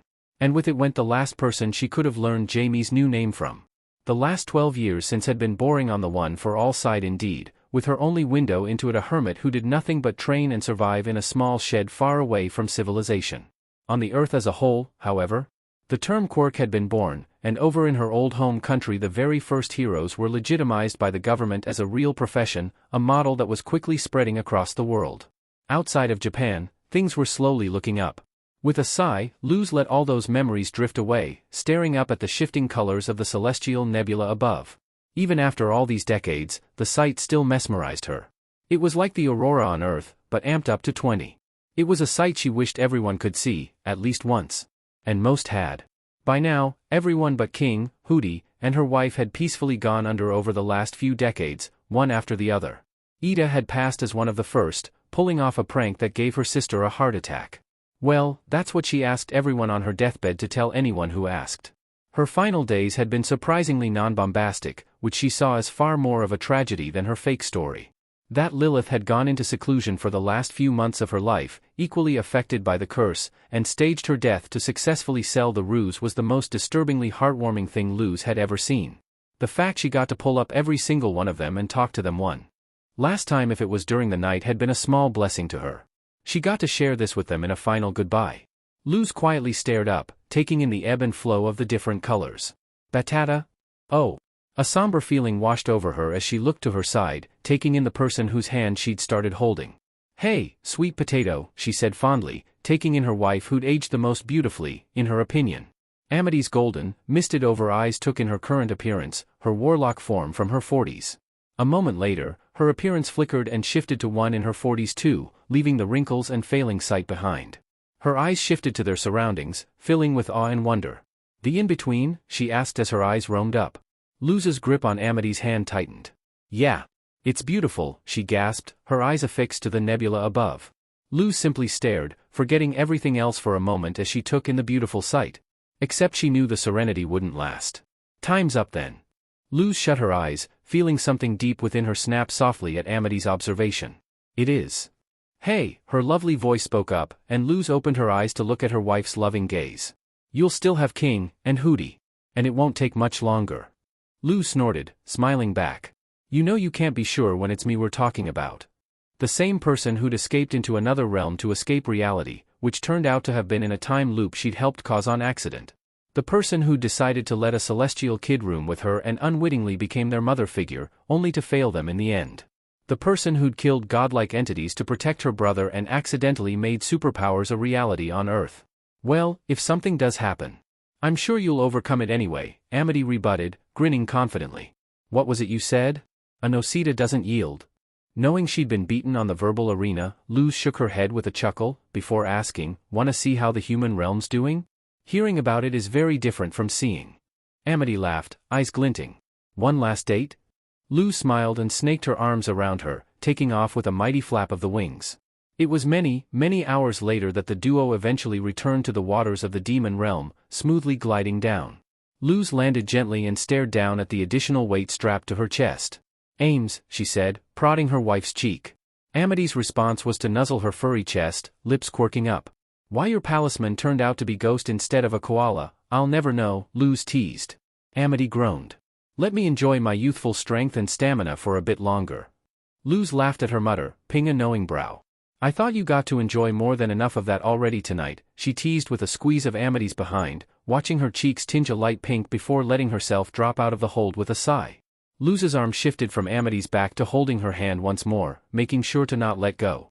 Amity's eyes shifted down to the tight grip, her smile thinning. You know that won't keep working. I've been feeling myself get heavier since I got here, she said quietly. Luz's own smile tightened. You sure you won't let me try and make you a fresh warlock body with my awesome powers? Amity shook her head. You told me that won't work, she said, rubbing the fur on the back of Luz's hand with her thumb. And it was true. Despite her proficiency and long tenure with the warlock form and titan power, she just knew she couldn't achieve that. Throughout her long life, despite making the power as much her own as she could, to the point she felt more comfortable in her warlock form in the in-between than her human appearance, there was always a barrier in the way. After all, this power was just something she was borrowing, even if she couldn't return it. It wasn't hers to give out. She wasn't a titan, just a mortal human who got to choose more. Luz breathed in, swallowing the lump in her throat. I guess this is goodbye then. I'll only settle for, see you, Amity said haughtily, cracking a smile out of her. Two pairs of gold eyes stared each other down, before the two of them embraced tightly. Te amo, Amity, Luz whispered, knowing her voice would crack otherwise. Yo tambien te amo, Luz. After an unknown amount of time, they separated. Amity gave her a wistful look as she stepped back, Luz letting her arms stretch out to hold on for a moment longer. Amity's eyes flicked down at the trailing hand, a silent plea behind the surface, and Luz nodded reluctantly. She let go, and watched quietly as Amity sank and disappeared into the pool below with the promised, "See you," and a contented smile. "See you too." Something felt different. Luz didn't know how long she'd stood in place, grieving all those she'd lost. But in previous times it had eventually been cut short by her waking up in the morning. Breaking the mournful silence, she called out, "King Clawthorn," knowing Hooty wouldn't be much help. The nearest cube rippled, revealing a view of treetops moving past, the rising sun cresting them. Luz smiled. Despite having ditched the medallion after turning 13, King had gone right back to wearing something similar once her nightly situations became known, just so she could always call him with him noticing. "King?" she asked, watching the bobbing treetops go still as he stopped walking. Yeah, he'd kept growing taller as he got older. At 92 years old, he was as tall as giraffes were, just without the long neck, and with plenty left to go. "Luz?" King's rumbling baritone, far from the originally adorable squeaks and voice cracks, came through as the reflective medallion was lifted up and turned around. "Hey, Hermanito," she said, a bittersweet smile pulling on her lips. Could you dash?" "Luz?" King interrupted. "Where are you?" She frowned as he began looking around the medallion. In the medallion?" "You were looking right at me," she said in bewilderment, something close to dread creeping in on the edges. King's yellow and purple eyes returned to the medallion, though it was obvious now they were pointed somewhere at her forehead instead of her eyes. "I can't see you." "Oh. Never mind that." Luz pushed the feeling aside. "So, I called because Amity passed on, and I'm not waking up. Could you go to the cottage and—" King gave her a worried, empathetic look. He'd gone through all the same losses she had. "I'll go check," he said and let the medallion hang again, giving her a treetop view of this portion of the Isles. "Thanks, lil bro," she returned. "I know you don't like being around the Isles much these days." By the time he'd grown tall enough to easily tower over every demon and powerful enough to outshine all other magic users, it had become inevitable someone would see the resemblance with their island and put the other pieces together, especially with all the information Amity and Lilith had catalogued and, after scrutinous editing, published to the Isles available. Since it had become public knowledge, King found much difficulty trying to stick around the Isles, either confronted by religious nuts, fanboys and girls, inexplicable haters, and just in general people with too many expectations and judgments. Ever since he'd laid his clutch just a few years ago, he decided on sticking to the old Hatchery Island, making his permanent home there. Hooty was there too, probably curling protectively around the still incubating eggs, which could take up to a century even with an adult around, according to the preserved Titan's mindscape. After Ida and then Lilith had passed on, he'd gotten more Hooty than ever, which, for King's sake, hopefully was just a mourning phase. Finally, the cottage she'd built her life in came into view, and King breathed in sharply to steel himself. Luz cringed at the subsequent sound of bones creaking and groaning, cracking and grinding together as he shrunk down to a cottage-friendly size. "Thanks again for doing this for me, lil bro," she said, knowing how much shrinking down was an ordeal for him. "I'm getting a food haul from the Bonesboro market today anyway," King brushed off, entering the quiet cottage. He walked through the lived-in hallway and entered the study, which had been converted to the master bedroom once stairs got too difficult to ascend. Luz saw herself in the bed, cuddled up. She didn't have to look at either chest or wait for King to check for pulses to know the truth. "Can't get more romantic than this, huh?" she half-joked in a daze as King confirmed anyway. "Both in our sleep on the same night." "Luz, please." She shut her mouth at the tired admonishment, leaving the room quiet for King to mourn. And all she was left with were her own thoughts. What did this even mean for her, going forward? The most obvious thought was one she didn't want to think about for another while. It wasn't until King had made some calls and was leaving the cottage again, gathering up a tragically inert ghost and string bean, that Luz spoke up again, hoping to push that sight out of her mind for the next short while.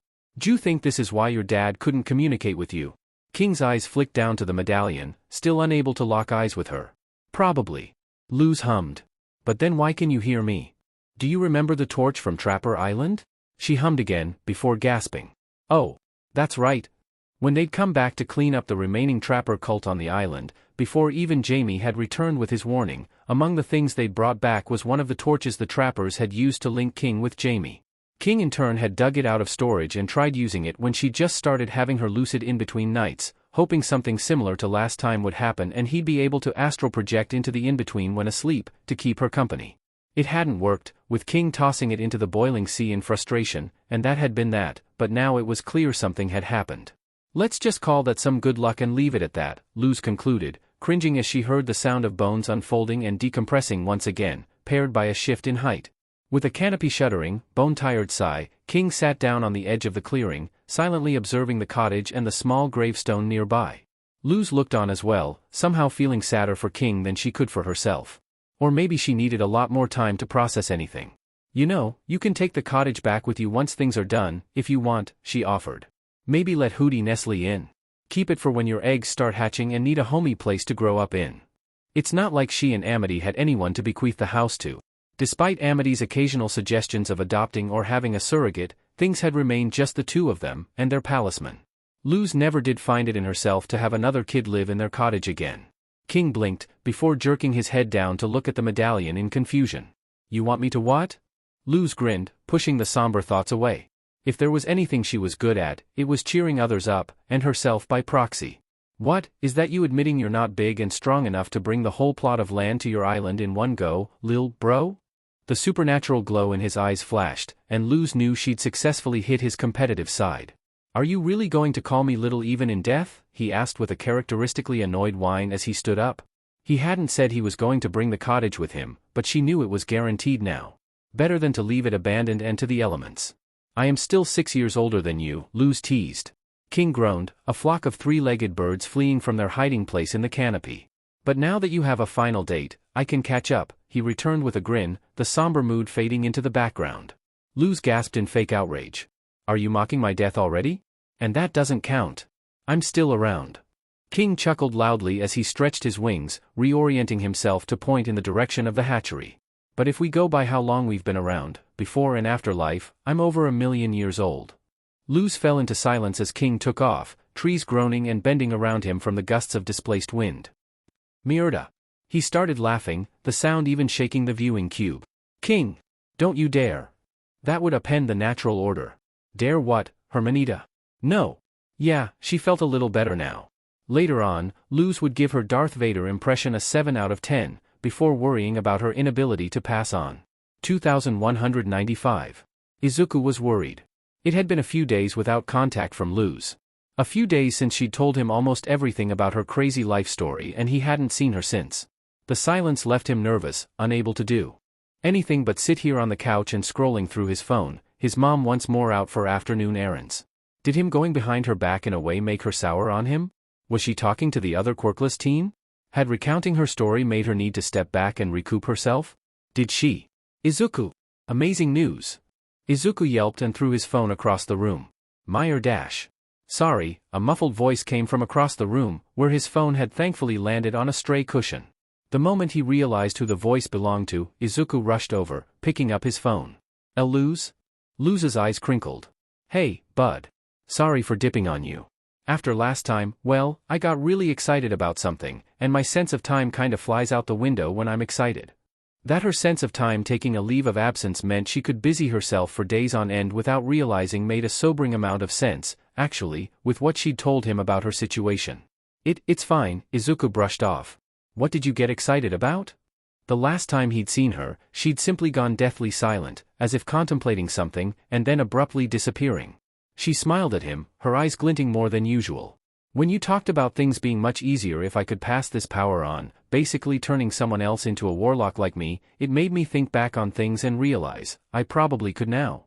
Probably could? What did that mean? And why was she telling him instead of whoever? Luz took him echoing her words as her cue to continue.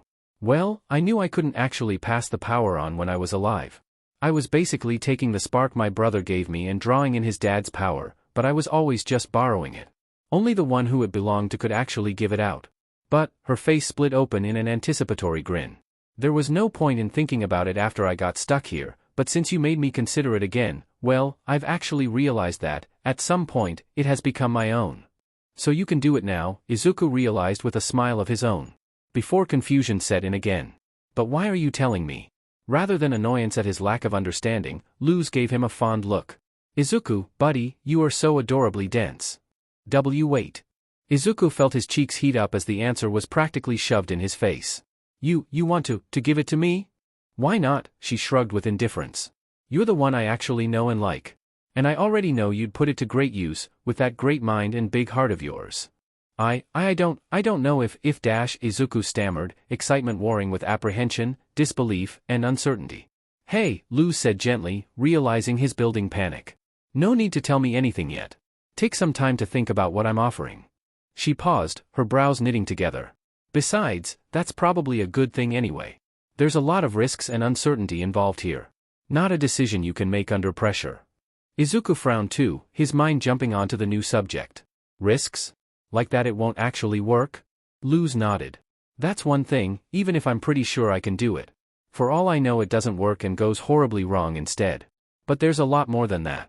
Like, she gestured at herself, things were very different for me. I had an entirely new body made for me to put it in, my power was given to me by a full-on titan, and I was just a regular human. You're definitely not dying on my watch, I'm not an actual titan, more of a human in a titan overcoat, and you have all kinds of quirked ancestors passing vestigial adaptations down to you. It might go completely differently than I think it will. He nodded along, starting to get the bigger picture, but Luz began looking nervous. And even without those risks, I won't lie and say I don't have expectations for whoever I give it to. What do you, wait, you mean the things you left out of your story because you thought it'd, carry responsibilities with them? Izuku asked. Luz snapped her fingers, grinning. Exactly. She frowned. But basically, the one thing I really want is for someone to relay some really important information to whoever can do something about it. She shrugged. But that can be anyone, really. Right now there's no real hurry, and, now that I think about it, that doesn't even need my power. She smiled sheepishly. As long as there's someone quirkless and trustworthy enough who has the means to contact and convince the right people, it's fine. Then what about the rest? He asked again. If you gave me your powers, what would you expect of me? Her eyes softened. What I'd expect of you, is for you to use that power to fulfill your wish and accomplish your dreams, Izuku, no matter what they are. Oh. Izuku averted his eyes, not that it would hide the heartened blush from her. But even if passing it on works out, that won't mean there aren't other risks, Luz continued, looking serious once more. It feels like there are things brewing, big things, dangerous things, and it's almost inevitable with this power that you'd be pulled into those things. Like, ancient space gods big? Izuku asked with a gulp. Oh, no. Titan no. She paused. Okay, maybe just 1 or 2 steps down from that, she conceded, before brightening. But that'll all be years and years down the line. No doubt. Izuku nodded, though that particular worry wasn't exactly alleviated. And Luz noticed too. But seriously, that's why I'm telling you to take your time. Think long and hard on it. You're my first pick, of course, but now that I know who else I can talk to, I can find others if you're not comfortable with all the bad stuff I've brought up. Like that American girl. Her bright grin softened. And of course I'm sticking around no matter what you pick for however long you want me around, obviously. Izuku hadn't even considered the possibility yet, but now that she'd reassured him anyway it felt like a huge weight had fallen off. That's going to be a long time then, Noceda-san, he said in relief, slipping into formalities. Luz's eye twitched. Oi. Just because you know my last name now doesn't mean you can backpedal after all this time. He froze up, recalling his words. And no. He began to frantically object, but in his stutters a giggle escaped him. Hearing someone so demanding with only using first names was so backwards from what he knew.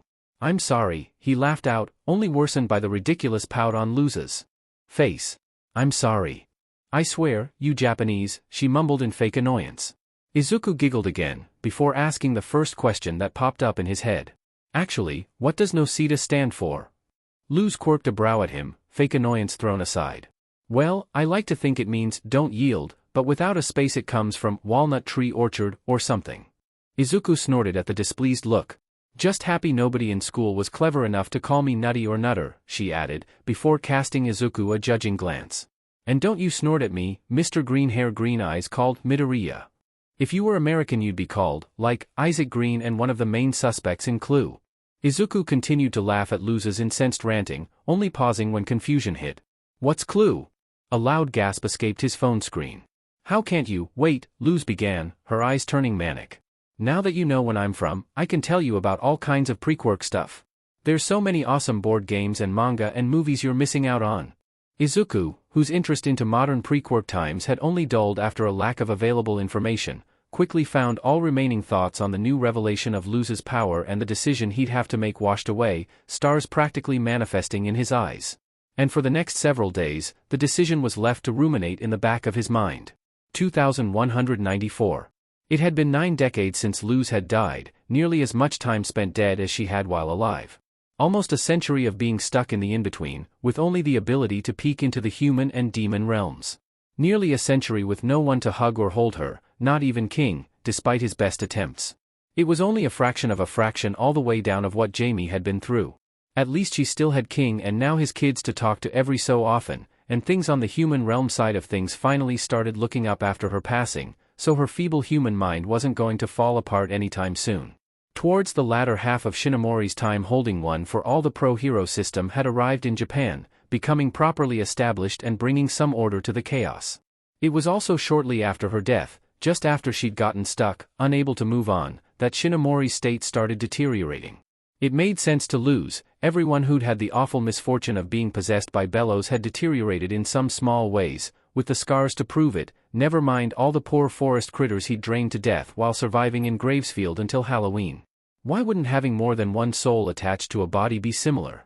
Luz had had a tremendous freakout when Shinomori had become nearly bedridden from it, unable to even hike back to civilization, and it had been the first time she'd tried actively talking to people in the human realm rather than staying hidden, something she realized she'd waited for just a bit too long, as nobody could even hear her panicked pleas since her passing. Thankfully for everyone who wasn't all for one, that wasn't how Jamie and his power ended up disappearing, as somehow, miraculously, a local pro-hero heard rumors of a hermit in poor health living in the local national park and managed to track down the shed, becoming the 5th holder after a short few days keeping the man company on his deathbed. With the brief 2 decades of calm having passed, time sped up once more as both the 5th and 6th miraculously survived encounters with All for One with the power intact, though both passing it on shortly after and dying. Finally, Luz cheered audibly when the first woman, Shimura Nana, received the power, because girl power. Though the circumstances were as tragic as all the ones preceding it. In truth, being able to follow Jamie's legacy was both a source of comfort and misery. And then one Yagi Tashinori came into play. After so much tragedy, she was elated, ecstatic to see Jamie's power become one that truly changed the world for the better, ushering in an age of peace and order after over a century of chaos and fear. He wasn't even affected by the additional souls, clearly throwing her old possession theory out the window. The only explanation that remained was that, ever since Jamie had an additional power forced on him as a soulless vestige, every following holder had one more power, one more vestige than there were souls to hold them, until quirkless Yagi Tashinori came around to bear the load of the power stockpile's vestige, rapidly mastering the usage of the energy within. At least any future Quirk people who might hold it wouldn't be met with a nasty surprise now. And then, after multiple decades of peace and quiet, the cracks started to appear. All tiny, most not even noted as anything important by anyone who wasn't Luz. It had started 15 years ago, when, after more than a century of no change, a new, 3rd pull registered on Luz's senses. And just 3 years later, another. Her unease had been quelled for a bit after locating the new reflections in the in-between shortly after their manifestations.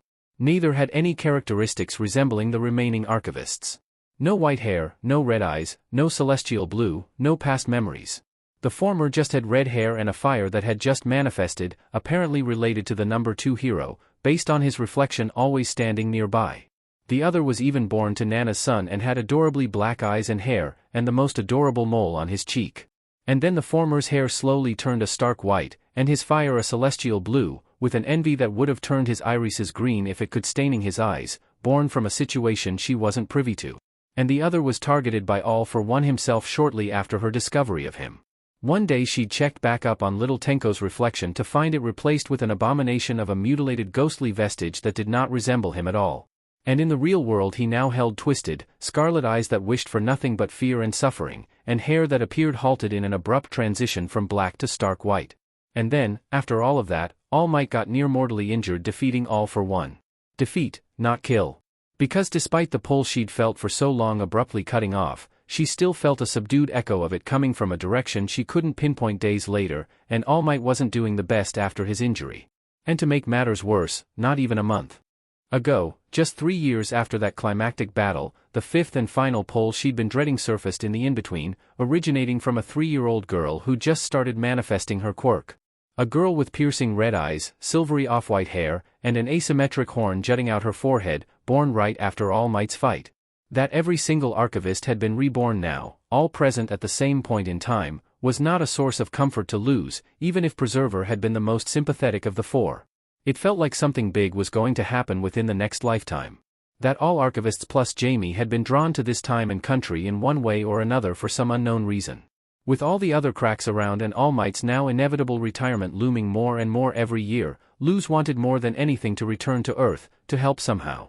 But there was nothing she could do, and so she was relegated to watching the reborn archivists and keeping up with regular human realm happenings. Despite the stressful times, Luz still tried to find moments to simply relax and let her worries drift. Floating in the celestial nebula helped calm her down, though it wasn't like too much stress could actually kill her, and settling into mundane Earth happenings helped distract her from the 4, near 5 pulls constantly calling to her senses. Who to follow today, she mused out loud, drawing a circle and manifesting a large binder, flipping through the names she'd been collecting over the century. Night in America. Going through a difficult time and doesn't need peepers. Terrible human being and watching her stresses me out, she dismissed one after the other, turning pages. Finally, her bony digit paused on a name. Oh, that's the model who works with Best Jeanist sometimes. Her spunky attitude is the best, she reminisced with a smile, knowing she had a pick. As long as she wasn't doing something private. Her century stuck here hadn't degraded her sense of morality, after all. Mostly. Bakugo Mitsuki, she called out, picking up the viewing cube and settling in for a watch, shifting her appearance to her human self on instinct. Her eyes widened when she realized the view stretched out far beyond the borders of the cube. Wait, is this a lake? Her view was almost entirely that of the sky, a lake shore visible on the side, where she could see the woman walking down what had to be a path in a park. An excited grin forming on her face, Luz swiped her finger over the cube's surface, watching her vantage point slide across the lake's surface. Oh heck yeah! So much better than the Pacific. And those trees were beautiful. She could return to watching the woman after she got her fill of this amazing view.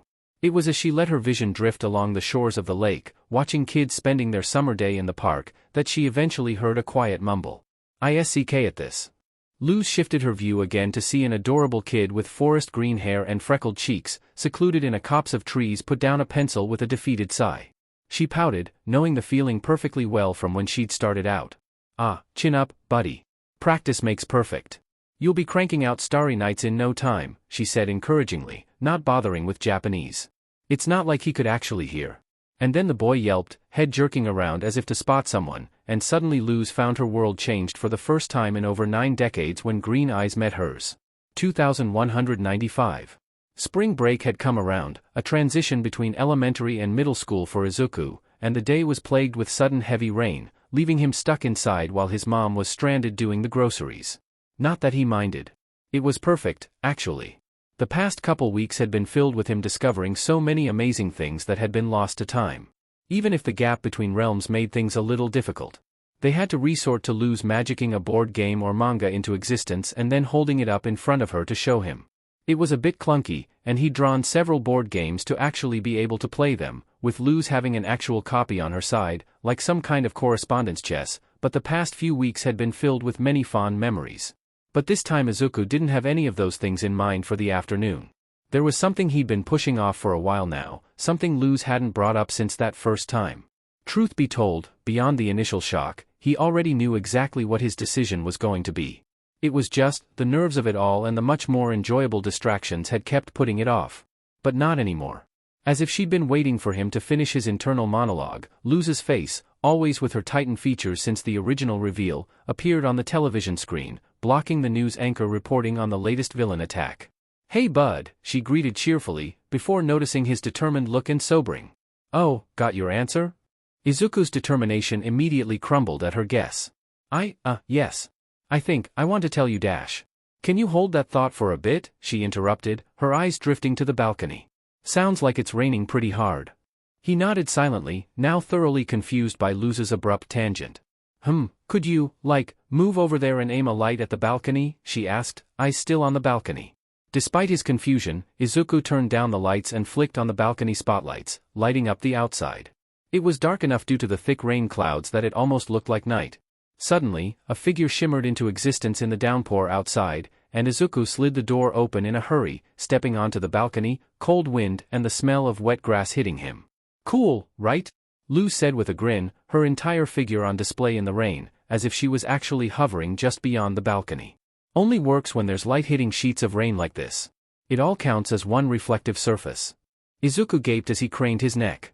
He'd never been able to see her in person, but she was tall. Easily 2 heads taller than him. It was like how he imagined standing before All Might. "And this is probably the best way to talk with each other for this too," she said softly, reminding him of his briefly forgotten resolve. "Why yeah."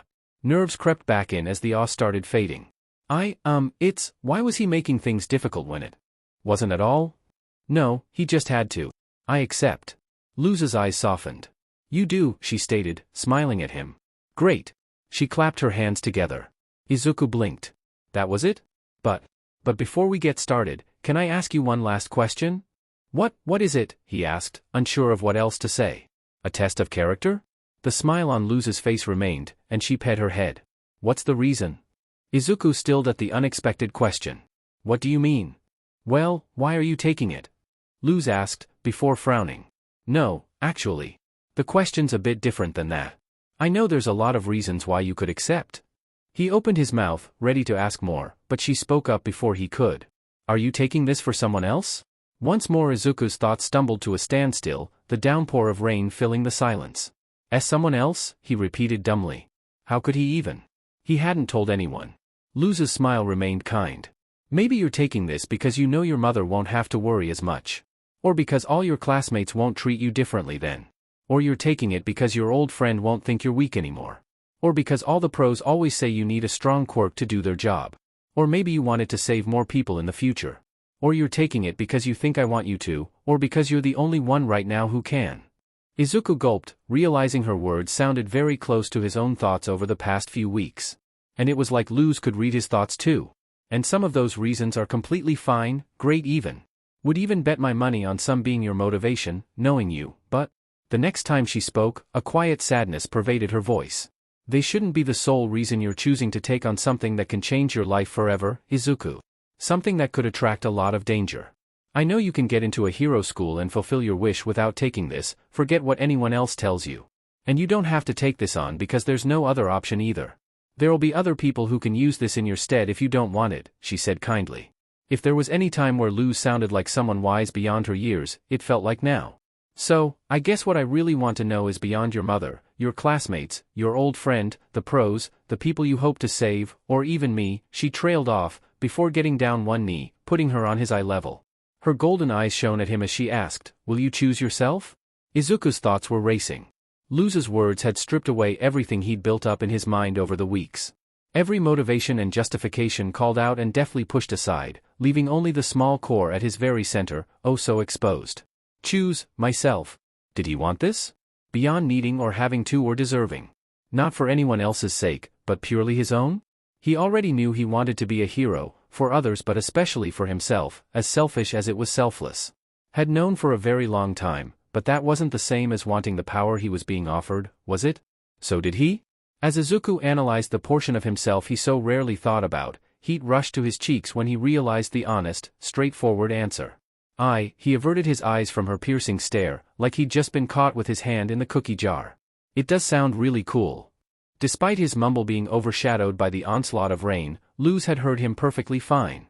"I know, right," she said giddily, beaming at him as she straightened back up, like she'd lost several weights off her shoulders. "Man, you should have seen what I was doing against those archivists. I was parrying black holes and shouting mountain ranges into existence. Obliterating them too. I'm pretty sure I grew taller than Mount Everest at some point." Izuku's jaw fell. "What?" Luz seemed to catch her own excitement. "Okay, so, battling in a place where logic and physics are taking a backseat probably exaggerated things a lot, she admitted. But yeah, this stuff is really cool." She smiled at him, brighter than any time this afternoon. "And I'm glad you'll get to enjoy it too, Izuku." Oh, that's why she wanted to know? Just remember that, okay? This is for you first, anyone else second. And don't let anything or anyone convince you otherwise. Izuku nodded silently at the kind words, meant solely for him, his eyes a little wet despite the balcony one floor up shielding him from the rain. "So, he wiped at his eyes. How is this, how are we doing this, he finally asked. Because, well, there was a literal divide of dimensions between them? In contrast to his new worries, however, Luz simply grinned confidently. Oh, this part will be easy. Her right hand suddenly lit up, intricate symbols and circles connected by arches glowed on her skin, giving the falling rain a strange halo as they snaked up her arm and into her sleeve. She stretched out her hand, her bony digits hovering just an inch behind the curtain of rain. Just follow my lead. His eyes switched from the excited, kindly look in Luz's eyes to the mesmerizing colors dancing on her extended hand. In his brain, a thought popped up unbidden. Wouldn't it be just his luck that demons were real, and for the past half a year he'd been targeted by one, with him about to shake away his body or soul? But if that was true, and if a demon was the only one in the world who'd truly supported and understood him up until now? They probably deserved this win. Yet far more importantly, he believed in Luz, and trusted her to be the good-hearted, kindred person he'd gotten to know her as. Shaking the unbidden thought away, along with all the remaining embers of doubt, Izuku smiled brightly, locking eyes with Luz, and reached out with his hand.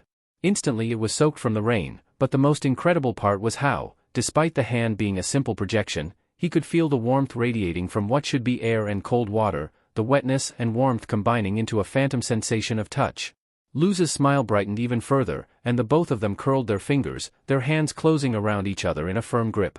An indescribable warmth leapt off her hand and into his, the glyphs and lines flashing so bright his vision went white, and with a loud rushing noise filling his ears, Izuku's thoughts were cut off. 2195, a few weeks before. King Clawthorn, Luz's voice echoed through the in-between, tinged with a paradoxical mix of urgency and hesitance. Luz, her brother Big and Small were descriptors that remained controversial and subject to opinion between the two of them answered almost immediately, a cube jumping up into her hands. Despite the thoughts running through her head, she smiled. Hey big guy, she said, watching his face come into view as he lifted up his medallion, the tall rock walls of his island in the backdrop. Sorry for contacting so soon. Originally, her presence around King had been near constant, her only lifeline to the living. But in the decades that followed they both realized they'd drive each other crazy if they didn't go for breaks.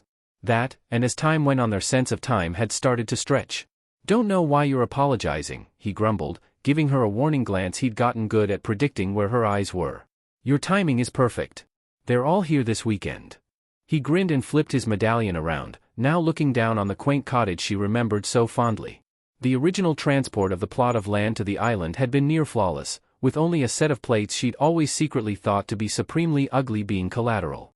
Though the sluggishly beating hole in the front door was a surprise. Where's Hootie? She whispered, expecting him to somehow be able to hear her and randomly ambush her. Going through another one of his, I wanna burrow into your eyeball phases, King explained quickly which, woof, that happened more and more often the older King got before shaking his head and inhaling. Kids, your aunt's here, he bellowed, the trees shaking in the background. Not even 2 seconds later a gaggle of titans of various sizes came rushing out the door and the thick forest, some even flying in from the sky. Tia Luz. Auntie Ghost. That was the second reason they had less time to talk in recent decades. King's clutch had started hatching. It was a titan scent literally that a clutch of eggs hatched with at least a year between each, with an adult around, because having to deal with a dozen titans all in their little monarch phase would have actually managed to kill King, no matter how hilariously karmic. Kids, he chided the rambunctious crowd. You know I need to do the spell first. Yes Dad Daddy Father Papa, they chorused, along with a happy gurgle. A loud chuckle shook the ground as he took off the medallion and put it down, the kids scrambling to form a circle around it, miraculously ordered enough to do so by age. King drew a circle above her and began to chant, the Titanic perfectly understandable to Luz after so long learning it together. A very thin mist erupted from the medallion, filling the area. She shifted her view to it, getting a proper look at her baker's dozen of nibblings, whose eyes flashed with the purple of oracle magic, which faded to a background hue. Luz's heart swelled with joy. Hey Louis, Marilyn, Lucia and Lucas, Amelia, Iggy, Julia, Manuel, Artoria, Levi, Carrie, Emer, Jormy. Just naming them off was a small chore of its own, one that made her appreciate King's tenacity and determination every time. Hello Tia Auntie, they chorused happily. The group ranged from those in their late 20s, doing jobs on the Isles under concealment stones, to those going through the University of Wild Magic and Hexside, all the way to the infant gurgling in Louis's arms, the last from her greeting, closing the circle. Hey, you guys! She beamed, pushing her other thoughts away. So, anything exciting happened since last time? Ooh. Levi jumped up and down. It was Palisman Adoption Day last week.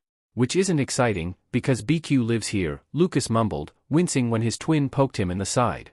Levi slumped. Too bad I'm not allowed one until next year. But I had to look. What he forgot to mention, Artoria chimed in, at the age to have been present for Adoption Day, though the blue wooden egg peeking out of a pouch on her hip said enough about how she was planning on getting her Palisman. Was Park being rude to everyone wanting to adopt? Luz frowned as a sneer and scowl or two appeared on her nibblings' faces. Especially Amelia's expression was worrying, given her tendencies, which were ironically opposite to her name's meaning. Have they been rude to anyone outside of that? She asked worriedly, wondering if maybe she should have at least checked on Hunter and Willow's descendants. Sure, their great-grandkids had been too young to know her when she was dying, and they were several greats further now, with most of the current generation spread out over different surnames, but maybe she should have anyway. Iggy and Julia, both in their upper years at Hexside, shook their heads. Then I think they're just very proud of their Carver heritage and are biased against adoption, Luz theorized. If they're not being a bully, maybe they're not being rude on purpose? Truth be told, the son and grandsons who'd taken up Palisman carving from Hunter had not been the most pleased with the Noceda method becoming popular on the Isles, which just entailed carving an egg and letting the Palisman decide. Anyone could carve that if their hand was steady enough, and was even seen as morally superior to carving by some. It had definitely been a hit on the family business. It hadn't been enough to cause bad blood between them, at least, since she hadn't done anything intentionally, but it had definitely been the cause of some mild animosity when she'd still been alive and Hunter and Willow had passed. Assuming bad intent has often led to worse things, Marilyn, the second oldest and certified bookworm said, working at the Bonesboro Museum, as fascinated with old Titan culture and history as she had been. Luz smiled back, happy her message was understood, before locking eyes with Manuel, who got his Palisman last year. Speaking of Manuel, how is she? In lieu of a response, a cheerful hiss came from the thick fur on his chest. I polish her every week, Manuel said proudly as his adopted Palisman slithered into the air. Hey Stringbean, you adorable power noodle. Luz greeted ecstatically, her old Palisman's tongue licking at where her finger was projected in the mist. Sounds like you're getting spoiled. Her Palisman hissed happily, wiggling to show off the light of the spell circle glinting on her scales, before flying back and snaking around Manuel's wrist, sprouting small horns to match his. Last year, Luz had been overjoyed when she saw her old Palisman. Rejuvenated for the first time since her passing. The fact the shape-shifting Danger Noodle would get to be around and live a life as long as a Titan could was just the cherry on top. It also helped she could shapeshift to much greater sizes, meaning she could grow to match with age. "D'you think Ghost will pick me?" Carrie asked timidly as she stepped forward, the next youngest and still a year or two away from her magic being strong enough to start needing schooling. Luz's grin softened as she got down on one knee. "Carrie, whichever Palisman picks you, carved or adopted, will be perfect for you," she said. "And if that's not Ghost, then that's fine. It just means there's a better fit out there for you." That her wife's old Palisman hadn't been able to follow suit yet was a downer, and Luz secretly hoped Ghost did pick one of King's kids over any other Hexside kids. But from the way Carrie spoke and held herself right now, it didn't seem likely she was going to be the one. The conversation was halted when a low groan came from above, and the purple hue lighting up the kid's eyes flickered. "Looks like your dad's overtaxing himself again," she said, standing back up while King made a noise of protest. "Be sure to pester him about that relentlessly, okay?" The gaggle of Titans let out noises of disappointment, some not even having gotten the chance to talk to her face to face, but all relented. Well, Jormy didn't sound disappointed, but he could only gurgle in "Wes" for now. Luz's smile reached her ears as they chorused their goodbyes, and the mist and purple hues faded as King let go of the spell circle. "All right," he groaned. "All of you, get ready for dinner soon. And clean your rooms. I know some of you haven't. Don't make me shrink down there and check for myself," said. Some of them giggled as the group split up and fled, resuming whatever they'd been doing before her arrival. "No." Emer, the second youngest and fully in her little monarch phase, flower crown and all, shouted, stomping the ground. "I still need to tell her about the awesome new beast recruits in my army." She was hastily picked up by a returning Lucia, carried off with a massive tantrum growing in the air, leaving just Luz and King by themselves on the clearing. "You could have let them keep talking to thin air," she commented idly as the medallion was picked back up. "I got the feeling you had private things to talk about." Luz winced. He'd gotten that from just her demeanor? "Having a baker's dozen kids makes you too good at picking up secret moods, huh?" she half-joked, cracking a smile from King. Guess it was time to spill, huh?" So, you know that kid I've mentioned a few times? King's skull morphed in mimicry of a ped brow. Izuku Midoriya, the one you've been talking about every single time you're here for the past 8 months? Oh, she'd brought him up more often than she'd thought. Whoops.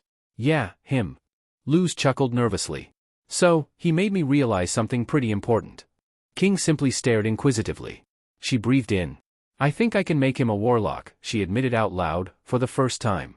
I know I said I couldn't before, but after being dead for so long, I can feel it as part of me now. Not anyone else's. I made it my own. That's great. Luz smiled at King's toothy grin. It is. I know how bad it is for him, to be singled out like that, to not feel like you have any power for yourself, to want a dream that seems impossible. And I might actually be able to help him with all of it, to give him his ticket to his dreams and give him hope. But the happy mood didn't last. But, I don't know if I should tell him, she admitted, shame creeping up her throat. Because you'd have to tell him about everything else? King asked, much to her confusion. Oh, wait. Right, I forgot to tell you. She let out a manic giggle, because of course she was messing even this up. So just 2 days ago he found out I was born before quirks even existed, and I've basically told him everything there is to know about me and my past, and he's taken it super well, except, I still don't know if I should tell him. What makes you say that? King asked, in that tone only a father learned to use after hundreds of times consoling his children. Luz didn't know if it was funny or a little humiliating that her little brother was stuck in dad mode with her right now. Because big things are coming. I guarantee it. All the archivists being reborn, All Might's injury, she looked away, though not that King could see her do so. If I give this power to him, he'll get dragged into this, one way or another. I just know it. And when he does, if there's a time where sacrificing himself will save people dash. She cut herself off when memories flashed in her mind's eye unbidden, filling her with urgency. You have to understand, King. That kid, he decided to start helping a strange woman he never even met before because he saw in her eyes that she wanted someone to talk with. He learned how to cut his mother's hair just to save her money for the barber and help her finances. He keeps trying to see the best in a childhood friend that turned into his biggest bully. And when I told him I originally died saving someone, he consoled me, telling me it was the bravest, most heroic and selfless thing someone could do. Luz dash. And if I tell him I can give him this power, if I dangle the option in front of him and he wants to take it, and having that power gets him in danger. He's just so much like, if it puts him a position where he will dash. L dash. I don't want to fail him. She shouted. I can't let that happen again. I can't. And not again, she whimpered. Out of breath, she had gone down on her hands and knees at some point. Droplets quietly fell and made ripples in the pool under her, her heavy breathing hammering on her ears. Luz, you didn't fail Jamie. The soothing baritone of King's voice cut through the noise, pulling her eyes back to the viewing cube. How can you even say that, she whispered bitterly, staring at eyes that couldn't see her. He lived with us for 3 years, and not once did I realize that, all that time, he was having the same thoughts I had. Feeling the same guilt. She cut herself off to fill her lungs. I didn't even notice until those last few weeks when he straight up told me, and by then, all I could do was talk to him. And that didn't even work, because he still went and She cut herself off again. King knew very well what happened. But you did get through to him. Her eyes shot back to the cube, ready to deny, but King's eyes showed no room for retorts. Luz, you did, he reiterated. And maybe you're right in that you didn't clock his thoughts, but none of us did. And more importantly, you stopped him from having them in the end. Bitterness threatened to seep in again, but she held her tongue, if only from fatigue. You never said much about what you talked about in the end, he continued somberly. But what I do know is that you gave him the most important thing he could have been given back then. Because in the end, he didn't give up his life thinking he had no other choice, that it was the least he could do to atone, that it was what he deserved. Somehow, King's eyes perfectly locked with hers, as if the divide between living and mostly dead didn't even matter. Because Jamie chose to save us from the archivists. He chose to leave behind a world where my kids won't have to worry about murderous space gods coming after them. I know him making that choice still hurts, even now, that he didn't choose himself like you could. But you made that possible.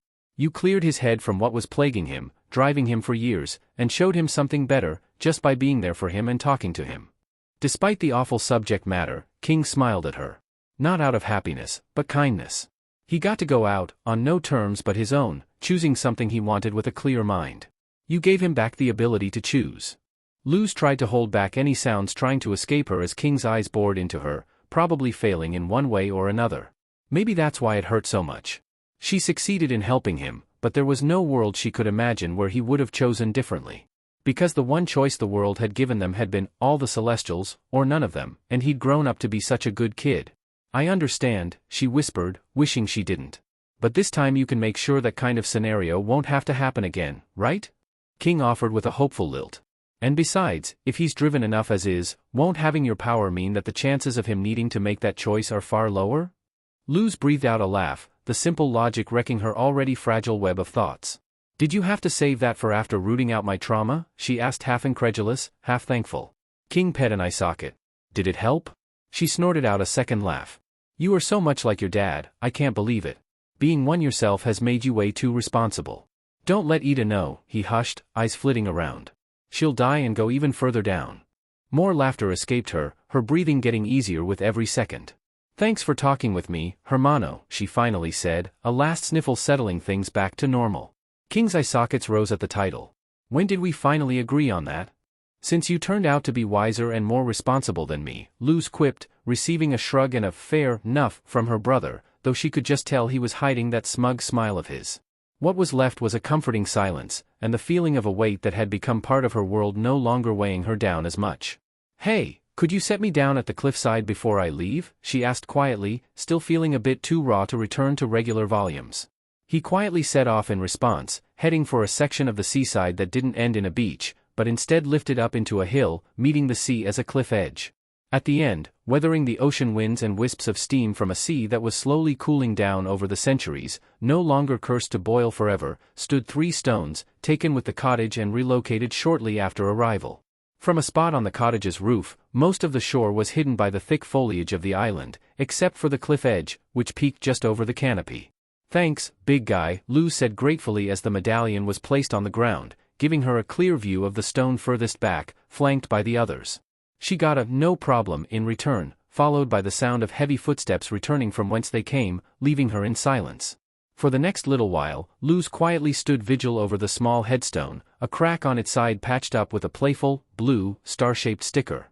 It looked just like it had the last time she'd seen it. Under his name and date of death, the titles Jamie ended up with were inscribed. One's far better than his original one. Loyal ally. Brave companion. Friend of Titans. Savior of the future. But most important of all, down at the bottom, carved with a shaky, inexperienced hand after the rest had already been done, with a clarity that had come just a little too late. Beloved son. Eventually, Luz disappeared from the medallion's reflection, leaving the site alone again. She had other things to do now. Izuku came to with the feeling he'd been tucked into bed, warmth enveloping him on all sides and a springy softness under him. Before confusion could set in, his most recent memories came flooding in, his eyes shooting open. He was greeted with the unlit ceiling of the living area. Wait, what? Only then did it register that he was lying on the couch instead of a bed, and sat up, groaning. You're awake. He jolted at the sudden sound, his eyes latching onto the figure smiling in relief next to the TV. Luz, he asked, something niggling at his brain.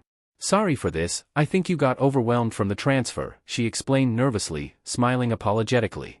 Didn't happen with me, but, you know, different situations. As she continued to ramble, Izuku caught onto what was bugging him. How can I see you? It wasn't raining inside, and he wasn't looking at a flat projection. She blinked, before smiling giddily. Right. I had no idea it was gonna happen, but, so basically, you know how every quirk person has a reflection in the in-between. She barely waited for a nod before jumping into explaining. Well, quirkless people don't, which is why I thought this was only possible with one, but when we did the transfer and connected, I think I sorta became yours. She glanced around her, stepping back. Seeing the in-between and the real world around me at the same time is gonna take some getting used to, but I'm adaptable. Her eyes drifted away from him, taking in the unlit apartment. Man, this is the first time I'm seeing the real world outside of cubes in forever. Look at all these different angles. Izuku, however, was still caught up in the explanation. You're my reflection now? Luz paused, catching her enthusiasm. Well, not reflection exactly. When a reflection doesn't match the real person, or doesn't have one, I call it a vestige. But I'm also a full soul, so that's also not correct. How can a quirk not be with the right dash? He blinked, before jumping onto his feet. Wait, is there a quirk that can swap dash? Let's leave all the world-changing information that others need to know eventually for when you're not dealing with receiving a life-changing new power, she interrupted hastily, giving him an apologetic smile. Right, he should probably take things a little slower. He barely even knew what had happened. He hadn't even turned the lights back on. And right now, the only thing he knew was that Luz's situation had unexpectedly changed. "So you're in the real world now?" he asked as he sat back down. "Because that would be amazing for her." Luz wagged her hand in a SOSO gesture. "More like a ghost. Check this." She floated off the floor, and then abruptly rushed past him, passing through the wall. "Whoa! I know, right?" Luz's head popped back through the wall, grinning like a loon. "Can't actually go further than about a mile from you though, I checked when you were out." Izuku's excitement for her dimmed. "You're stuck to me now? First of all, getting to see and explore the real world in a 1-mile radius is so much better than cubes," she assured him quickly enough for him to realize she expected this reaction. "Besides, I don't need to go anywhere to scry for whoever I want." With a grin, a strange, rippling cube with starlight gold shimmering inside rose from below the floor. Luz noticed his eyes snapping onto the cube, and her grin burst into even more excitement. "You can see what I summon over here? That opens up so many things. I could project old movies on the screen. Izuku's eyes drifted up as she once more floated up into the air. When she noticed, she put a hold on her excitement, breathing in deeply to lower herself back down, losing the energy. "Sorry. You know what the best part is though?" she asked, a smile again creeping back in. "No?" Luz was suddenly up in his face, grinning creepily. "I can touch you now," she hissed. Her bony digit tapped against his forehead. He stammered. Was she a demon out for his soul? Her gold eyes blinked back at him in confusion, before she realized and abruptly backed up. "Oh, sorry, pre-quirk media reference," she explained hastily, letting out a shaky, embarrassed laugh. "Oh." Izuku let out a quiet chuckle. And it was then that her statement was processed. She could touch him? "Man, I keep forgetting how much stuff society forgot about," Luz murmured. "At least you all went ham on Star Wars." Had she been the one to move him to the couch? But then, that meant. On second thought, in this case it's probably a good thing everyone collectively forgot about Dash. Whatever she was going to say was cut off when Izuku slammed into her. He squeezed his arms tight, hoping to make up for all the months of missing hugs. And finally, after some sputtering and stiffness, her posture relaxed, and fuzzy arms wrapped around him in reciprocation.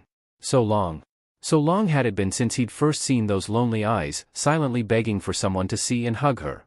Finally he got to do what he'd been wanting to do for months. "You're really fluffy," he mumbled into her chest, his lack of filter striking him. Thanks, bud," Luz returned, taking it in stride as she petted the fluff on his head. "I bet you're gonna be very fluffy too." "Yeah, wait, what?" Though part of him objected, Izuku pulled out of the embrace, staring up at her in confusion. Luz returned said look. "What? You don't Dash," she paused, before slapping her forehead. "Oh, of course you haven't seen yet, doy." She stepped back and drew a small, deep purple circle with her finger, a full-body mirror popping into existence with little fanfare, the only sign it wasn't actually physically in the room being a slight translucence. "Don't be alarmed," she offered nervously as Izuku took a step forward. The reason for her nervousness immediately became obvious. The scara of Izuku's eyes had turned pitch black, and had gained a familiar, otherworldly glow, leaving only vibrant rings of electric green to stare back at him. And the closer he looked, the more he noticed. A small fang was poking his lip, opening his mouth revealing a full pair of elongated canines. His ears had slight points to them. His hair somehow looked even thicker, a darker sheen to it, which he was surprised he could even notice in the dim lighting, and maybe an added inch or two. And as he passed his fingers through the bushy curls, he felt and saw 2 bony bumps jutting out of his skin just behind his hairline. And he finally realized there were bits of exposed skin at his waist and ankles, extra inches his shirt and pants suddenly couldn't cover. "Oh," was all the reaction he could muster. "I probably should have expected that something like this would happen," Luz began to explain, standing awkwardly next to the mirror. "I was given a whole new body designed to work with me, but for you it's all being jammed into what you already have. At least you have a much sturdier body from your ancestors, and you're at the start of PBRTY, so you'll hopefully grow into it and adapt smoothly. But, Dash," she glanced at him worriedly. "This is getting a bit too much, right?" Izuku glanced back at her, having taken in his burgeoning new appearance. Much to his surprise, "I knew something was going to happen to me when I accepted," he said slowly, before the analytical part of his brain giddily took over.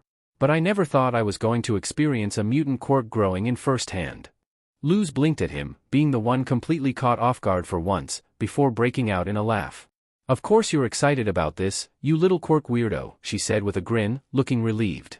Izuku grinned back at her, taking the nickname in stride. And then something more realistic hit him. Wait, what am I gonna tell everyone, he realized. How am I gonna explain how a mutant quirk came in late? Emitter and transform types were one thing, but a quirk type that was always visible from birth. Right before middle school.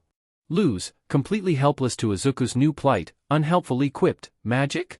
With his social filters currently fried, he sent her a deadpan look, to which she sheepishly shrugged. We'll figure something out, she assured him. But we're definitely telling your mom. Trust me, keeping your mom out of bigger-than-life otherworldly secrets won't end in good things. And you'd break her heart if you lied to her. Izuku nodded, feeling nerves jumble together in his stomach. He'd never even let spill that he was seeing a sort of imaginary but not friend, and she was going to head back the moment the rain cleared up. And, well, how could he tell her without any proof? No better proof than manifesting an impossible power? But speaking of magic, Luz interrupted, eyes brimming with excitement. Don't you want to try? Izuku's nerves disappeared in an instant. Because, yes, he had magic now. Well, should. How do I, he trailed off, unsure of how to proceed. Would he even know he had it? Maybe this was all he got and the rest didn't work out. Well, he'd seen Luz draw a circle in the air just now, right? Izuku awkwardly held out his hand and drew a circle in the air, which did nothing but look embarrassing. Rather than giggle, Luz looked at him warmly from across the table. Ready for your first lesson? She asked, walking up to him through the table. He nodded, feeling some heat pool in his cheeks, and startled when Luz stepped behind him, putting one hand on his shoulder and the other gracing his wrist. In the excitement he'd almost forgotten they were impermeable to each other now. Can you feel the magic inside of you? She asked. Somewhere in your chest? Izuku could. But it wasn't just there. There was an otherworldly warmth wrapped around every bone in his body, filling him nearly to the brim. He couldn't believe he'd somehow not registered until now. He nodded. Great. So let's do the simplest thing there is. This room can use some light, right? She gently grasped his wrist and tugged it, letting him move until he was pointing forward once more. Picture a ball of light appearing before you, a part of yourself placed into the world, and push the warmth out, she instructed. Izuku did, and he felt the warmth around his bones begin to flow. Gay and green with sparks of thaumic gold sparked and flowed from the tip of his finger, burning in an ethereal flame fueled by the heat running through his limb. Despite her standing behind him, he could practically feel the excited grin on her face. Now keep focus, draw a circle. Her ghostly yet tangible hand guided his wrist, visible magic trailing behind his finger as a circle was drawn in the air. And Luz didn't even need to guide him. The moment the two ends of the trail connected, Izuku felt an instinctive urge he couldn't describe. From one moment to the next, the green circle was replaced with a vibrant ball of pure light, basking the room in green. You did it! Luz cheered, jumping back and laughing. In the harsh light, Izuku thought her shadow looked a little out of place as well. And he couldn't help but chuckle too. Not even an hour ago, he had no power to call his own. And now he had magic. He had magic. He just did magic. Giddiness rushing in, Izuku hooped and jumped up. The ball of green brightened into a joyful yellow. And more importantly, it remained stuck hovering an inch from his palm. The joyful whoop turned into a yelp, yellow turning a pale purple, and Izuku hastily shook his hand in an attempt to get it off. Which it did, by zooming off and bouncing off a wall like a rubber ball. And another, before slamming into the coffee table and ricocheting up into the ceiling lamp. The two of them stared at each other, before Luz floated up to the now illuminating lamp, jabbing her ghostly finger through the purple turning orange bulb. That's new. Literal mood lighting, she joked, breaking the sudden mood shift. Izuku simply grinned, the prior giddiness returning in full force. He had magic now. And yes, he was going to use it to save people. And yes, he hoped his mom wouldn't have to worry as much now, and that his time in middle school would be less lonely than elementary, and he knew he had a real chance at getting into a hero course now. But most importantly, he had magic, and he was going to explore it as much as he could and become a hero with it, and enjoy every second of it along the way. Because it was his now, and it had been given to him by the one person who truly understood him, who wanted to stick with him and help him and support him. And sure, there was still that information Luz would be telling him, and whatever his body would now have in store for him in the future, and the dangers Luz had warned him off, but that was all fine by him. All of that could come in the future. With what he had now, compared to not even a year ago, he couldn't have asked for anything better. Also, that ceiling light never went back to normal. 2198. Uraraka Ochako walked through the halls of UA with a jitter in her step. They'd just been briefed on what the practical portion of the entrance exams was going to be like, and she was going to need every second of the journey from the auditorium to the exam sites to sort herself out. Was her quirk going to be enough to take down enough robots to pass? Was she going to get stabbed or shot before she could get close to one? Would she be strong and fast enough? She hadn't trained her strength much in the past, as the chub on her bones made clear. In her anxiety, she barely even took in the building she was hoping to go to school at, knowing this might very well be the only time she'd have the chance. She only realized when she stumbled out into the late winter sun with the rest of the crowd, the air much cooler with her in only a tracksuit instead of her ratty winter coat. The only thing she even recalled from her journey had been the heights of the ceilings and the classroom doors. They were so tall. Easily thrice her height. A giraffe could walk through these halls and doors without having to duck. Who had they made these for? Were there even people her age who were naturally that tall? Aspiring hero students, the voice of Present Mike came over the speaker system. Please file into lines for the campus bus going to your assigned battle center. Last thing you want is to end up at the wrong stage. Right. Battle center B, right? Where was it? Her nerves no doubt clouded her mind a little, but she found herself scanning her surroundings for the correct sign. It was when her nerve-addled mind somehow had the idea that the line for the bus was somewhere behind her that she noticed him. Anxiety was temporarily forgotten as she gaped, craning her neck to stare up. That's who the doors were made for. Further back in the crowd fanning out over the parking lot, a giant of a figure walked, everyone else keeping a healthy distance from his path. Okay, maybe she was exaggerating there, but he was easily twice her height. 12 or 13 feet.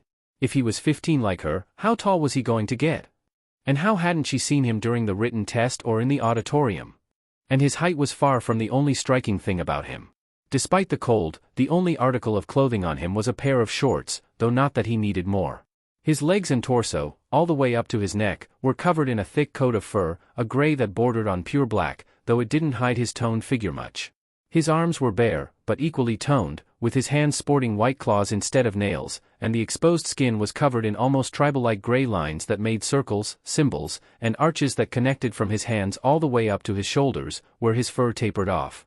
She could even see a symbol on his throat. His lack of shoes came from his furred feet being digitigrade. The dog-like appearance was only further enhanced by the long, fluffy tail swishing lazily behind him, and the elf-like, fur-covered ears on the sides of his head that twitched at loud sounds. The most ridiculous part was that, on that giant of a muscled man, the most adorable boyish face sat, freckles and all. The only intimidating parts about it were the eyes, with black sclera and vivid green rings quietly scanning the crowd ahead, clearly watching his step. His dark green hair, which had a vaguely purple hue to it at the edges with the sun catching it from behind, was coarse and voluminous, messy curls trailing down to his shoulders like a mane. From the sea of curls a pair of thick, bone-white horns jutted out, starting somewhere behind his hairline and curving back to follow the shape of his skull, before curling up and tapering off into sharp points near the back of his head. And somewhere on the back of his head, a second pair of equally white horns, segmented by ridges, emerged and curled down around the back of his ears, framing them like a ram's horns. With that imposing figure she was far from the only one whose attention he'd caught, people bunching up behind him, and one was far less afraid of getting vocal. "Horn and hair buddy," someone asked loudly from the growing crowd, the guy pausing in his stride, ping his head adorably and turning around. With a good look at his equally bare, furred back, Ochako realized her comment on his hair being like a mane was more accurate than she'd thought. The mass of dark green was growing out of his upper back too, and trailed further down along his spine as something more fur-like, where several bone-like, blunted spikes poked out of the fuzz. Even more surprising was, as she abruptly realized, the pair of folded leather wings sitting on either side of his lower back, with the dark gray fur extending up the extra limbs, and membranes of dark green leather spanning the rest. The same person who'd shouted let out a large gasp the moment he turned. "And I buddy," she shouted incredulously, before a pink blur came marching out the gathered crowd, who indeed had matching sclera and a pair of horns jutting out of voluminous curly hair. "You and me," the guy squeaked. "Is something wrong? I can dash. What's wrong is that we're triple buddies, basically almost friends, and I don't know you yet," the pink girl accused. Ochako liked to consider herself a bit of an extrovert, but this other girl was on a whole other level. The guy stammered, though his posture clearly relaxed. In fact, the pink girl continued, taking a slip of paper and a pen from her purple and white tracksuit shirt, which she'd paired up with black gym shorts. "I'm gonna give you my number right now. DMN he's good." Ochako scanned the crowd for the muttered comment, but couldn't see who made it. Sure," the guy responded with surprising ease, the surprised stutter gone. "My name's Midoriya, nice to meet you." Somehow the girl could light up even more. Awesome. Mine's a Shido. Don't forget it. She greedily handed out the slip of paper, jumping in place as if it made it easier for her to reach his hand. The guy, Midoriya, took it with a gentle smile. Now which site you going to? Ashido asked, fiddling with her exam ticket. I definitely would remember you from school, so we could totally be assigned the same one. I'm B, he answered, his hand reaching up to rub his neck. Ashido wilted at his answer. Oh, what? I'm C, that's so cruel. What's inverted I solidarity worth then, HM? Midoriya rubbed his neck apologetically while she turned to glare at the nearest security camera, intent on letting her disapproval be known to the staff. Wait, he suddenly said, looking more alert. Your name. Do you happen to have a personal trainer called Yagi? Who?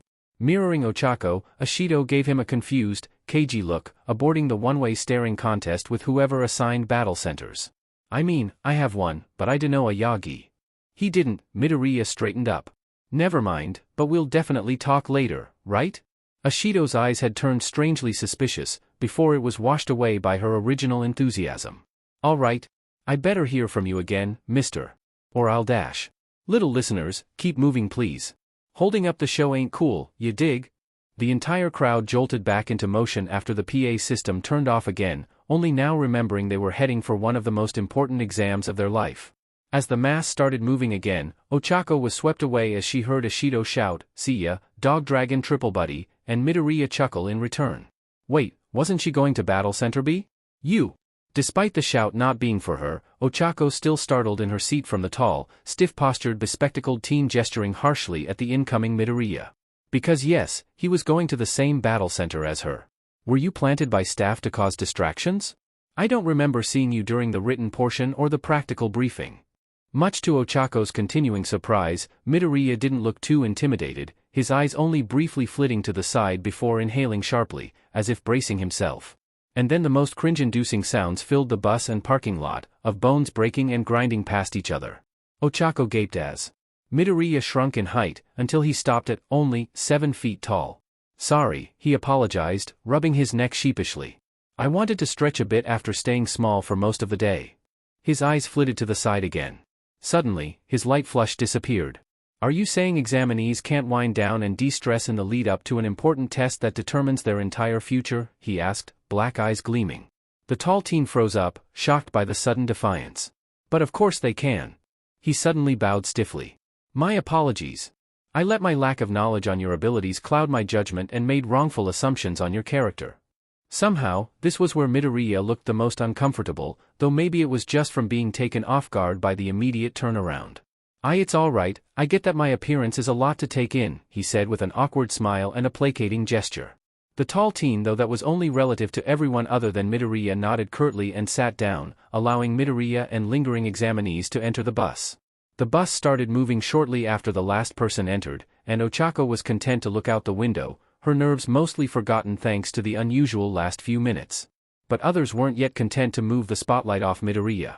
Say, Monsieur Midoriya, a blonde teen with a flashy belt and a French accent said between the tense, silent teens preparing for the exam. I know some of us love the spotlight, but you seemed very unperturbed with a stranger getting so close with no warning, non?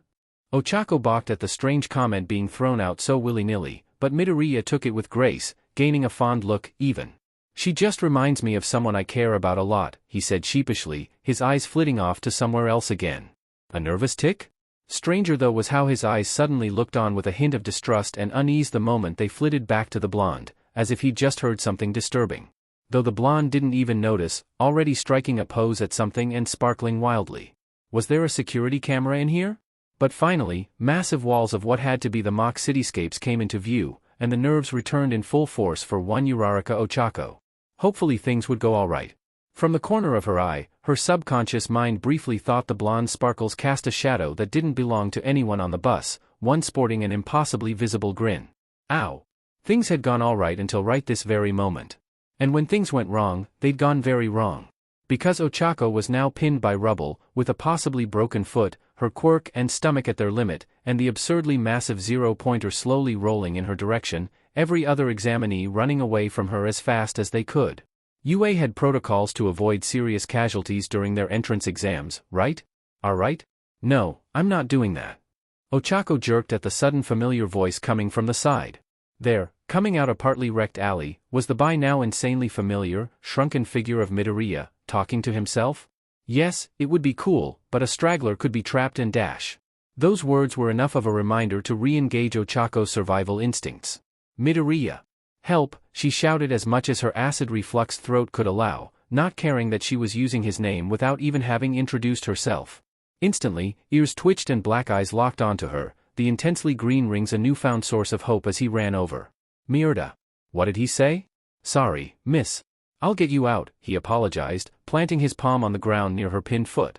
The strange circled symbol directly on the back of his hand lit up in dark green, a similar glow coming from under his hand. Ochako yelped when she felt something smooth slither past her pinned foot.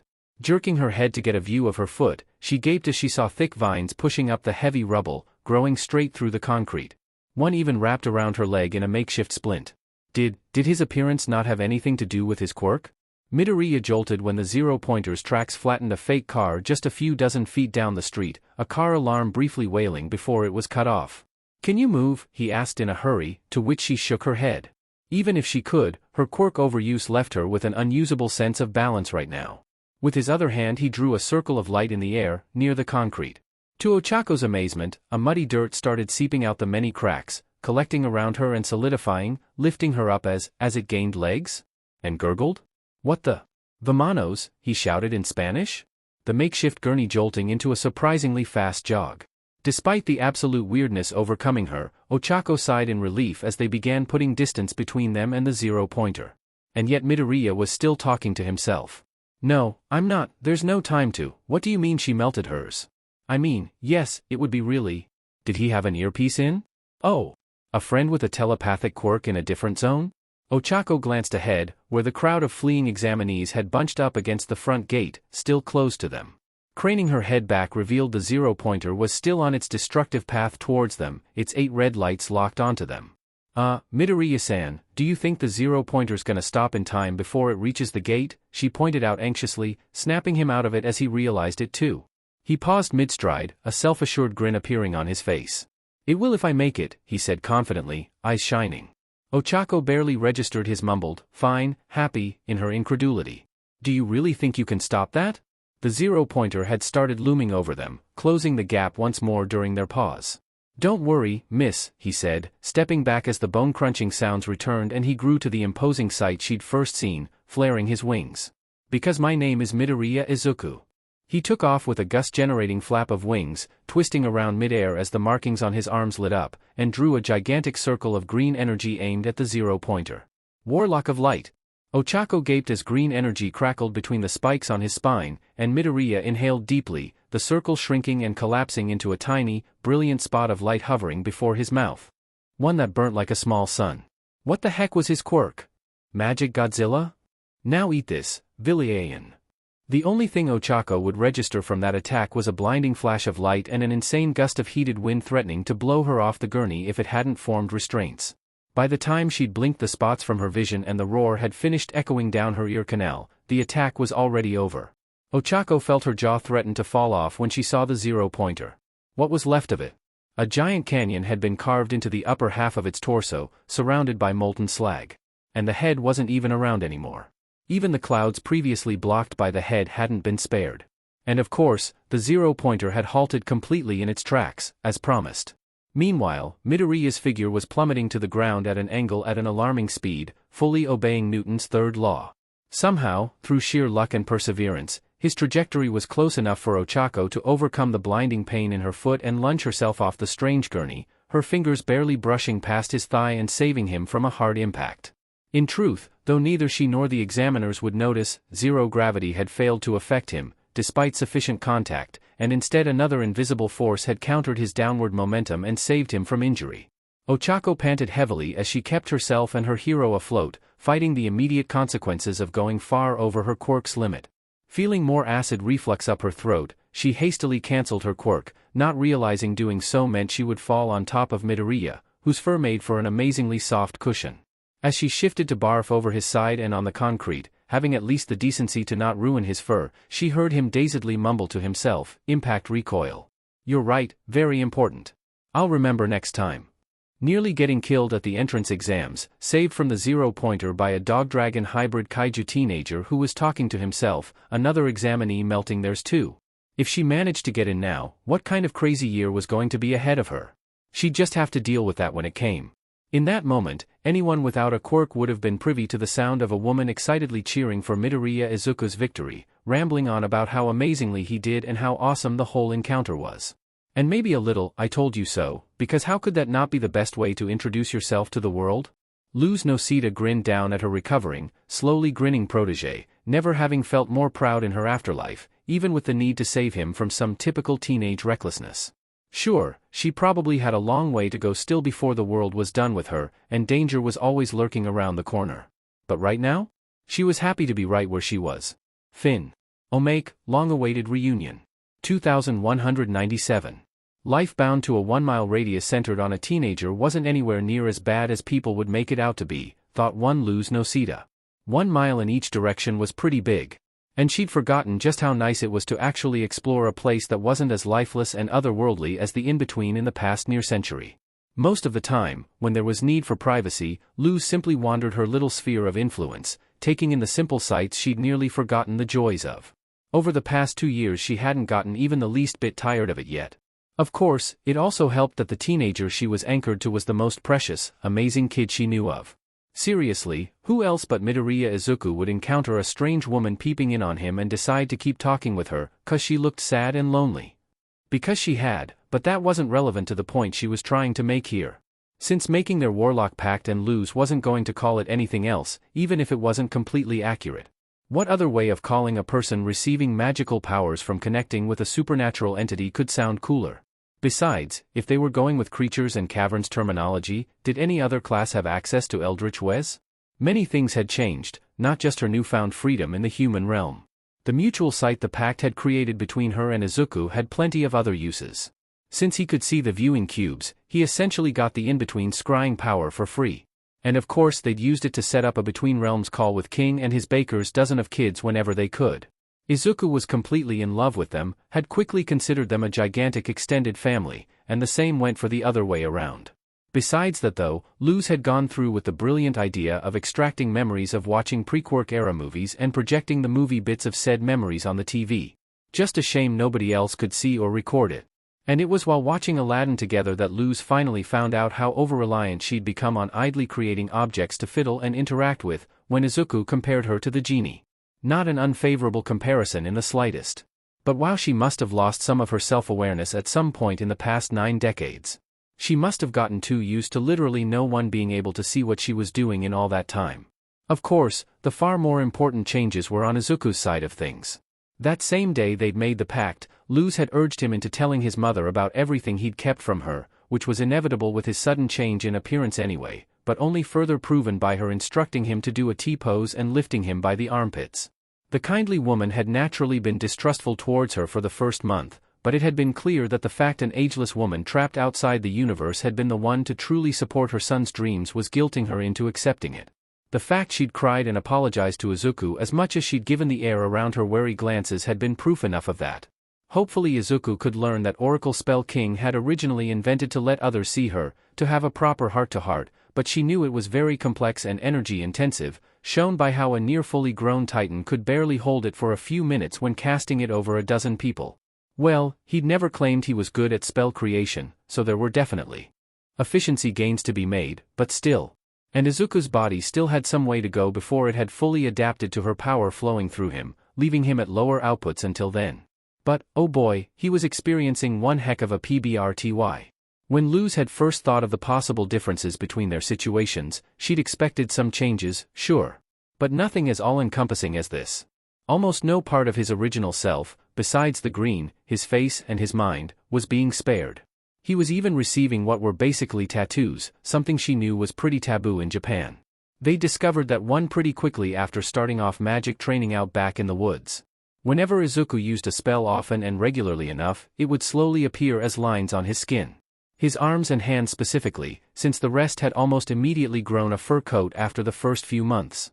It was an unexpected boon, because he couldn't just summon floating glyphs like she could because there was no ambient Titan magic hanging around on Earth, the only type coming purely from Izuku himself through their bond, and his shouts were generic energy attacks so far without decades of learning Titanic to supplement, while a glyph construction on his skin could activate at a moment's notice without a spell circle. If she'd read his latest Warlock Notes for the Future notebook correctly, he was even experimenting with manually incorporating fire spells into his shouts on his own time, hoping to get a fire glyph to manifest on his throat. Crazy little, big gremlin. At several points she'd asked him straight up if he wasn't regretting his decision, knowing how his body was being affected so much without his input, but every single time. "Are you sure you're fine?" she asked as Izuku stumbled on the steps down to the ground floor. "No dysmorphia? No other bad feelings? You loved wearing those red high tops." Which was very much impossible now, given his feet had turned digitigrade over the month, with his mom calling him in sick to adapt. "I'm good, Luz," he answered, a neutral expression turning into an almost feral grin that complemented his ears and tail. "Once I figure this out I'll get to run on all fours." Luz sighed, feeling reassured anyway. "Who knew gaining an obsession for quirks growing up would make you a lil freaky about she teased. Because yes, he had a whole notebook dedicated to cataloging the entire process of his heteromorph quirk growing in, one he wrote in with as much fervor as he did his other ones. And that included changes to his digestive tract and all kinds of additional things he could now literally stomach. The only change Izuku had shown any negative reaction to were the bone spikes growing out of his spine, which sparked up like Godzilla when he charged up a shout. And that was only because he'd ruined several of his rare All Might bed sheets and pajamas before Inko decided to help file the tips off. They made merch of everything for that man, geez. The most recent, and hopefully final change, were the draconic wings growing in. "At this point you're gonna look more like a dragon than a titan," Luz pointed out. "A very fluffy, canine dragon, but still. How's that even make sense?" Izuku hummed in thought, the supposed-to-be pensive silence broken up by his tail wagging against the sides of his chair's open back. "Maybe because my dad's quirk is fire-breathing? Was that why he wanted a fire glyph on his throat? Also, oh, that made so much sense.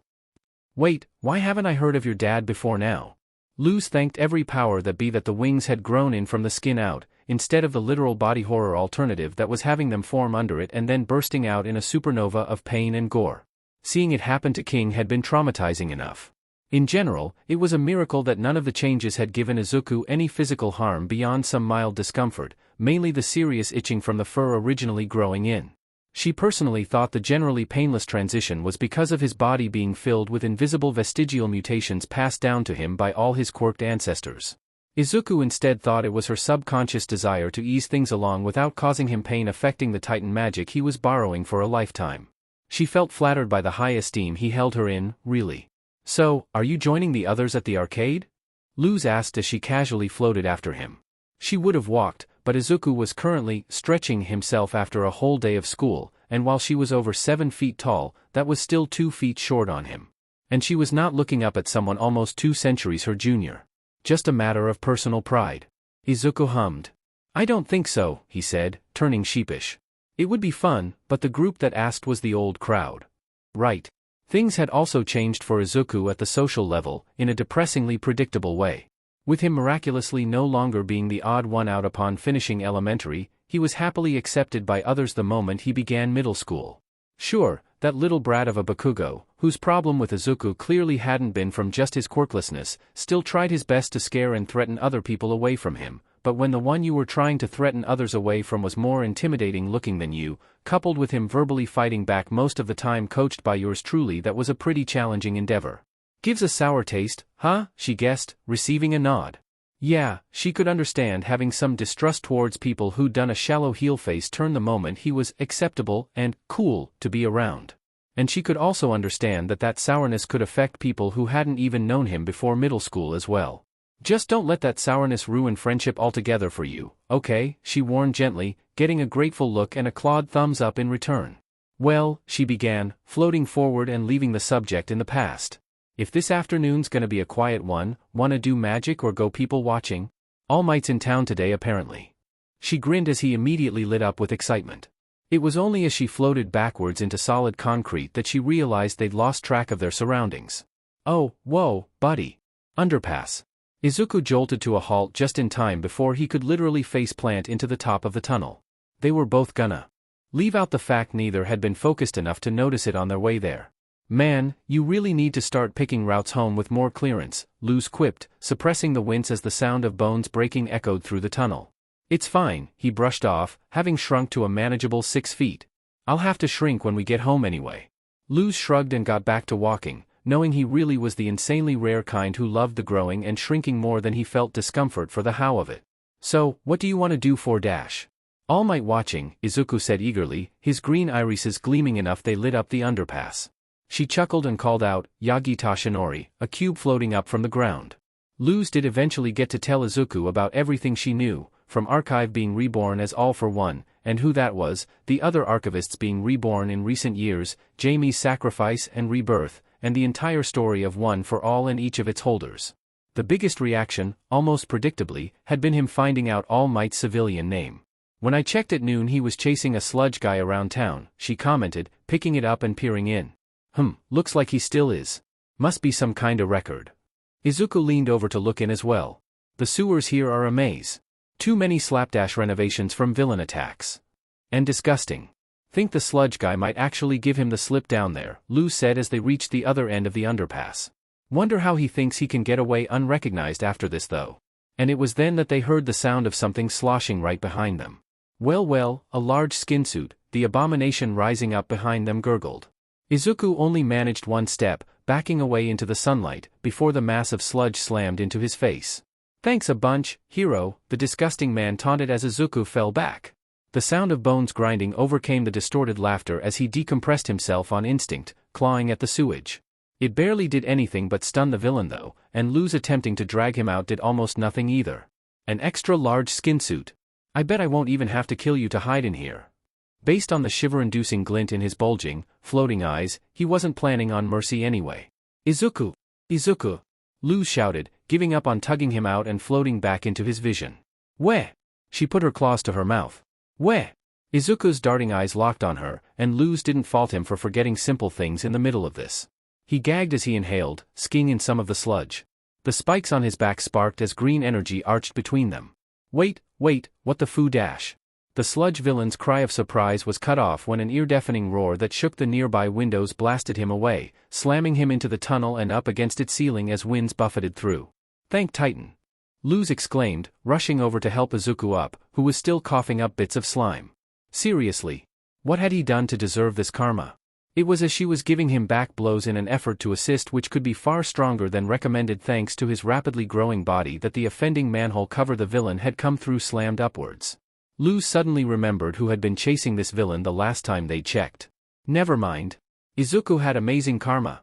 Fear not, the hero she'd watched from afar for the past 4 decades announced, lacking his boisterous tone. For I am Dash, his shadowed eyes took in what would have been a gruesome murder scene if not for the villain's quirk. Here for cleanup? Also, DMN, that evaluation and switch around was almost instant. A glob of slime splattered against the underpass ceiling fell to the ground with a slick thud. All Might? Luz clutched her ears with a wince. Right, Super All Might fanboy. Yes. I am here. The man, immediately switching back to spotlight mode, laughed boisterously and flexed. I'm sorry, young man. This villain was giving me the slip. But I see you managed to stop him in his slimy tracks all by yourself. Izuku nodded, half stressing half exuberant, before remembering what he'd done to achieve that.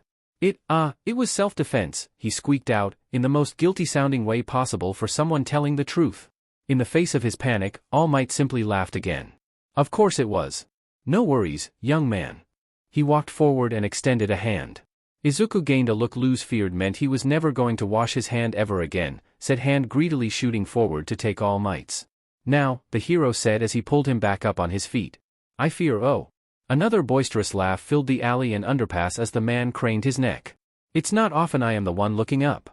All Might joked, and Izuku untensed. Well, he still looked like he was going to vibrate out of his clothes. All me dash. Now, you seem to look fine. So let me make sure this villain does not slip away again, All Might said, glancing at the tunnel behind Izuku as he pulled out. He was gonna stuff that guy in a soda bottle? Luz watched in despair as a perfectly good bottle of just-bought premium brand soda was dumped down the drain, but Izuku had other ideas. Wait, I can help, he said, his desire to help others overshadowing the fact he was talking back to his idol. He drew a circle around the just-emptied bottle's opening. The next moment, air began being sucked into it. Vacuum spell, nice one, Luz complimented.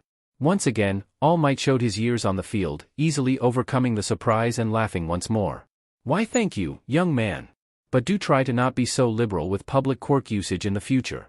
Izuku froze up at the gentle reprimand, and All Might, taking things in stride, waltzed past him and began using the bottle to vacuum up the sludge villain. Of course, no nerves could overcome his fanboy nature for long. Wait, wasn't there something else? I can't believe I'm meeting All Might, he muttered under his breath. Wait, I just helped him. I have to ask for an autograph. Oh. Luz prodded him in the side. Izuku. Do I have a pen with me? Did I lose anything? Izuku, she repeated with another urgent prod. All Might. Right there. He stared at her and nodded frantically, light glyphs practically manifesting in his pupils. You dense, adorable fan. The information, she hissed urgently. After another moment of processing, Izuku's eyes bulged. In their sockets. Right. Truth be told, after over 2 years, even Luz had forgotten there for a moment.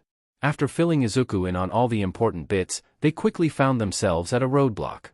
How were they going to get the information to anyone important, and much more importantly, in a way the information would be believed?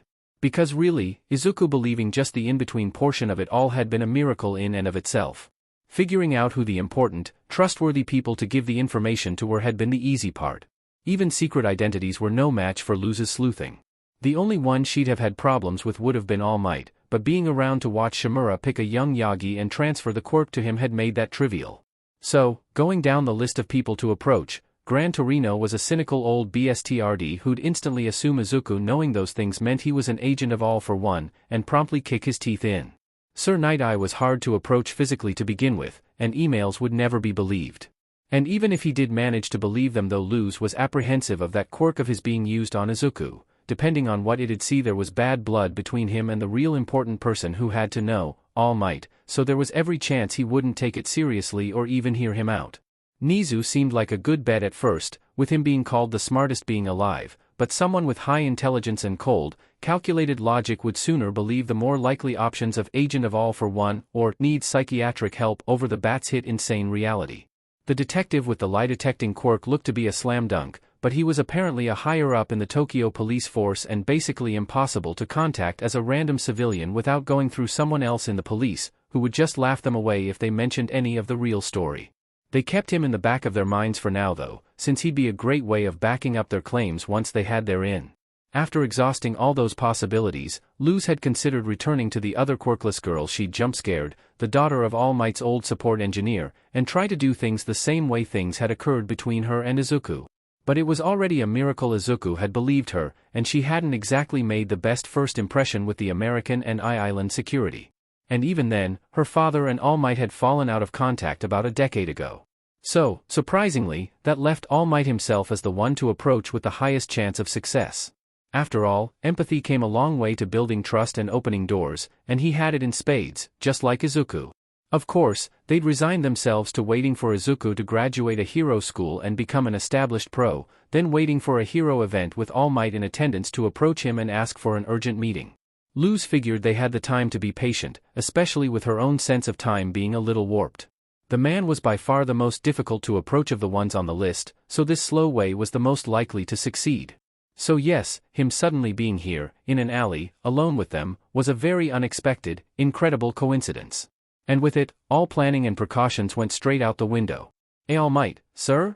Izuku asked nervously as the man put the plastic cap on the filled bottle. No worries, young man. I signed your notebook while I was busy. Izuku gawked as his eyes shot to the notebook lying on the ground, having fallen out of his backpack during the struggle. Already? When? And no, that's not Dash, he began again, feeling the pressure. I wanted to tell you Dash. MY Agency's website is open to all queries and comments, the man returned, the perfect PR-trained response. He crouched down, the bottle secured well in his pocket. But time is a hero's greatest adversary. I must take my leave. Izuku stumbled forward. And no, why Dash? With a gust of wind, All Might shot away, disappearing. Well, drat. Luz-eyed Izuku had disappeared too. Her eyes shot back to the rapidly shrinking dot in the sky. Omired Aaiwa. If anyone had been capable of it, they would have seen a heteromorph woman abruptly launch off into the distance, like she'd been hooked and reeled in by a fishhook going at Mach speed. There was one downside to life bound to a 1-mile radius centered on a teenager. Luz was still recovering from the literal whiplash as she finally noticed the rooftop Izuku had ended up on. Her wings flapped weakly as she adjusted her direction. The moment she approached, steam enveloped the rooftop, nearly making her crash into it from the sudden lack of visibility. Ah, he's still here. Luz tried to wave the steam away, to no avail, but it dispersed on its own soon anyway. Izuku's scream of fright was enough of a sign he could see. Seeing the man's fragile state in person was a lot different from hearing about it. She, of course, was a lot more used to Yagi's decrepit state, and had something far more interesting pulling her to inspect up close. As Yagi began explaining what just happened to put Izuku at ease, incorrectly assuming he'd just exposed a state secret to a random citizen, Luz was far more invested in his reflection. In the in-between it resembled his thinner form much more closely than his puffed-up self, and only now could she see the hints of golden embers flicker over his skin, pulled taut with his reflection as they overlapped. She'd never been so physically close to a holder of Jamie's power. Luz stared silently at the specks dance across pale skin, feeling a strange melancholy and reverence fill her. And poked at it. Izuku, still being addressed by Yagi, awkwardly flicked his eyes to her as she waved her hand into the unaware man's body. It felt strangely warm. Not in a temperature way, but in a "there's a lot of energy not too far from here" way. In a "there's a lot more just this way" kind of way.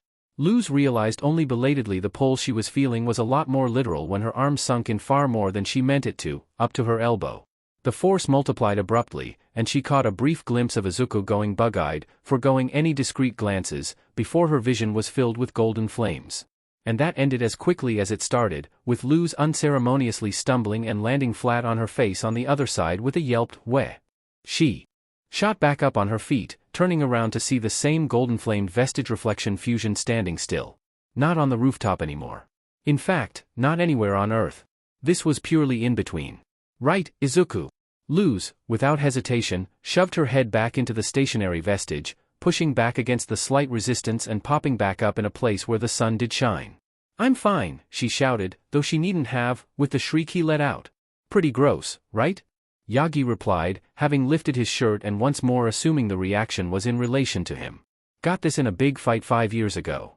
She pushed her hand through as he continued to exposit, giving Izuku a reassuring thumbs up, realizing morbidly she'd just popped out through the man's injury like a whack-a-mole, before abruptly being yanked back through.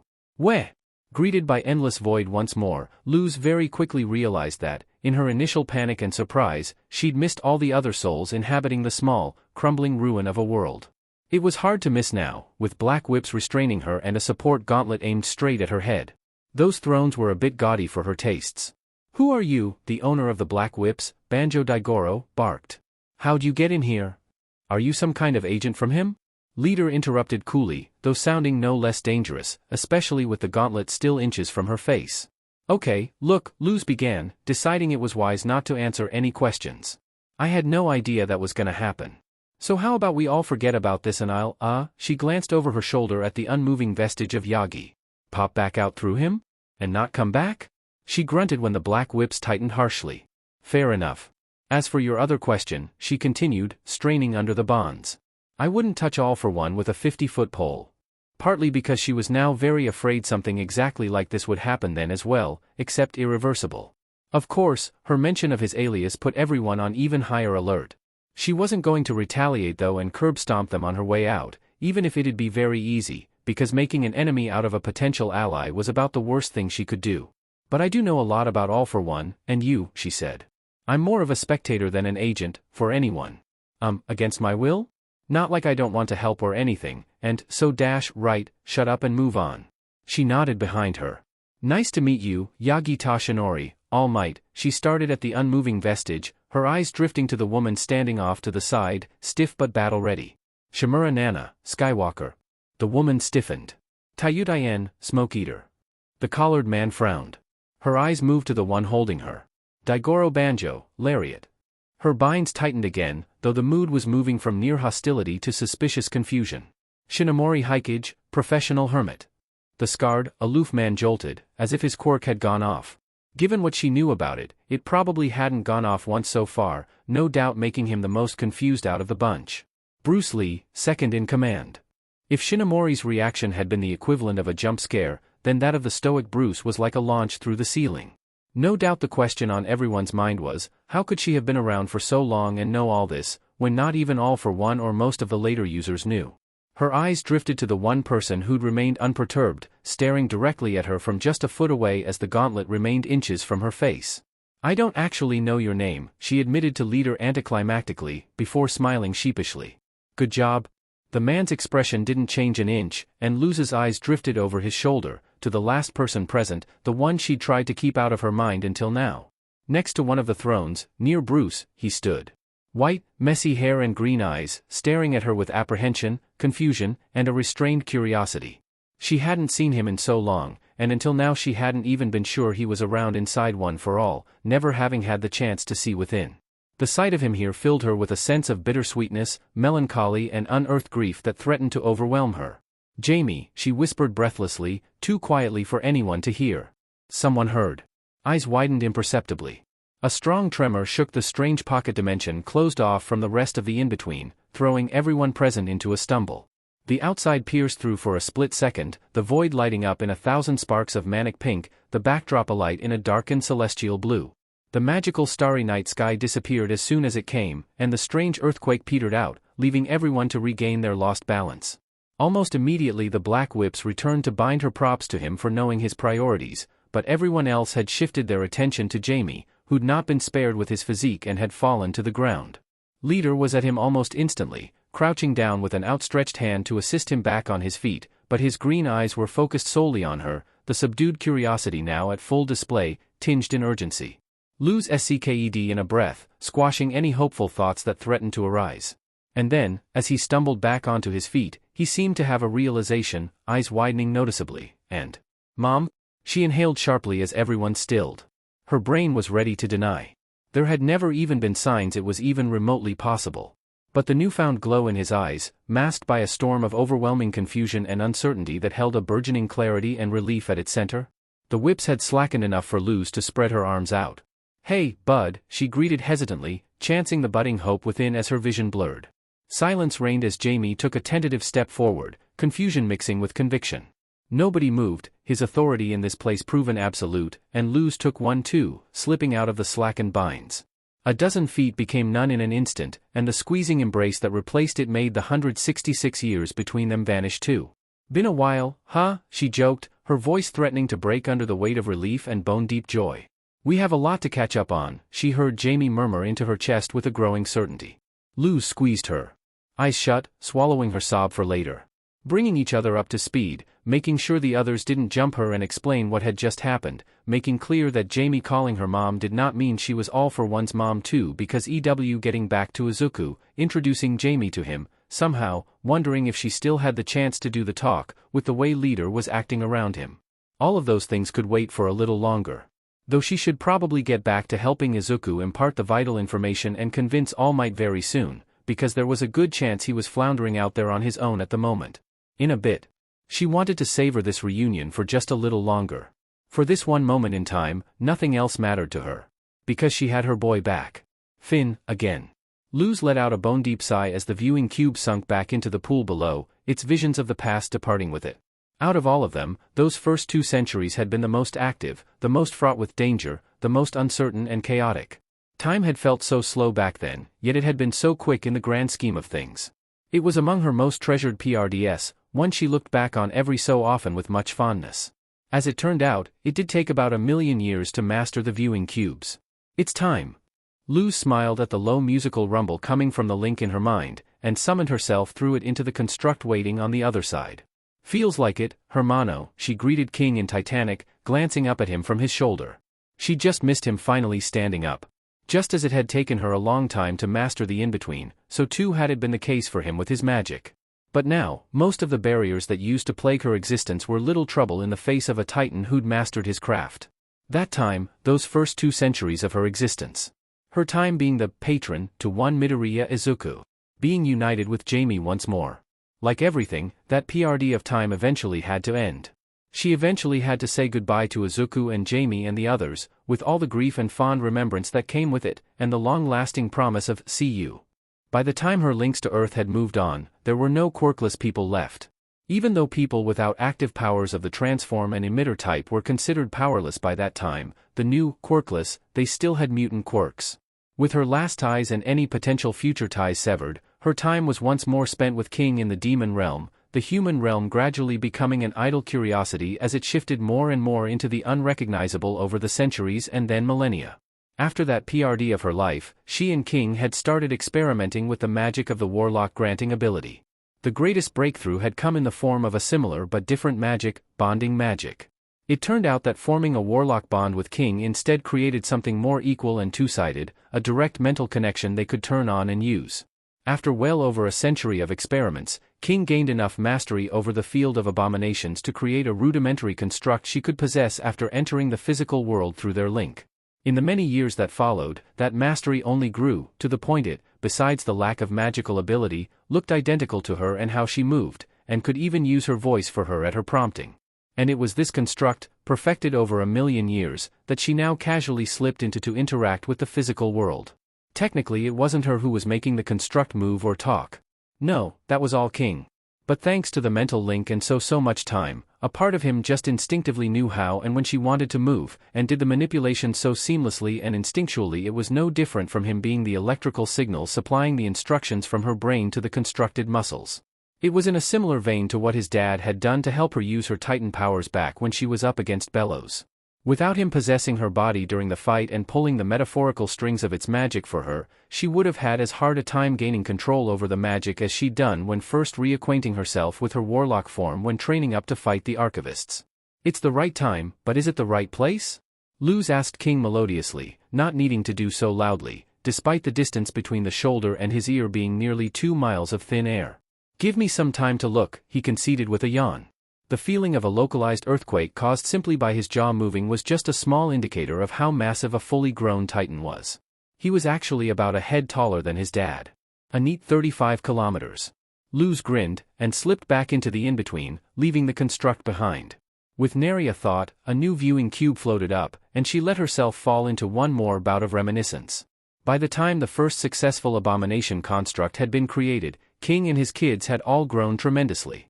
Which was a given, knowing they were all nearly 2 centuries old by then, and King 4.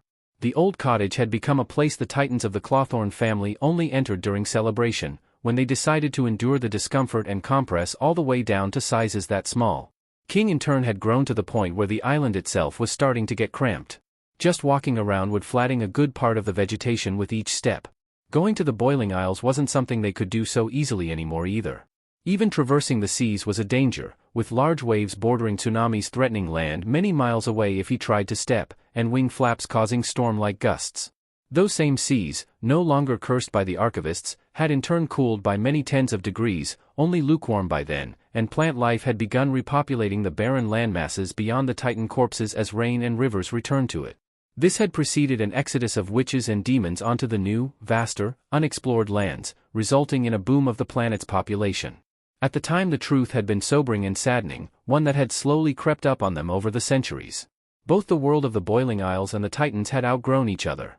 In the old times, when witches and demons hadn't existed and the sole sapient species had been the Titans, things would have been workable, but the world as it was now had no room for them all. Or if it did, it was not sustainable.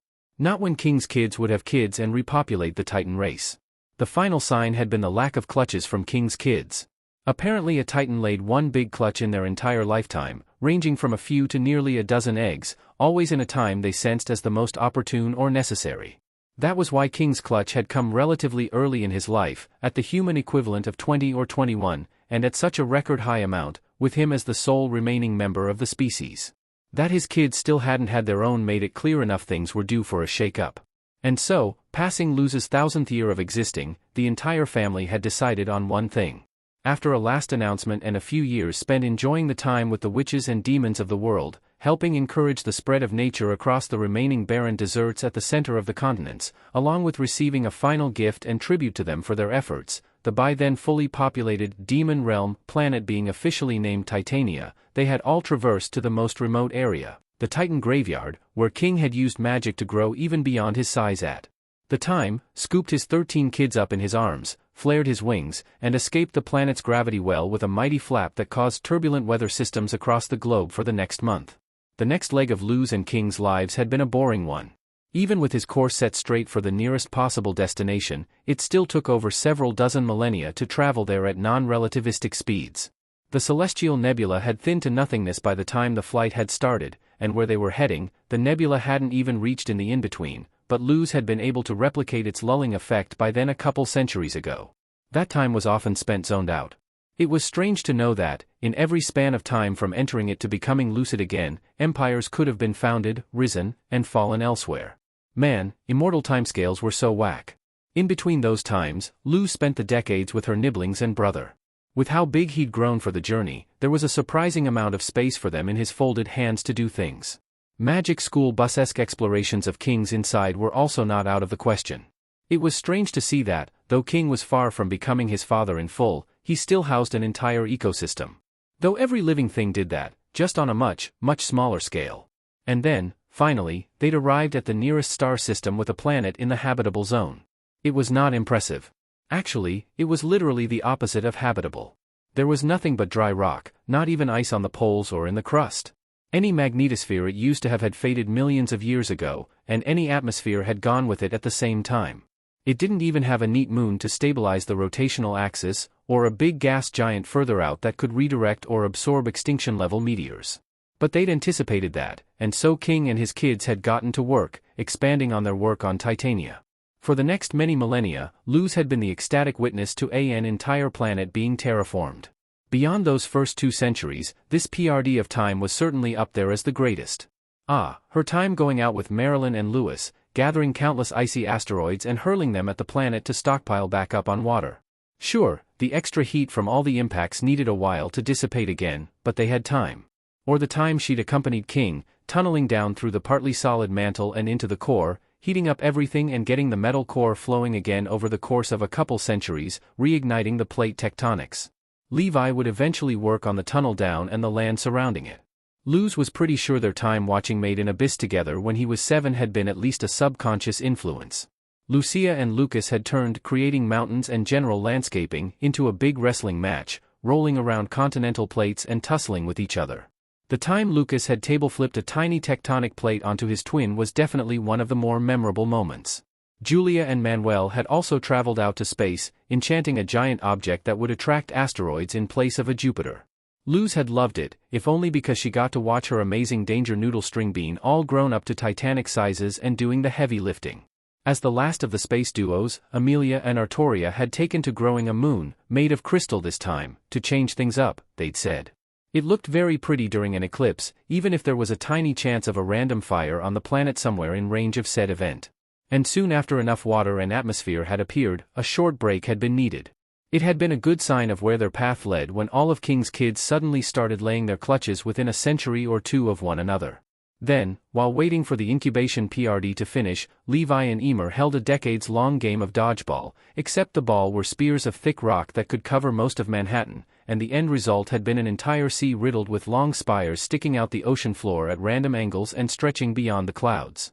Obviously they'd cast some preservation enchantments on the entire area after the fact. What fun was there in leaving behind awesome fantasy landscapes if boring old physics would make it all erode and collapse before there was anyone around to witness and marvel at it? Somehow, at some point, possibly from tiny symbiotic mosses that had clung to their fur and survived the trip, the barren continent started getting filled with a small variety of plants, too evolved from the long journey to be recognizable as anything from the Boiling Isles. Carrie had noticed and spelled it all blue. Why? Because she'd already seen enough of green and red, of course. That was all. No animals around though. Except Hootie. Oh, had she forgotten to mention him until now? But yeah, Hootie was proving to be as ageless as the rest, taking the role of the fun if weird great-uncle, Grunkle for short. He had a surprisingly good, gruff voice he could whip out for it. It was in a world with plains of blue grass, flowing rivers and burgeoning forests that the new generation of Titans hatched. For the next few centuries, time had slowed down, a nostalgic throwback to when she'd started out, as King's grandkids grew up in the new world and she got to live in the physical world with them thanks to the construct. Luz was sure that if the her from Izuku's time had been told about how her existence would turn out, she'd have dreaded it and despaired. But now that it had happened and was here, she couldn't find it in herself to regret any part of it. Sure, it was as different and removed from a mortal life as could be, and yet it was strangely more of the same, just on a much larger, slower scale. One she'd long grown accustomed to. By the time the new babies had grown up, the lands of the terraformed planet were teeming with plant life. No actual animals still, which was pretty weird, though Luz had spotted a few plants that were completely capable of moving around. The fact they could stretch eerily and burrow underground, and the fact Hooty had been absent for a century or so in the meantime had implications Luz safely locked away under several layers of mindscape. Around the time of the next generation's hatching, Iggy decided to live up to his derived namesake and used plant magic to combine an entire country's worth of trees into a giant world tree as a home base for the little ones. With the growing titans living near its canopy, even King was able to interact with them without shrinking or bending over. With all the work finished, the next few dozen millennia became a strange sort of domestic bliss, exploring the new world because not everyone had seen everything, and those who had forgotten parts of it over the millennia cataloging all the flora and diverse fauna-like flora evolving from those first few life forms, taking trips to the other planets in the star system, creating large, strange geographical structures when boredom struck, like a mountain shaped like a castle that one would be fun to explain for any future sapient species, or possibly become the main stronghold of a future demon lord. Or chosen hero. Who said literary tropes had to be conserved between planets? But all PRDS of her life eventually came to an end, and King's grandkids had grown up too. In yet another repeat, no lifetime clutches had been laid just yet. This time was different though. It had been a bit more conscious of a decision. During the PRD of low activity, Luz and King had a short family meeting, one that only lasted about a week. Nobody knew if the archivists had been put in place with a true purpose in the universe, or if their goal had simply been their own prerogative. But whether they had originally been an important aspect of the universe or not, it had become a source of inspiration. After all, if they'd actually taken out an aspect of the universe, why not add one back in? And have fun with it at the same time? Everyone had agreed that the PRD of terraforming had been the most enjoyable part of their lives yet, and the grandkids were disappointed they'd missed out on it, so why not keep going? And so it was, after over 750,000 years together, that the Clawthorn Titan family congregated at the largest ocean on the planet called Oberon, as a match to their birth planet to start the cycle all over again. It had ended in a long moment of joyful, bittersweet tears, one that had stained most of the world's ocean an ironic deep green, but eventually King's 13 kids had grown in size, scooped up their respective kids in their arms, and had taken off, each heading for the next nearest planet in a star system's habitable zone. Yeah, Cedars of Life across the galaxy sounded like a very fulfilling and awesome role for a species. Oh, almost forgot about Hooty again. Hooty had decided, after many, many more tears, to join Jormy and his kids. It had been the hardest decision in his life, accompanied by many longing glances at King's right eye, but the fact, my old ex's nickname was Jormy, had been the deciding factor. Not that anyone had ever known or wanted to question Hooty about his love life before. After the turbulent takeoff, King had sat down, staring up at the sky, watching his kids and grandkids and future great-grandkids go their own ways and shrink into the distance until only stars remained. What followed was the last and current PRD of their existence with each other. There were plenty of conversations, plenty of reminiscence of the past as he remained stargazing, and Luz herself had kept in contact with her nibblings and their families through the in-between, giving updates to King, but she had honestly stopped keeping track of time at that point. It was either the ultimate form of ADHD or its antithesis, she really had no idea. Maybe they'd passed the 1 million mark by the time King had told her it was time and had finally stood up again. There. Luz was shaken out of her reminiscence, shifting back into her construct on King's shoulder.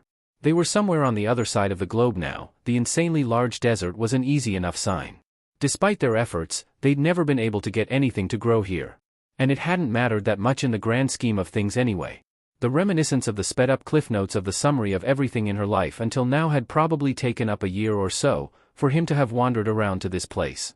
Oberon was many times larger than Earth and Titania, not that the increased gravity had mattered to her or the Titans. The desert, she asked, ping a brow. Are you trying to be contrarian to your dad? Several dunes disappeared as King chuckled. I want to one-up him. The air around her became heavy and electrified as he fired up his magic. Just needs some adjustments.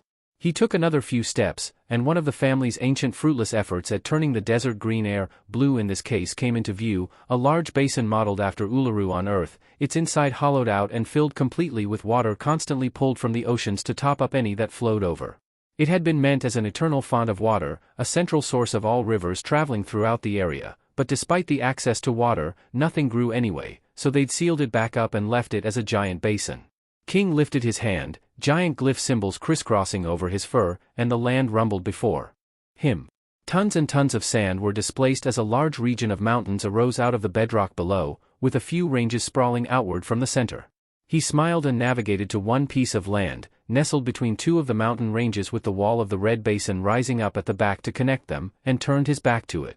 Sensing what he was planning on doing, Luz flapped the wings of her construct and flew off. By the time she'd gotten to a good distance, King had sat down, his body fitting snugly between the ranges. His eyes flitted up to meet hers as he laid down, his head gently resting up against the top edge of the thick basin wall. His wings were left fully extended, draped over the two mountain ranges and forming walls to shield against the hot desert winds. "Oh, I see where you're going with this," Luz said mentally, giddiness filling her at the image. "You'll let the basin empty through your skull once it's decayed enough and have it form a massive valley oasis." Rather than speak, King lifted one of his arms and flashed her a thumbs up, a gust of wind blowing past her from the sudden motion making her laugh. "You know what?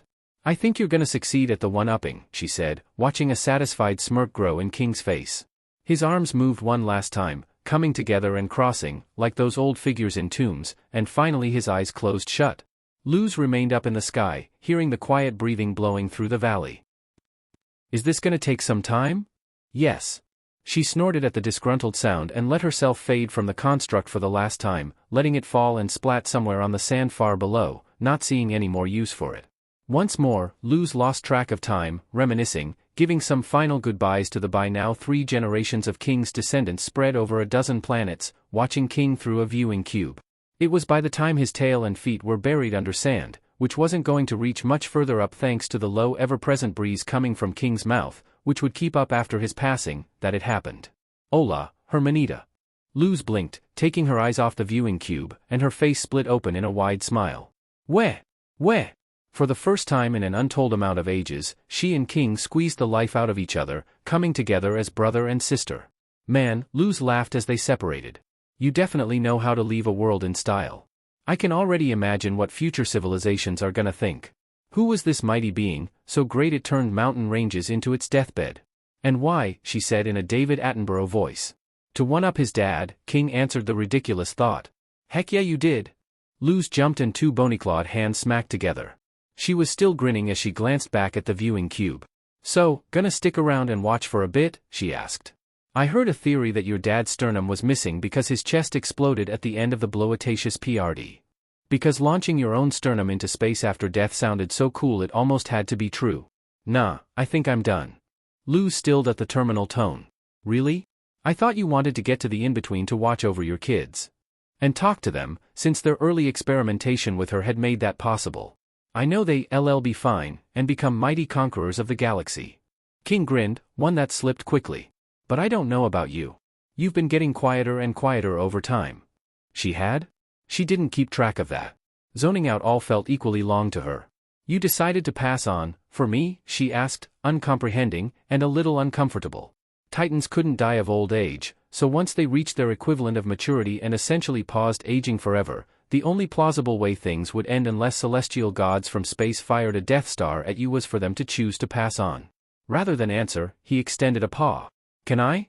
Even though she couldn't comprehend the decision, she still understood what he was trying to do.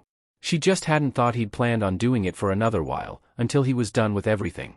She nodded, and his paw lit up in numerous glyphs as he pressed it up to her chest. He hummed for a while, moving his paw around like it was a stethoscope, until finally, "So that's how it is," he said, chuckling. "Looks like this was Jamie's doing." Luz blinked. She'd assumed it had been something about the explosion, or being in the in-between, or being in her warlock form, or any combination of it, but... "What do you mean?" she said, feeling a little incensed.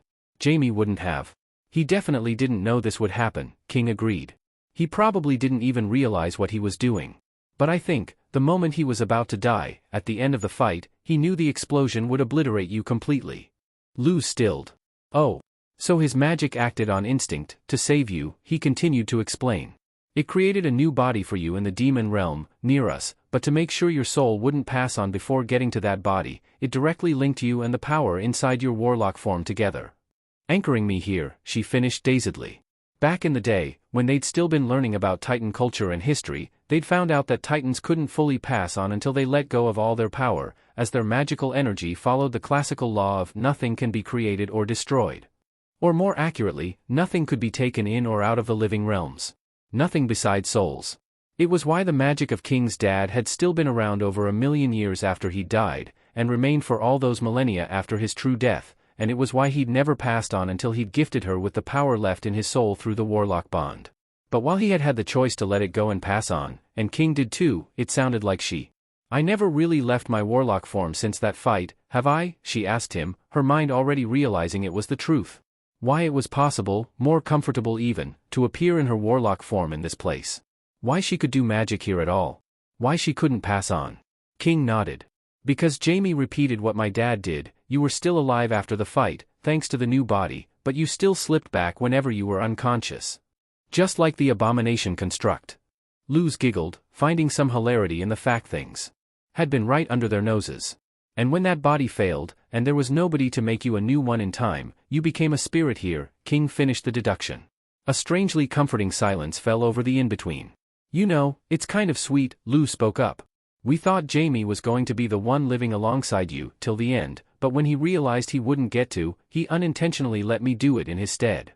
And I'm feeling very conflicted about it, King chuckled ruefully, before sobering up. But I think it's time I fix that. Luz quirked a brow. You really think you can? I'm not leaving until then, he retorted, the barest of wines hidden well under the baritone. Ha, that was the little brother she remembered. Go ahead. She spread out her arms. Without warning, King shoved his hand into her form, phasing right through her. It was, ooh. That was very weh. He better finish soon, this felt way too personal. With a loud, victorious grunt, King pulled his hand back out, the unsettling feelings cutting off with it. Luz shuddered their remnants away, before realizing King's fist held something. Small strands of celestial blue, sparked with manic pink, escaped through his digits. She inhaled sharply, hoping against hope. Is that? It was nestled inside your soul, protected by your magic, King explained with a smirk. It wouldn't have been able to get in there and done its job if you hadn't considered Jamie as part of you. I never would have been able to get this out on my own, would I? She realized, staring fondly at the small bit of Jamie's old magic. King grinned and opened his fist, the magic flashing and shooting up, before exploding like a firework. His magic knows how to make an exit too, Luz joked, reaching out for the fading embers with her hand. Taking in her fur and bony digits, manifested with the power she'd considered her own for a very long time now, she couldn't help but feel a heavy weight had finally been lifted. Her lips crept up in a somber yet relieved smile. Well, I think I've borrowed this for long enough, she said resolutely, and simply let it go. In a flash of golden flames, the familiar warmth of the power disappeared, leaving her form as just regular Luz. And for the first time since her encounter with King's dad, she could feel a force lightly tugging her down below. Of the flames, only a small ball of light remained, one that hovered over King's skull. Luz chuckled as she realized. That was the small bit of power he'd used to jumpstart her all that time ago, preparing for the first fight against the archivists. King used his free paw to playfully poke it, chuckling in his low baritone. I don't think I'll need you anymore either. She was forced to shield her eyes as a brilliant wave of light erupted from him, shooting off and into the distance in all directions. And then, they were both being pulled down. Luz glanced down, seeing the pool wash over her old shoes. Hey, wanna have one final fun exit? She asked. King sighed, but grinned anyway. All right, hop on. She gasped. Oi. I'm not piggybacking on you. And how else are we supposed to? He returned. You know how. The light-hearted bickering was halted when Luz realized the water was rising above her ankles, and King saw it too. He sighed, and with a flicker of his form the visage that looked so much like his dad's was replaced with a nostalgic sight. Luz grinned back, knowing her form had adjusted to back then as well, her eye level lowering by several inches, and lifted King up, who put himself on her shoulders with an indignant yet gleeful weh. As the pool reached her thighs, her mind began to flash to other things. "D'you think Amity, Jamie and Izuku are gonna kill me for making them wait so long?" On her shoulders, King chuckled in a light tenor. "Not if Ida gets to us first." She laughed out loud, her mind continuing to roam. "That's right. And Mom would be there too, and Papa, and Willow, Gus, Hunter, V, Masha, Aunt Lilith." As her mind continued to list every single person she'd left behind oh so long ago, her eyes began to water, and her laughter morphed into relieved, joyful sobs. King nuzzled Luz's cheek, and she moved up an arm to hold him tight. The two laughing siblings slowly disappeared beneath the surface, their laughter echoing across the walls of the in-between for several more decades, lingering with the wave of released magic, and the in-between was empty of residents once more.